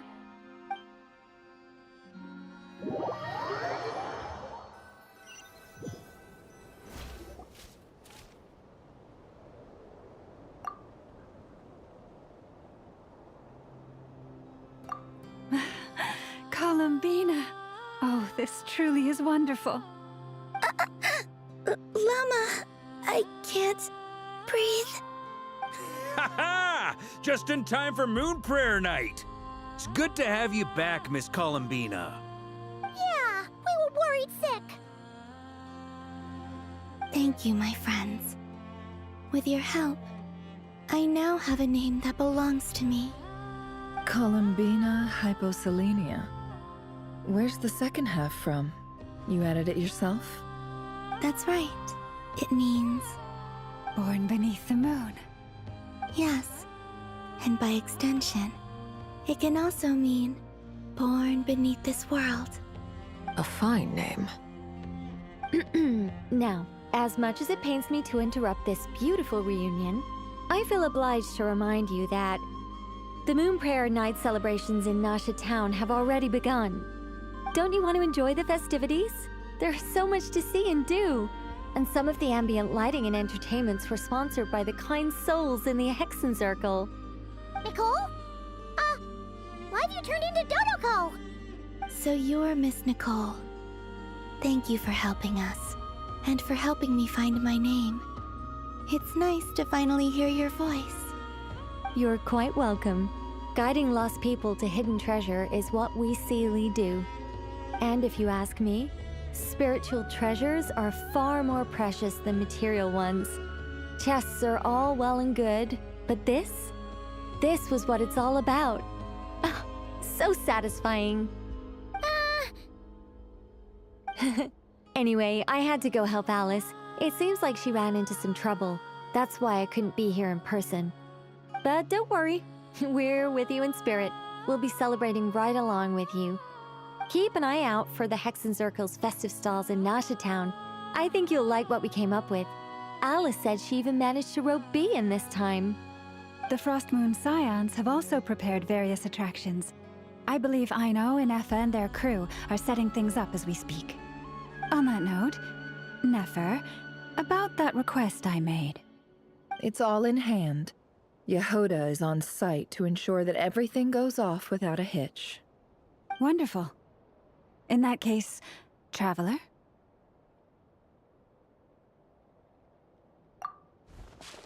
Huh? Come on, Columbina. It's time to celebrate the best Moon Prayer Night ever.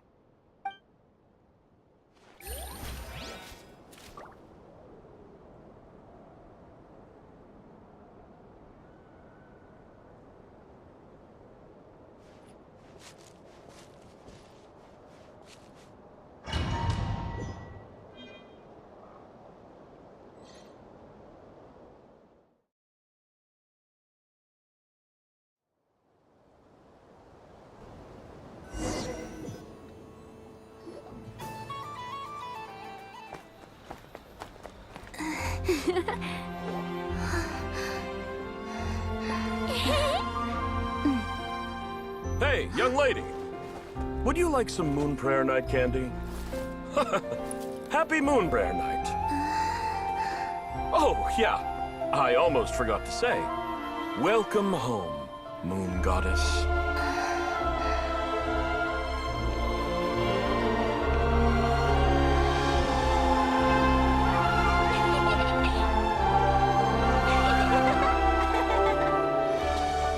Welcome home, Moon Goddess.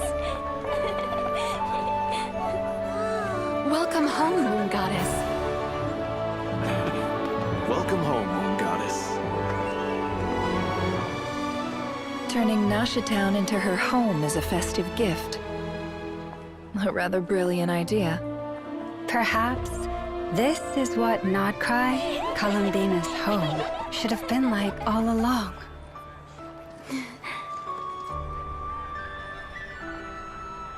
Thank you for the gift. I like it a lot.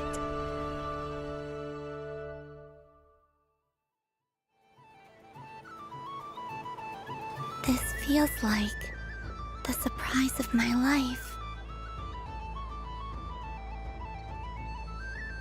I do. I never imagined I'd ever get to enjoy Moon Prayer Night with everyone so freely. If you're happy, we're happy.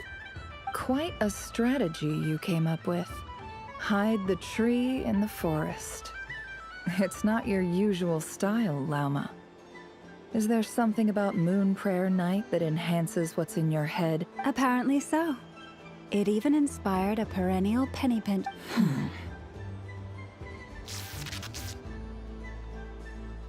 I see it now. This bickering is actually a sign of a strong relationship. Huh?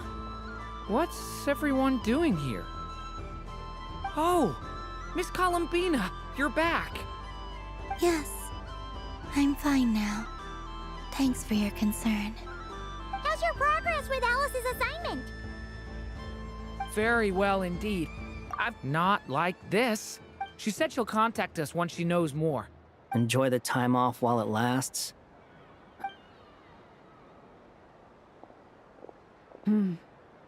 I should go.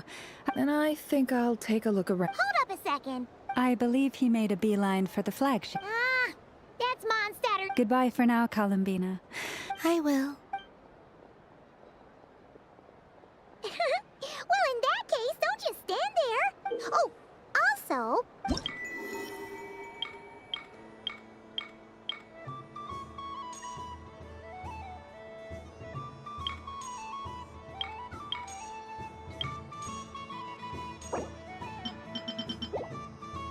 The Frost Moon Scion stall is over here. Over there is the Hexacircle section. Oh, and then there's the not... Thank you. You're not coming with me? We'll be around. But Yep. If you find otherwise, just relax and enjoy yourself.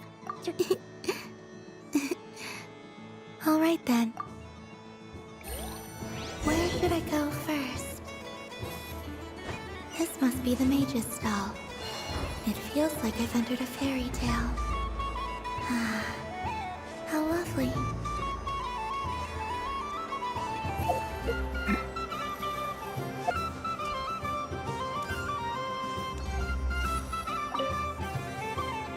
A soft and furry creature that bounces and jumps. Welcome home, Moon Goddess. This one talks too. Allow me to introduce myself. I am a Dodoco from a distant archipelago, the most mischievous of all my Dodo brothers and Dodo sisters. When the going got tough, I powered through, and when I met obstacles, I boomed them away. That sounds like a lot of fun. Doesn't it just? Oh, but then recently, I found a lovely beach. The same beautiful jelly color as my hometown, and so I dove in to have a look. Only to find it overgrown with seagrass and nasty little spiky fish everywhere, looking to turn me into a Dodoco kebab. I made it back to shore by the skin of my teeth, but my tail was sorely hurt. Couldn't you just boom them away? Oh, I wanted to believe. The last thing I wanted was to cause a gigantic fuss and get taken to court by a school of spiky fish. And so, dear Moon Goddess, I was wondering if you might lend me your... Are you roping me into a crime? All the festival goers tonight are dressed up as the Moon Goddess. But there's nothing to say that the Moon Goddess can't disguise herself as a Dodoco, is there? Besides, this is your home. I'm afraid I'm not well acquainted with Dodocos, Madam Mage. Oh, that's quite all right. We Dodocos are innocent, happy. Many, like myself, are mischievous troublemakers. In our eyes, every creature who yearns for happiness and freedom is a Dodoco. But perhaps in yours, we Dodoco are a fluffier and more mischievous breed of Kuhenki. Yes, that is... Oh, wonderful!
Ooh,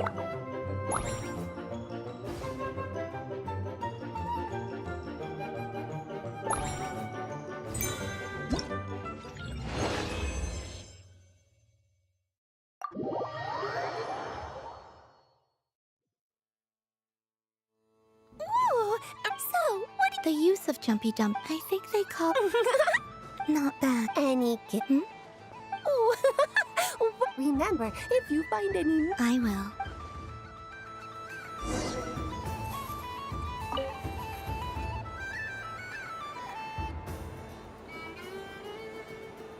I wouldn't say it's unfair, exactly. I mean, your voice goes right into people's heads.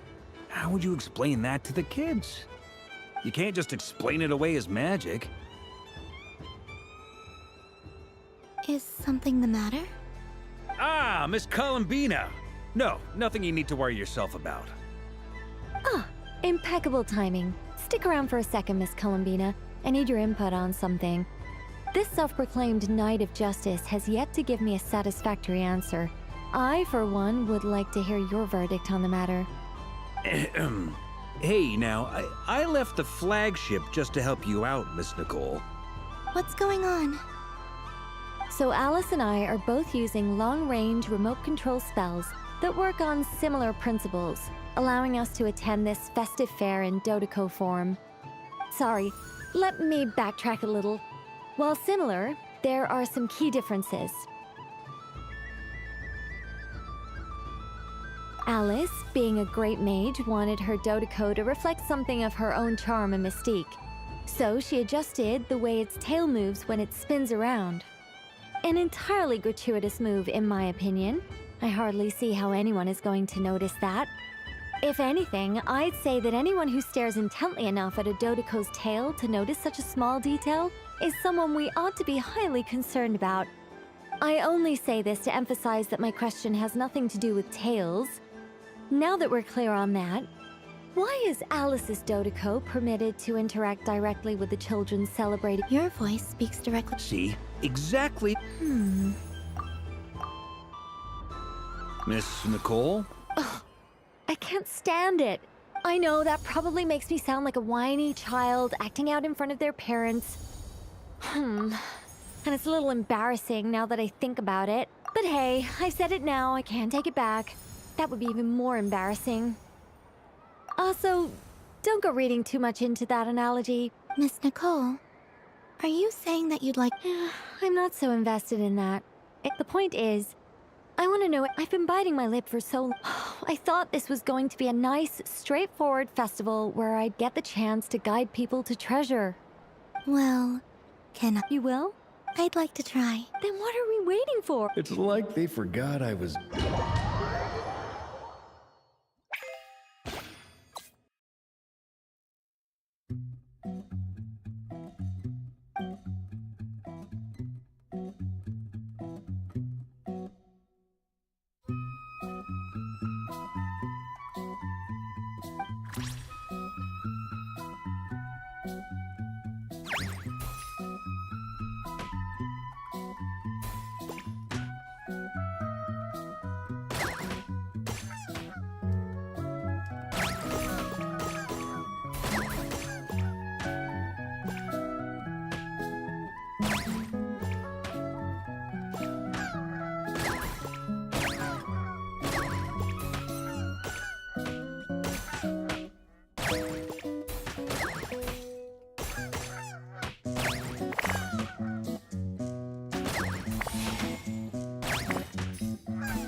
Congratulations, Miss Columbina! With your great wisdom, you have overcome every obstacle in your path. And fate? Well, something to that effect. You could even go with the challenge posed to you by Dodiko.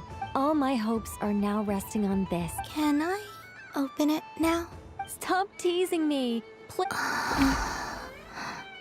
Wow. What a... You have my... Thank you for Don't mention it. You've all done much to help me.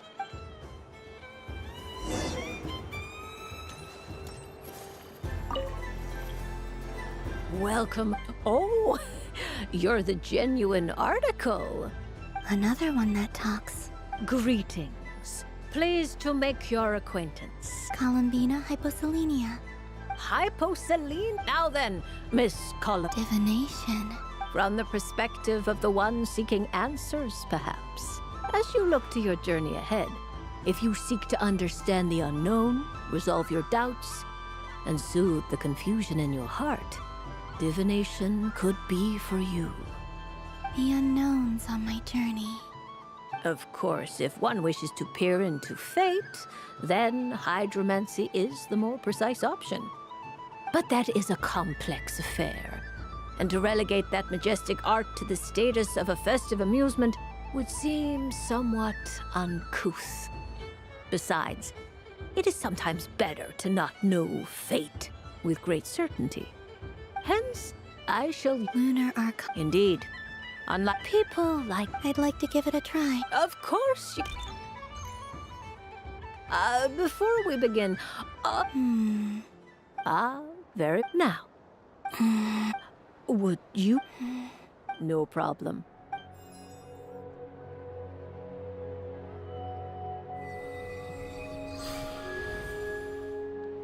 Please, draw the first lunar arcana. Now, draw your second card. And now the third arcana. This is the present.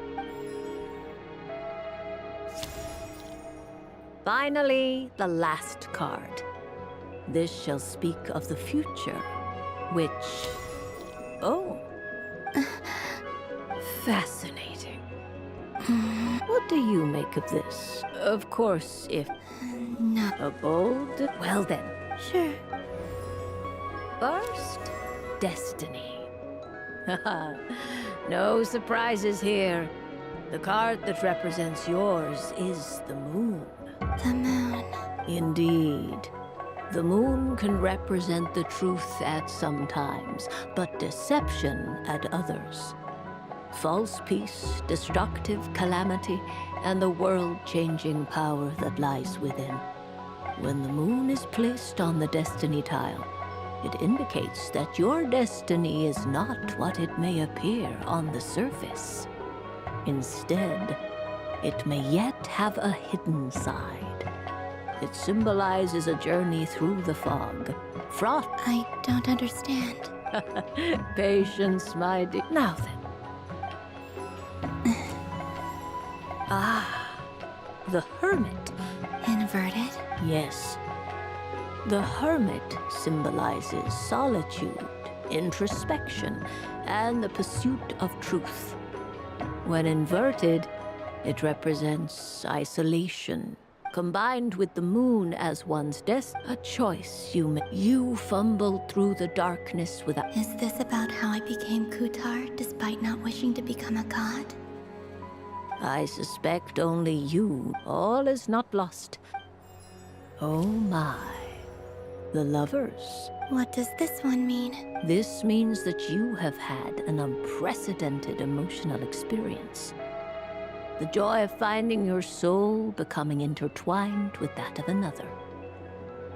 It's true. I've made up... That sounds lovely. I am most delighted for you. Yes.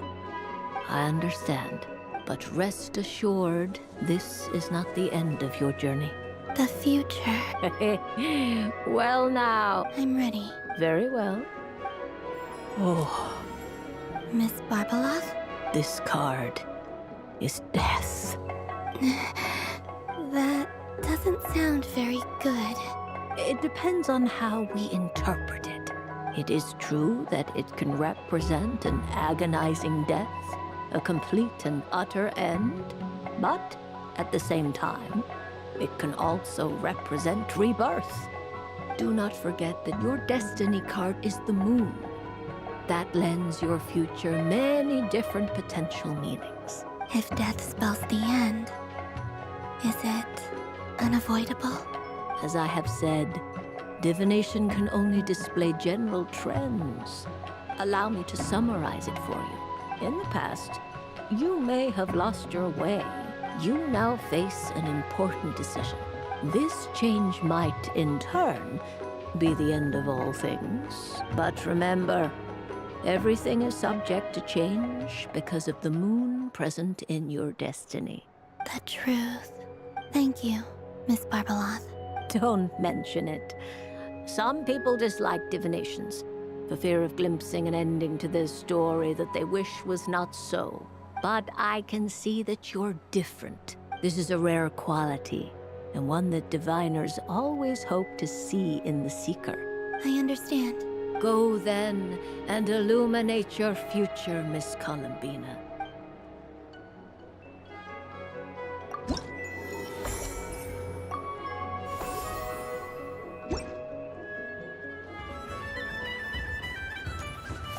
The death card, the moon for which fretting is of no avail. I don't suppose you... Don't get me wrong, once is plenty. You're under no Alright then. Up for another round of fish boss? Of course, of course.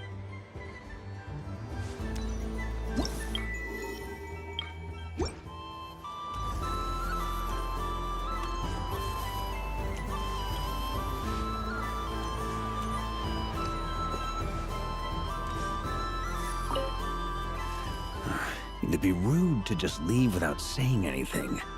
Huh? Albedo? This sketch is for you. Oh, a gift? The North Wind.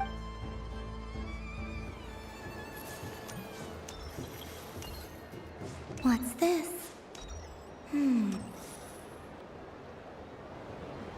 But I was aiming right at it. Aw, what a pity. I saw it with my own eyes. You were so close. That's not true. It dodged out of the way right as I was about to snag it. I'm sorry? You heard me. This paper frog can... Dear, oh dear, what are you saying? How could a paper frog move?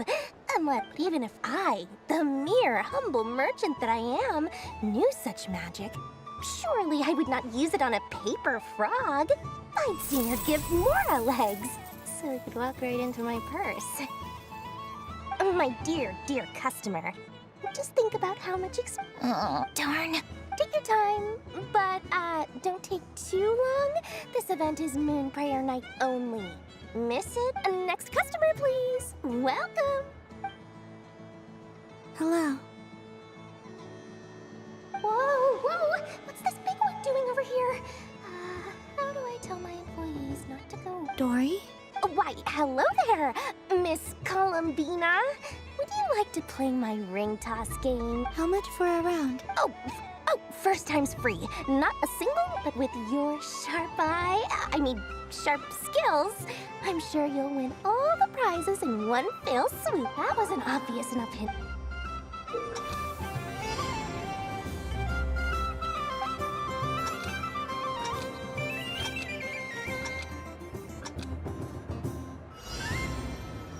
Here comes the ring! Oh, peanuts.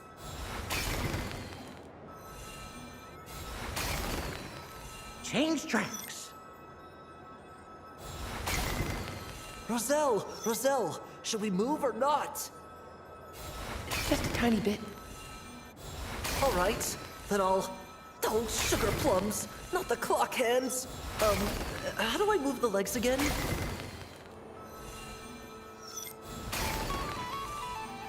Stop it!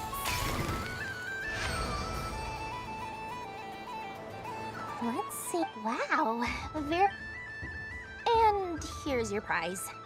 Now, how about another round? Happy Moon Prayer Night, Miss Columbina. Happy Moon Prayer Night. Yes. No. You said we were. I did, but then I recognized a few.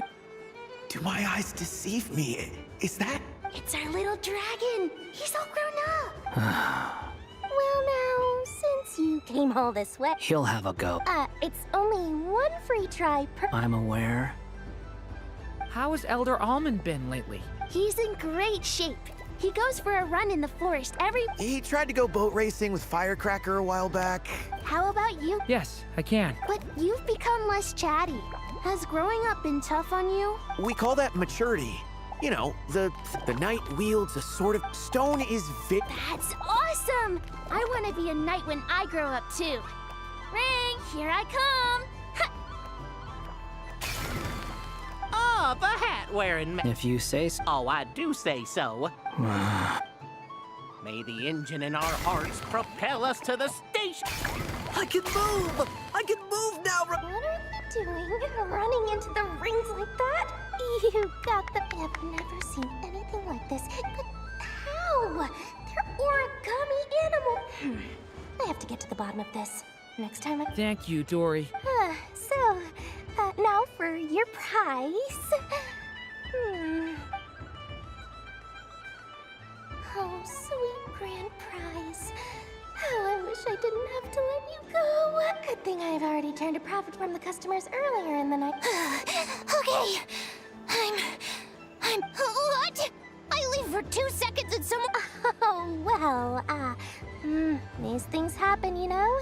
Perhaps you'd be interested in one of the other prizes instead. Here. You... Huh? But... Don't worry about it. It will be happier with you. Oh, thanks so much, miss! Oh, goodness gracious, Columbina. Daddy, look! Forget it. She is the moon goddess after all. I'll think of some other way to swing this. Maybe I can try to hook this new kid. Huh? Oh. You can take mine if you want. What? Why? Why are all these bleeding hearts coming here to ruin my business?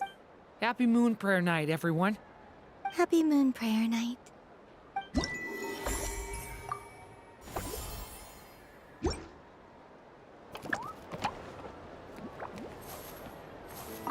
If all the prizes are gone, I might as well... So the next time a customer... And remember...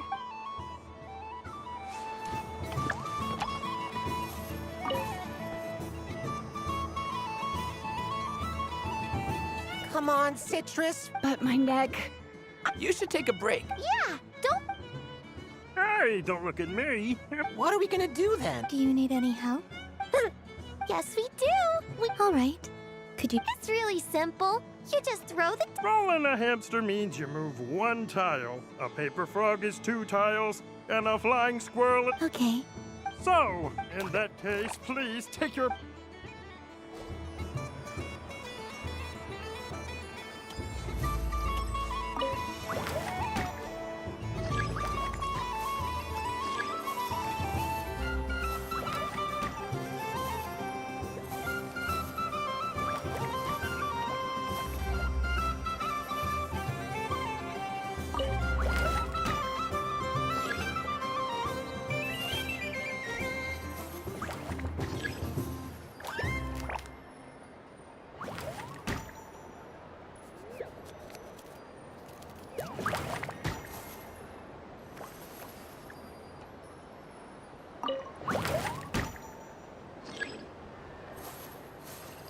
And the winner is the Moon Goddess! Congratulations!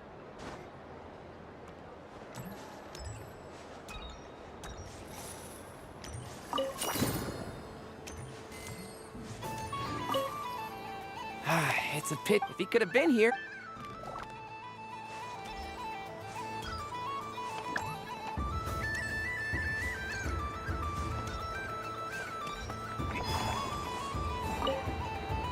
done being a dude? Thanks for coming here. Are there any games you... Why does that hamster... I know you don't mean it, even if you won't admit that. Otherwise, you'd have taken... Looks like Albedo's...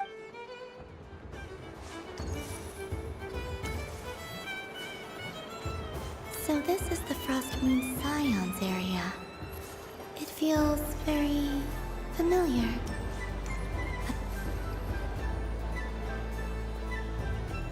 Dodoco's Whirligig! Come check out Dodoco's Whirligig! Ah, welcome home, Moon Goddess. Might I ask what... Ah, it's a very special amusement sponsored by the great mage herself. Ride on a... I say that, but I'm just following a script here. I'd like to ride. No problem, but... Is that not okay? Oh, no, it's fine. It's just that each... My friend... That should do it. But we... Traveler? I want to go on that ride. Will you join me? Let's go then. Don't worry. Paimon will do the rounds. All right. Please take your seats. For safety reasons, you mustn't try to leave the ride before... All right, you're all... Not bad. It reminds me of riding a moon lane. Sometimes, the Kuhenki circle around me like this. Yeah. It does. I've felt scared in the past, too. You know something? I got to see a lot of fascinating things during my disappearance. I saw how the Frost Moon Scions act around their families. It made me curious at first. Slowly, I came to realize that. I know. What I fear now is the end. Thank you for this conversation. Don't worry. This fear I have, I just... Dear passengers, Dodoco... Don't worry, you two.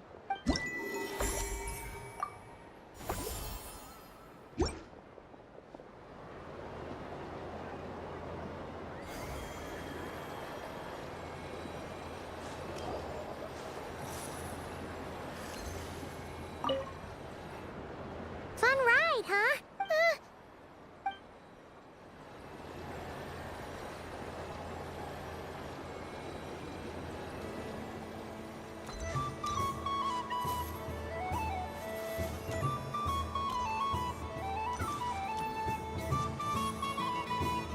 Sunny days! Ah, well, you are very well. This most of... Wow!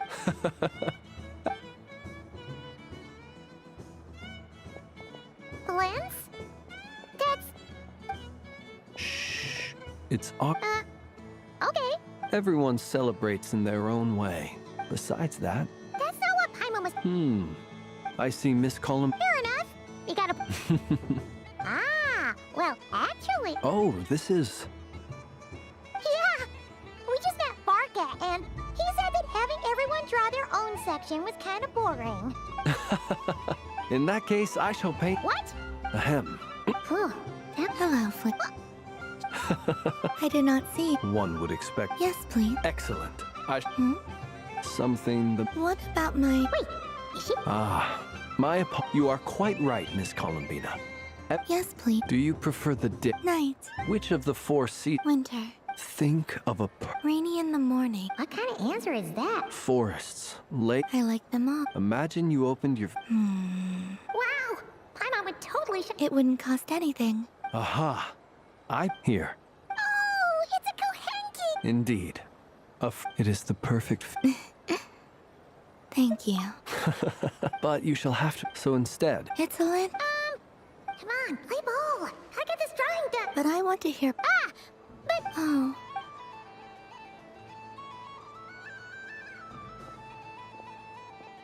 Phew! Nice excuse, lady. Yeah, no thanks to you.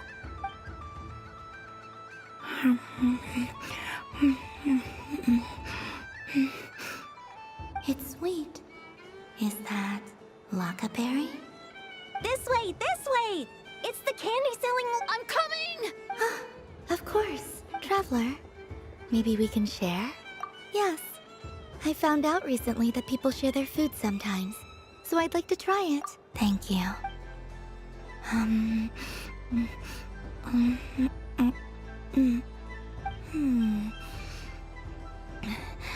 Yours is a little more sour than mine. Here. Are you sure? Amazing.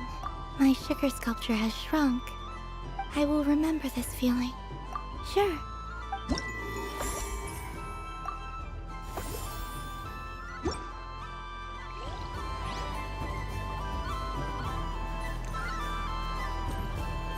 Something about festive light.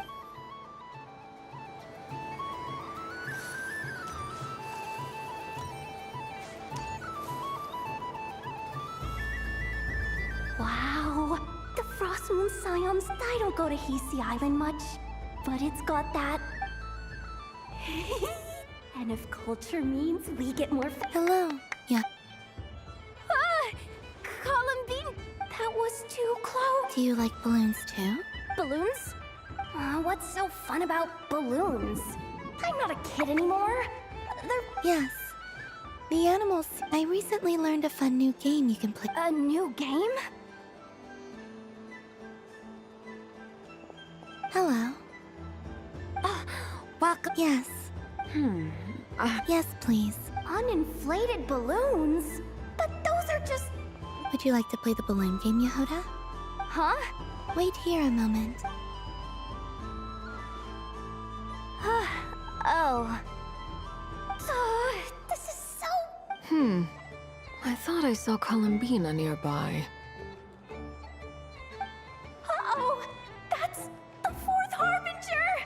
Although she's helped us out quite a bit, she's good people, right? Is she looking for Columbina? Oh, guess that's my ticket out of here. Which stall is she checking out? Oh, it's that other Frost Moon Scions one. Triumph. Oh, I wouldn't be caught dead wearing that stuff. So embarrassing. I have enough gear to carry as it is. Wait, what? She put it on? How peculiar. This would take some getting used to. I wonder if this is what it's like for Lynette. It really suits you, ma'am. What is this? She was so intimidating a moment ago, but now... I suppose I may as well keep them on for now. All part of the festive experience. Oh, she's coming this way. How do you do, Miss Yehuda? Oh, jeez. Don't talk to me while wearing that thing. Where? Oh! Hey there. I'm looking for Columbina. Have you seen her? She just... Huh? Oh, wait. Is that what she meant by balloon game? Yeah. Huh? No fair! How come I get caught in the crossfire? An ambush from the rear? Is this a declaration of war, Columbina? Would you like to play too, Arlecchino? Seriously? Are they gonna start some beef right here, right now? Gladly. That said, I believe there is another who would like to join. Boss Nev! Thank goodness! You've gotta get me out of here! Things are kicking off big time! Hello there. I'd like 10... What? Miss Moon Goddess, I hope you're prepared to pay the price for assaulting my employee. Welcome to the game, Nefer. Just to be clear, let's keep this a fair fight, okay? Naturally. Don't just... Huh? Do I... Of course. I knew something like this was gonna happen.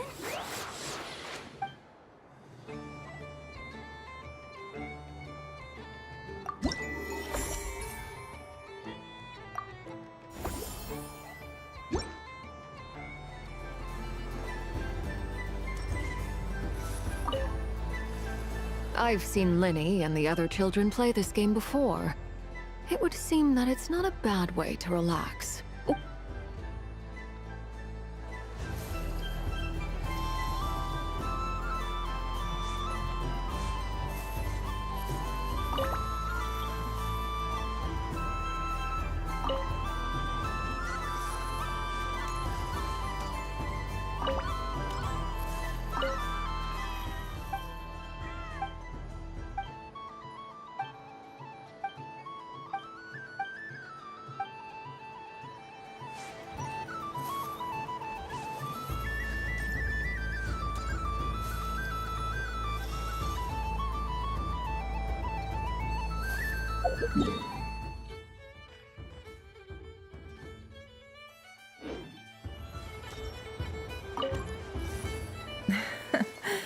That was fun.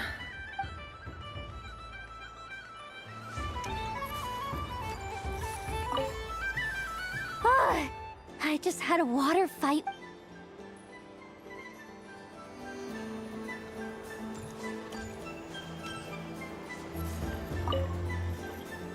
Miss Laliki! Oh, so it had. Hello there, did Lady Llama send you? You'd like some... No? I believe it wants that box. Oh, I see. Thank you, Lady Huh. Mr. Cantor. Sorry, no. I see. The resemblance was uncanny.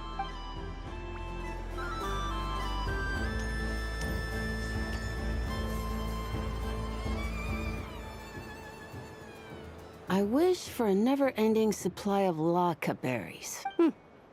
What a humble wish.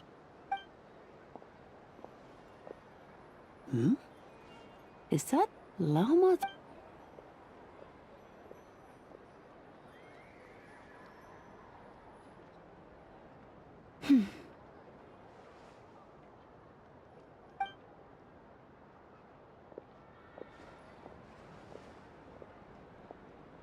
I wish that the long plume ibis... Oh dear, poor llama. All right. While everyone else is celebrating moon... I don't mind. It's rewarding work. My antlers are at the... But as I help these dear friends hang their wishes up, you see, they are all such beautiful wishes, and they are ones that we can fulfill. Do you blame me, Llama? It is by the help of so many people. You've done plenty. I say this in earnest, both as someone... What about as a moon... Thank you. But... Since you asked for my honesty, I won't... I suppose it's... Once you return to the moon, I'm sure those of us left behind will gaze up... I will miss you. I hope to stay in... Perhaps you could use... I've heard Yehuda say... We could prepare a code book before... Still, and now that I think about... Because... Yes. In my experience, the truth tends to be difficult. But that's what makes it stand out from what is false. So I'm confident that your thoughts and your love will shine through the Thank you. Is this? I wish that all who dwell in this moonlit world can find a place to belong. And I wish that I shall one day see my friends again.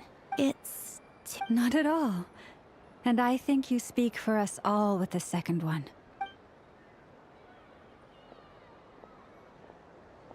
I shall continue to pray until the day that all of these wishes come true.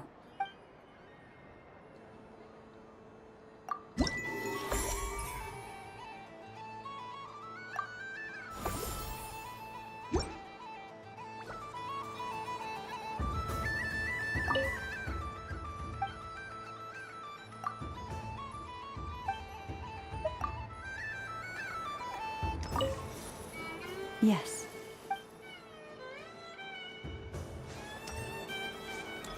What's this?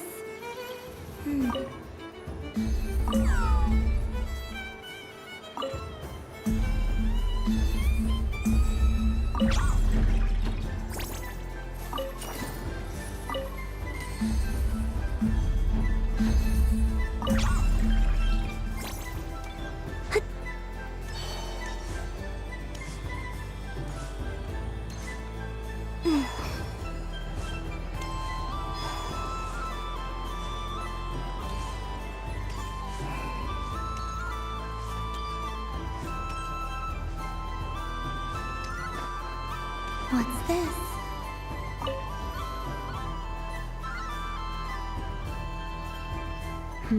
I don't have a Is this... bit of column A, but I'm currently running some... Basically, you need to press the button to help them successfully obtain the treasure. I'll record your data, but... Ma'am, I mean... There's no need. Okay then. Whatever you're comfortable... Great!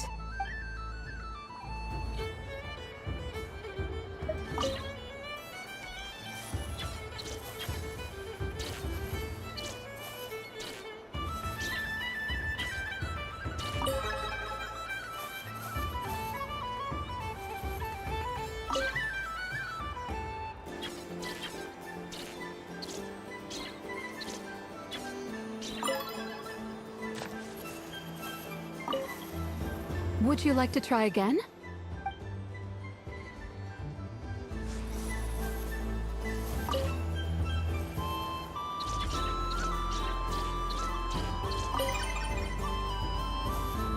Nice! Data collection complete. There are so many attractions here. Since I rarely get out, I'm...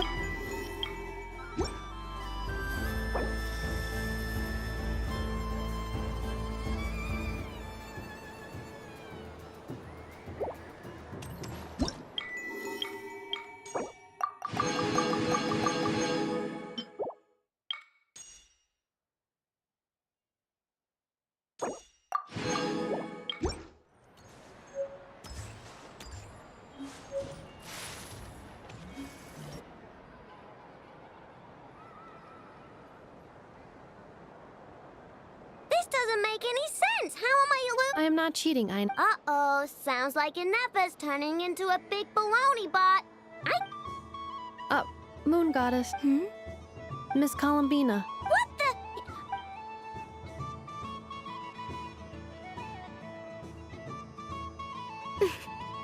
All right, fine. Let's all laugh at I know.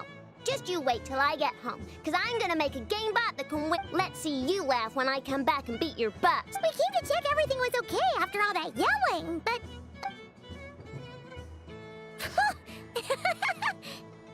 Whatever it is, it sounds like cheating is allowed. Kuhenki concentration. Each player starts with differently colored kuhenki.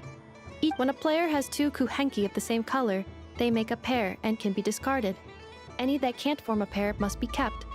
The round ends when a player can't form any more kuhenki pairs. Ooh! That is fine. Alrighty then. Okay, but sure. And if we win? If you win... I have taken to calling this. Hey, lay off me. Looks like Luana...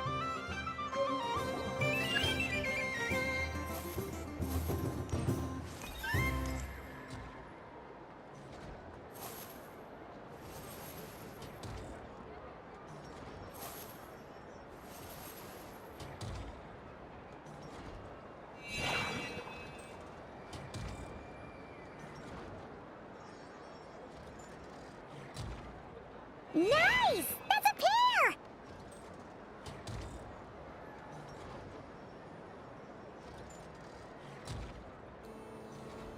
Go, go, fly!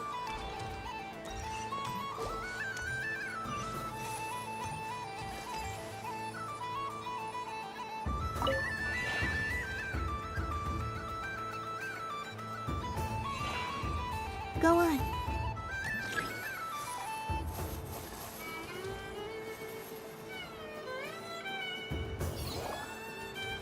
I have a pair.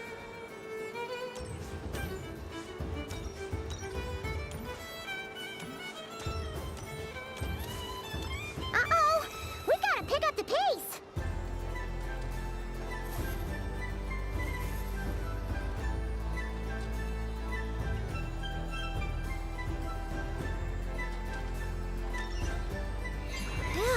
That was too close.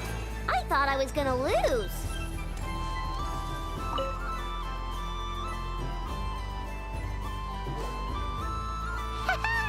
Let's see who's gonna be the unlucky one.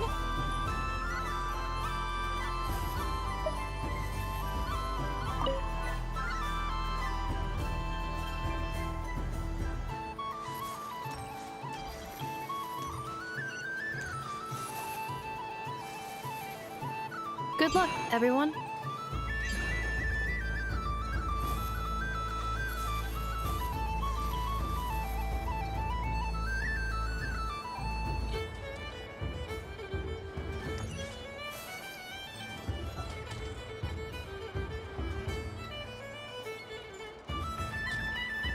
Let me pick a... You're looking very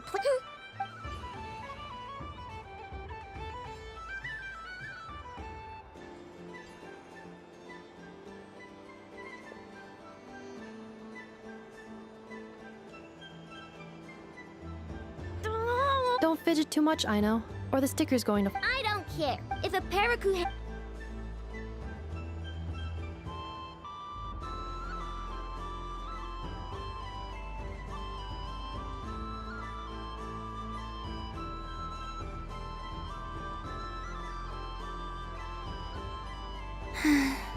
I've lost.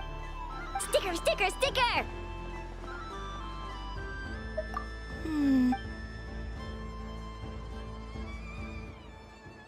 Cute! You think so? What did Luana Tar... She said it looks so cute.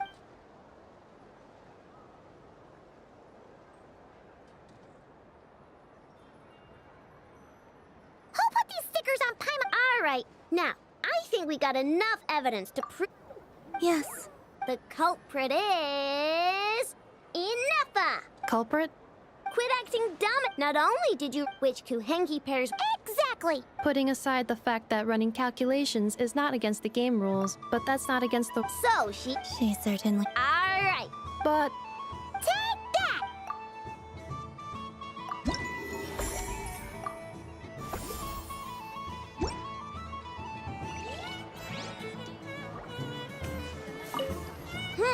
I'm...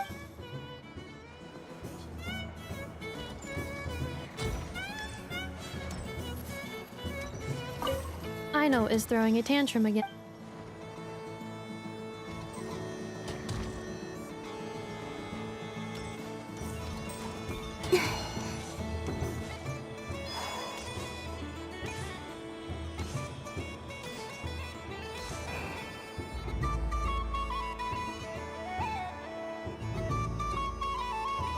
Well, well, look who it is. I heard someone went and disappeared on us the moment we let her out of our sight. Frankly... Were you worried about me, Sandrone? You had... It seems to me... You? I cannot. Based on what I know about... Shut up! I'm only here to... Really? It's Columbine. Tell someone who cares. I've missed you, Sandra. I hope I get a chance... Is that... Anyway, let's... What? You mean that frostfin whale? Yes. It's... because you're not a... Fine! You wanna play? Let's play. Lovely. You old geezer! What? You'd better not lose. What? Allow me to demonstrate, since I'm feeling so nice. You just step on the teeth, like this.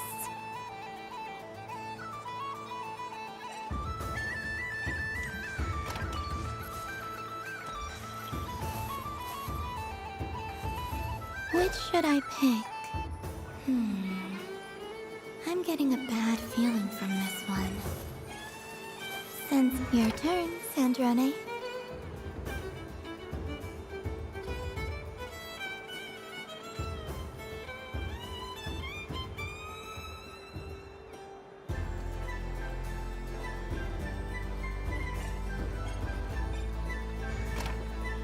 Don't come crying to me if you get bitten.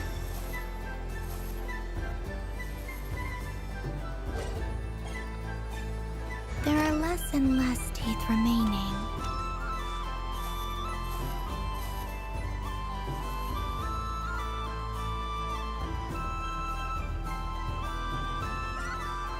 Huh? What's that noise?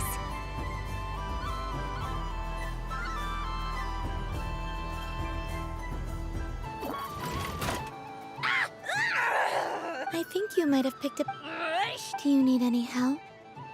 It seems like you're stuck. It's just a blasted... toy! How is its grip this strong? All right. Well. Hey! Hiya! Why you? Rematch! Are you all right, Sandrone? Quit your fuss! All right.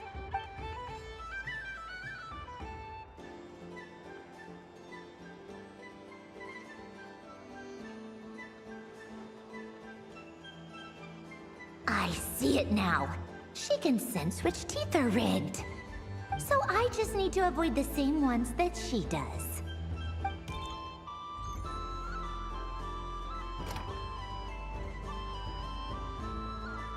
This one. Seems fine. She avoided that one then? All right.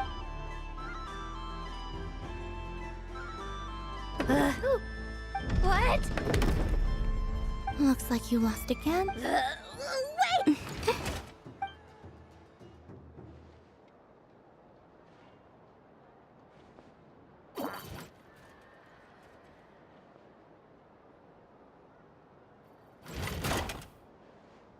Stupid! Are you all right, Sandrone? Should I let you bonk me on the head as well? Ah, forget it! Come on, bonk away. I told you. Gah, you've always been so annoying. Singing right outside my door and inviting yourself to my tea parties, going AWOL. Of all my days with the Fatui, the times I spent with you, I will not forget them. We'll always be friends, no matter where we are, right? Who'd want to be your...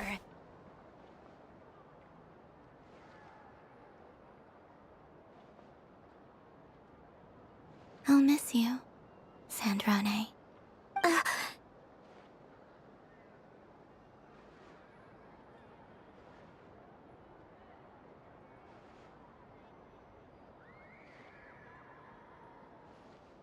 Goodbye, Sandrone.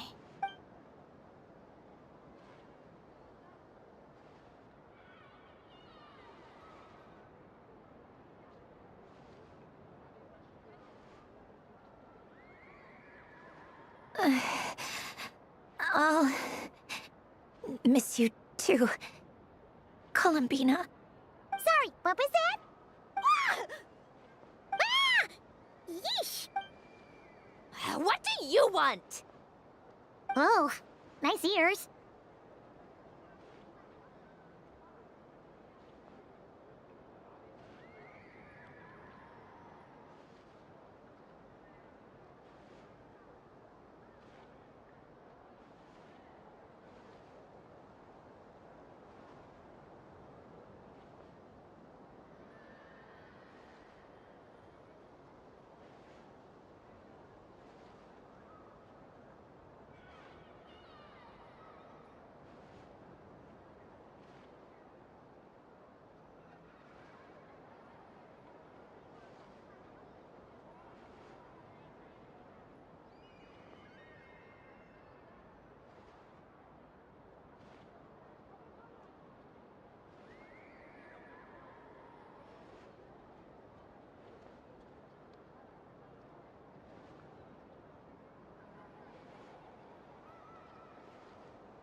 What do you want? This! Huh? It's your turn to draw something. You're one of her friends too, aren't you?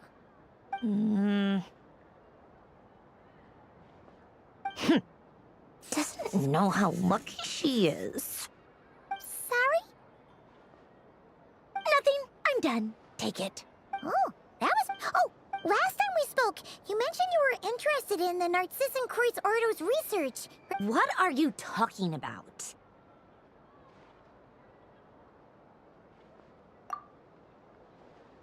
This is...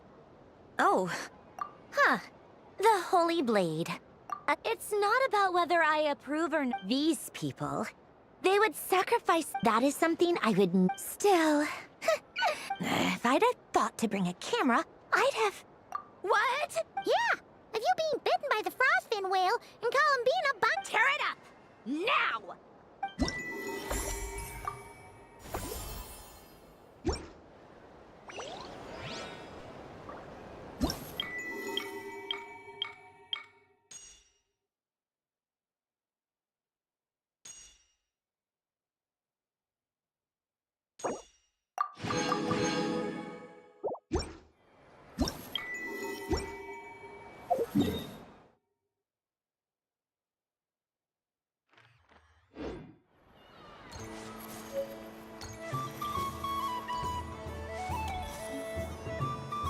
Moon Prayer Candy? Welcome home, Moon Goddess. Sure. I knew you. I'm not sure. Is this for your... A gift for my... Do you have... No? Huh. No? Hey, now, while we're at it...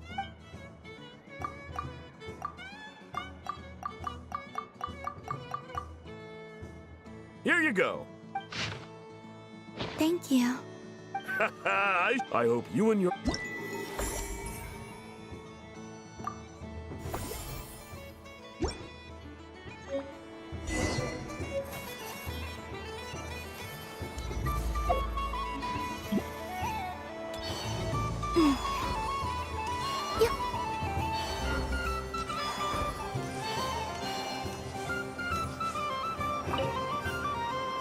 Traveler. Hey there, Colin. Are you sure you don't... Right now, what I'd like to do is... Oh, candy for Rob? What about you, Traveler? How does your... Oh. Yes. Okay, gotcha. Sure, this one. Here we go. One per... It's so...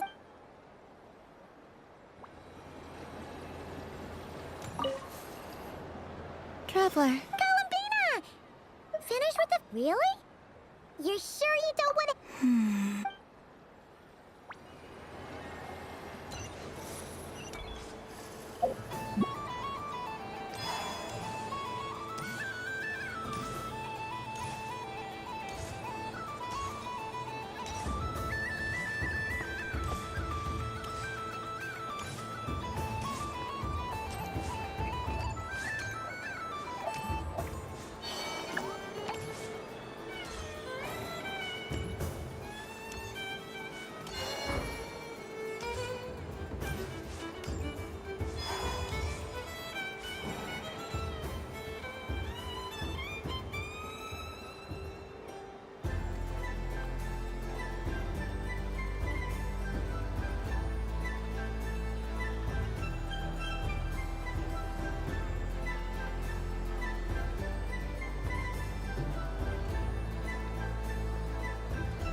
Assorted Moon...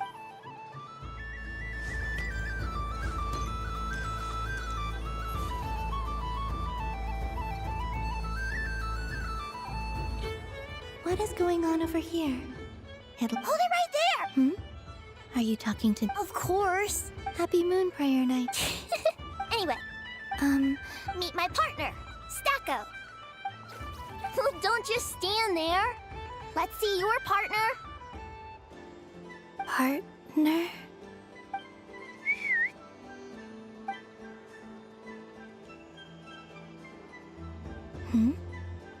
So I need to select a partner.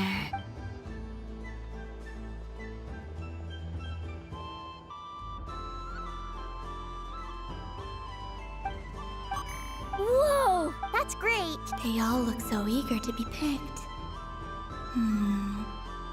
Which one should I choose? This deer came to celebrate the festival with the Frost Moon Scions. It wants to help me with its antlers. Testing. In this corner, we have the Moon Goddess and her robot partner. And in the other, we have only...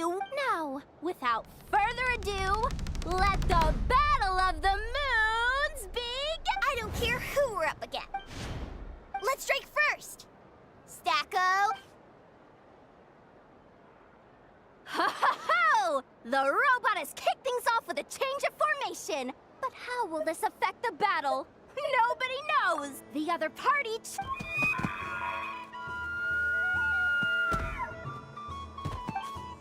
Stacko! The attack lands! And if those sizzling sounds are anything to go by... Okay then. Stacko. Empowered state! There we go! Now we're talking!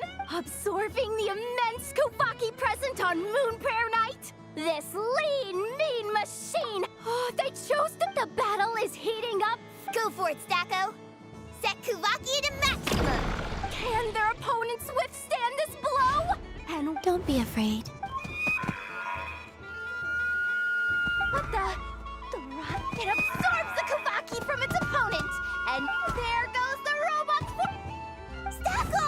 Oh, Stacko is down for the count! Our winner is the Moon Goddess! You did your best, Stacko. I think my partner did...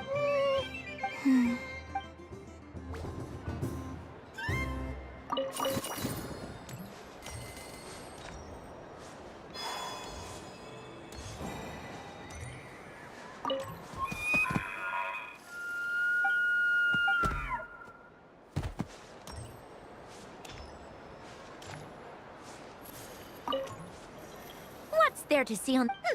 Let her go up there and cry alone. You're giving me candy. Hey! Don't take it away! I never said I didn't want it. I mean, you can't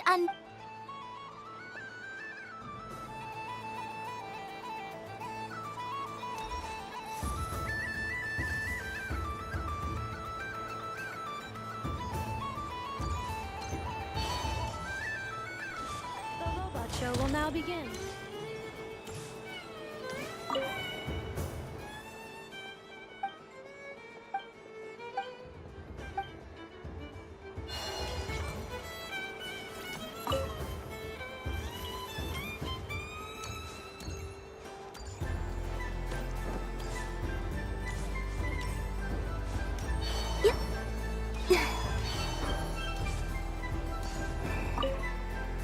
Happy Moon Prayer Night.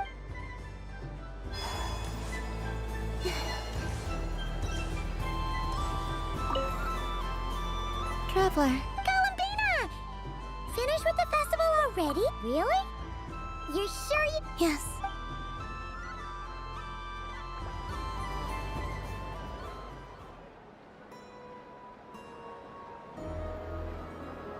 This was the most fun I've ever... Everywhere I went, people were saying, "Welcome home." And there were friends at every turn. I only wish it could last longer than one night. Oh.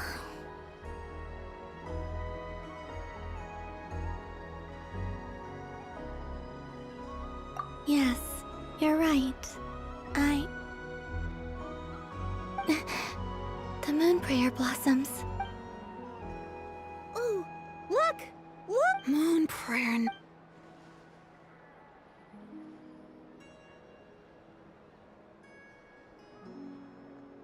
The moon.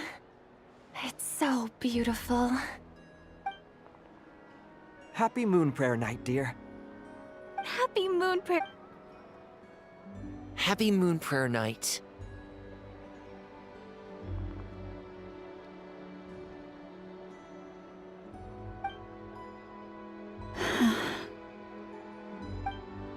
Aww.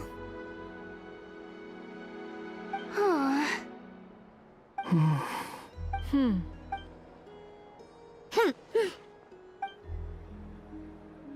Time flies when you're having fun.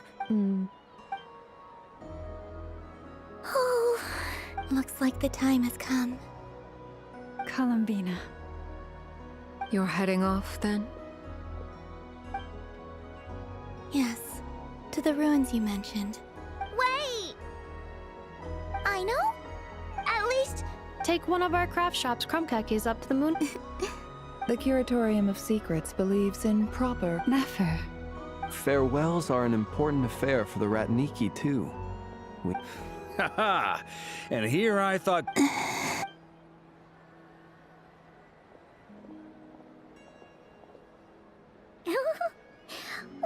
made a little something for you, Columbina. Ta-da! What is it? A Moon Prayer Night greeting card. With drawings by all of your friends. You did mention that you'd like a portrait. I, meanwhile, did the portrait of Mr. Albedo. And Mr. Varka did the same for me. I mean, I think my work was pretty... The picture of Ashru with... Wait, was I the only one who did a full body picture? That's so embarrassing. I did pictures of me in a... I did my own portrait and one for Hatka. Plus, there... I don't know what to say. Thank you so much, everyone. This... Lama, I think... Remember how the That was a very long time ago. Yes. Wow. Quite. Simply open your windows on nights... That sounds most fitting. I'll try... I, for one, would Exactly! So don't worry about just... All right. I promise.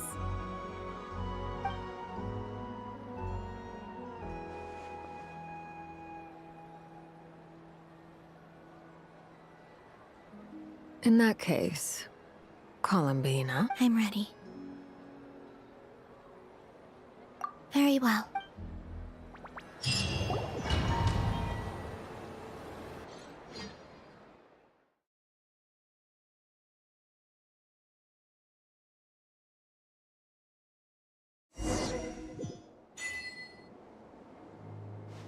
In just a few moments, I will be gone. I still don't know what to expect on the moon. Will I really be able to send messages to my friends? The Kuhenki, the animals of Not Cry. I'll never get to see them again. I wonder where I'll be when the next moon...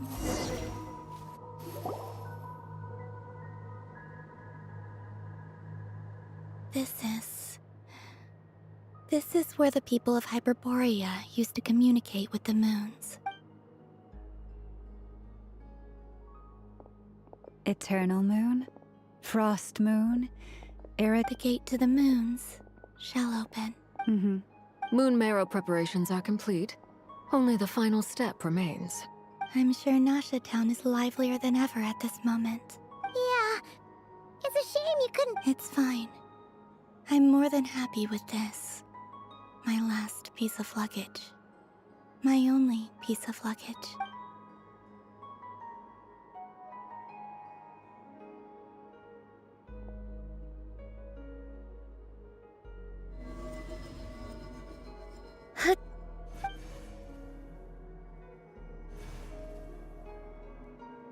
I can already feel...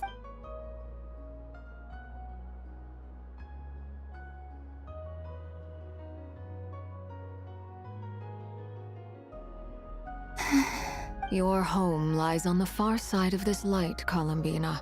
From now on, we will at last have a reason to pray to Columbina. Yes? Be sure to come back and see us when you get the chance.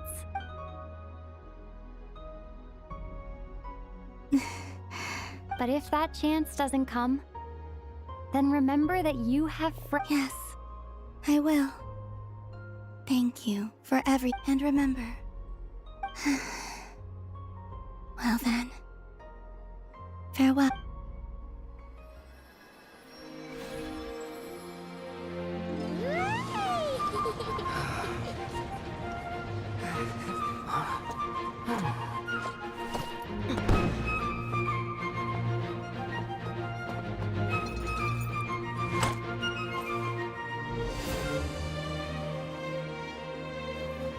Thank you. This was my happiest night in Tevat.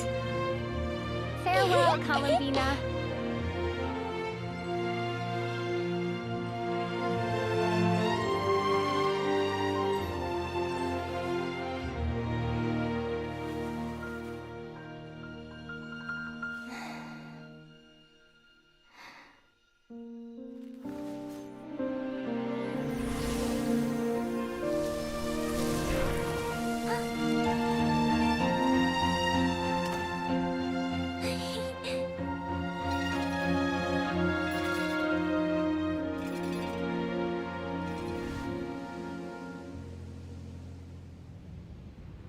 The moon really is closer than ever tonight.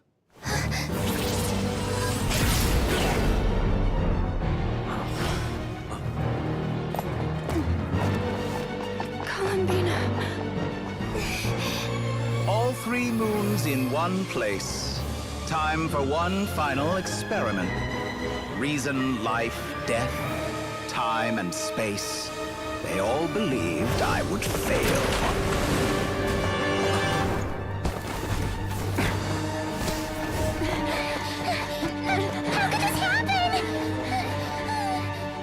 But Tevat's primordial power never did belong to the throne of heaven. And now, they are mine.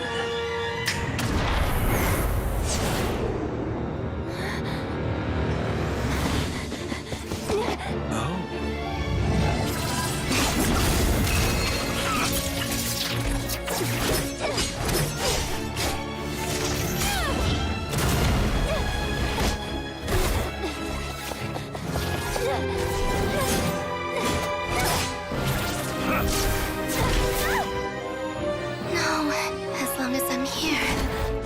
The Doctor is free to wield the 3 moons' power.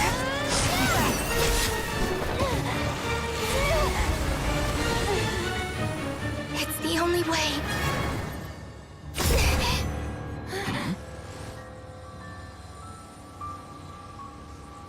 I guess I won't be going home today. Columbina! No!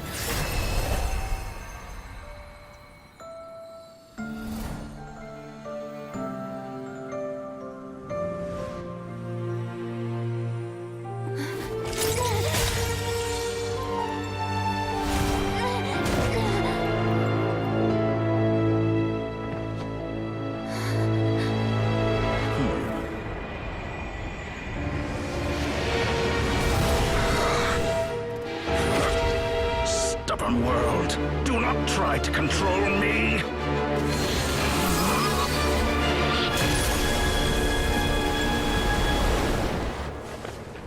Columbina.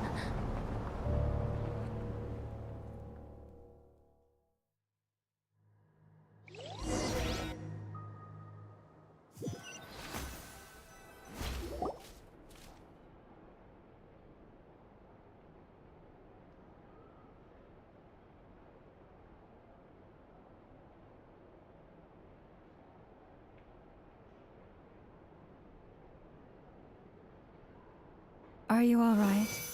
Do your wounds still hurt? I had someone prepare a little medicine that could prove effective. Take it if you need to. In that case, let me relate the contents of the call we made to Alice after the incident occurred. That Dottore is a crafty one. He distracted the Hexenzirkel by creating a huge fuss at Tevat's borders. I'd assumed that the cause was an abyssal intrusion from the outside world, which in fairness is a rather common occurrence. But after learning that you managed to influence the phantoms in Nordcry, I realized that perhaps this interference could have come from within Tevat instead. But we weren't able to change their fates. True, you couldn't change how their stories ended, but you did build some variables around yourself. Variables? Yes. Things you heard that you could not otherwise have learned, ideas that would otherwise have never crossed your mind. All these things are variables. Of course, most variables usually pale into insignificance with the myriad of possibilities floating around. But the moment you start treating them as building blocks and intentionally, that's what Dottore did. And it's how he created the necessary conditions so that when you activated the portal tonight, it played right into his plan. However, we have no way of knowing exactly what he did. Yeah, we also need to ascertain Columbina's status. And that about sums it up. As I suspected, Dottore has disappeared completely. If it's any consolation, he wasn't able to control Columbina as he might have wished to. Oh no! What? She did what? All we saw was Dottore appeared and used some kind of power. The next thing we knew, he and Columbina were gone and you were falling into the sea.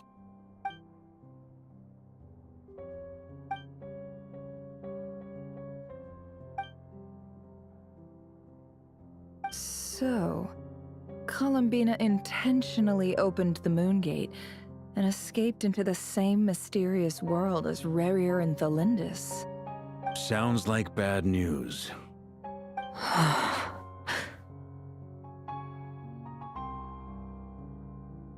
Seen in that way, the trilunar syzygy and Rerir's emergence, Dottore might have been pulling the strings in both cases. According to Miss Alice, he is attempting to transcend his destiny and finish an experiment that only a god might complete. An utter lunatic. Wait a sec, where's Hat Guy? Seems like he'd want to be here for this. He took off with the Dodo communication device after we spoke to Alice. He said he had a hunch that he wanted to investigate by himself. The look on his face was terrifying. I've never seen him like that before.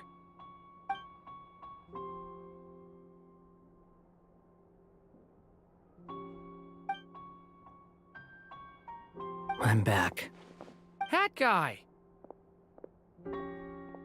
I went to look for the Hyperborean phantoms again.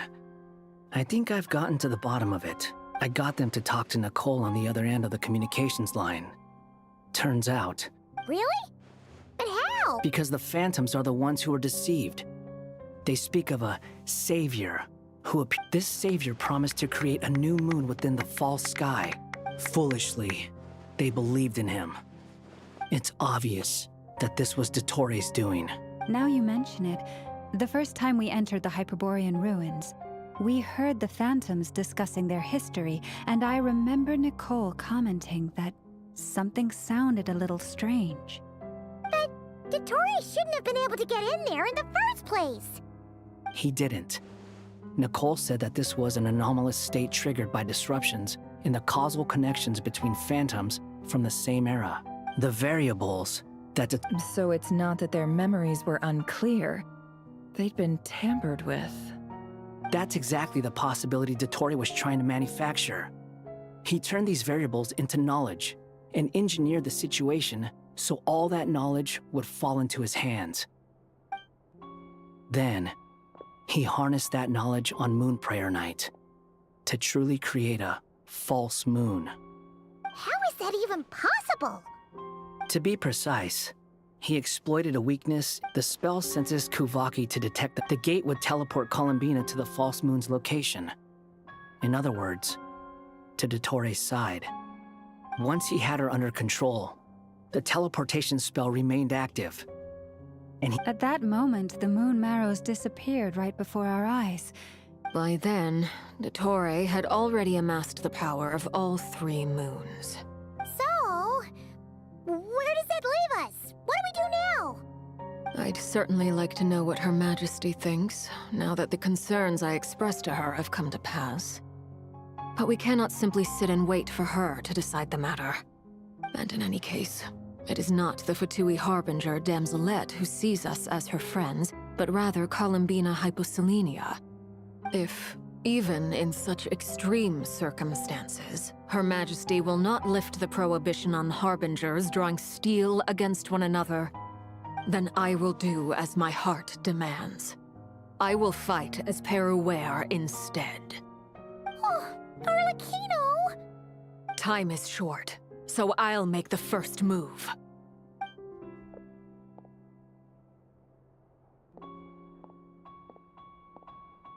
Whew. Even Arlecchino seems to be losing her cool now.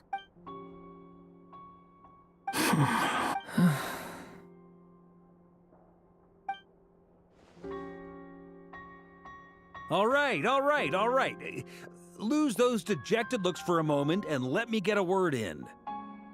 It looks bad, I won't lie. Very bad, in fact. So Dottore pulled some real dirty tricks to gain the upper hand. For now. And yeah, it's to the point where even the mages say that his variables have affected destiny. I'm not so sure, though. Many have told me that Tevat's destiny is fixed, and that does appear to be the case. Well, and since he was able to stack these variables up, you of all people should not be discouraged. This isn't over yet. And you're not alone in that. Everyone here does, whether they've spoken thus far or not. But none of us are the type to sit back and wait for the sun to shine again. That's exactly how a knight should roll. Mark is right! Think Dottore's already— That's what I'm talking— How's everyone else? I'll use Kuvaki to investigate Columbina's whereabouts. I am not ready to give up either. Leave the intel gathering to me. Whatever happens within— Ano and I will do all we can. Alice and Nicole are busy dealing with an emergency at Tevat, but they're both very angry about this. Are you ready then? I'll do my best. As for me, I'm pretty familiar with Dottore's way of— Nice! I'll get in touch with Flint's and Itlua, get them to have a chat with their Starshiner. At the same time, I'll pass on instructions to— Yeah! That's it then.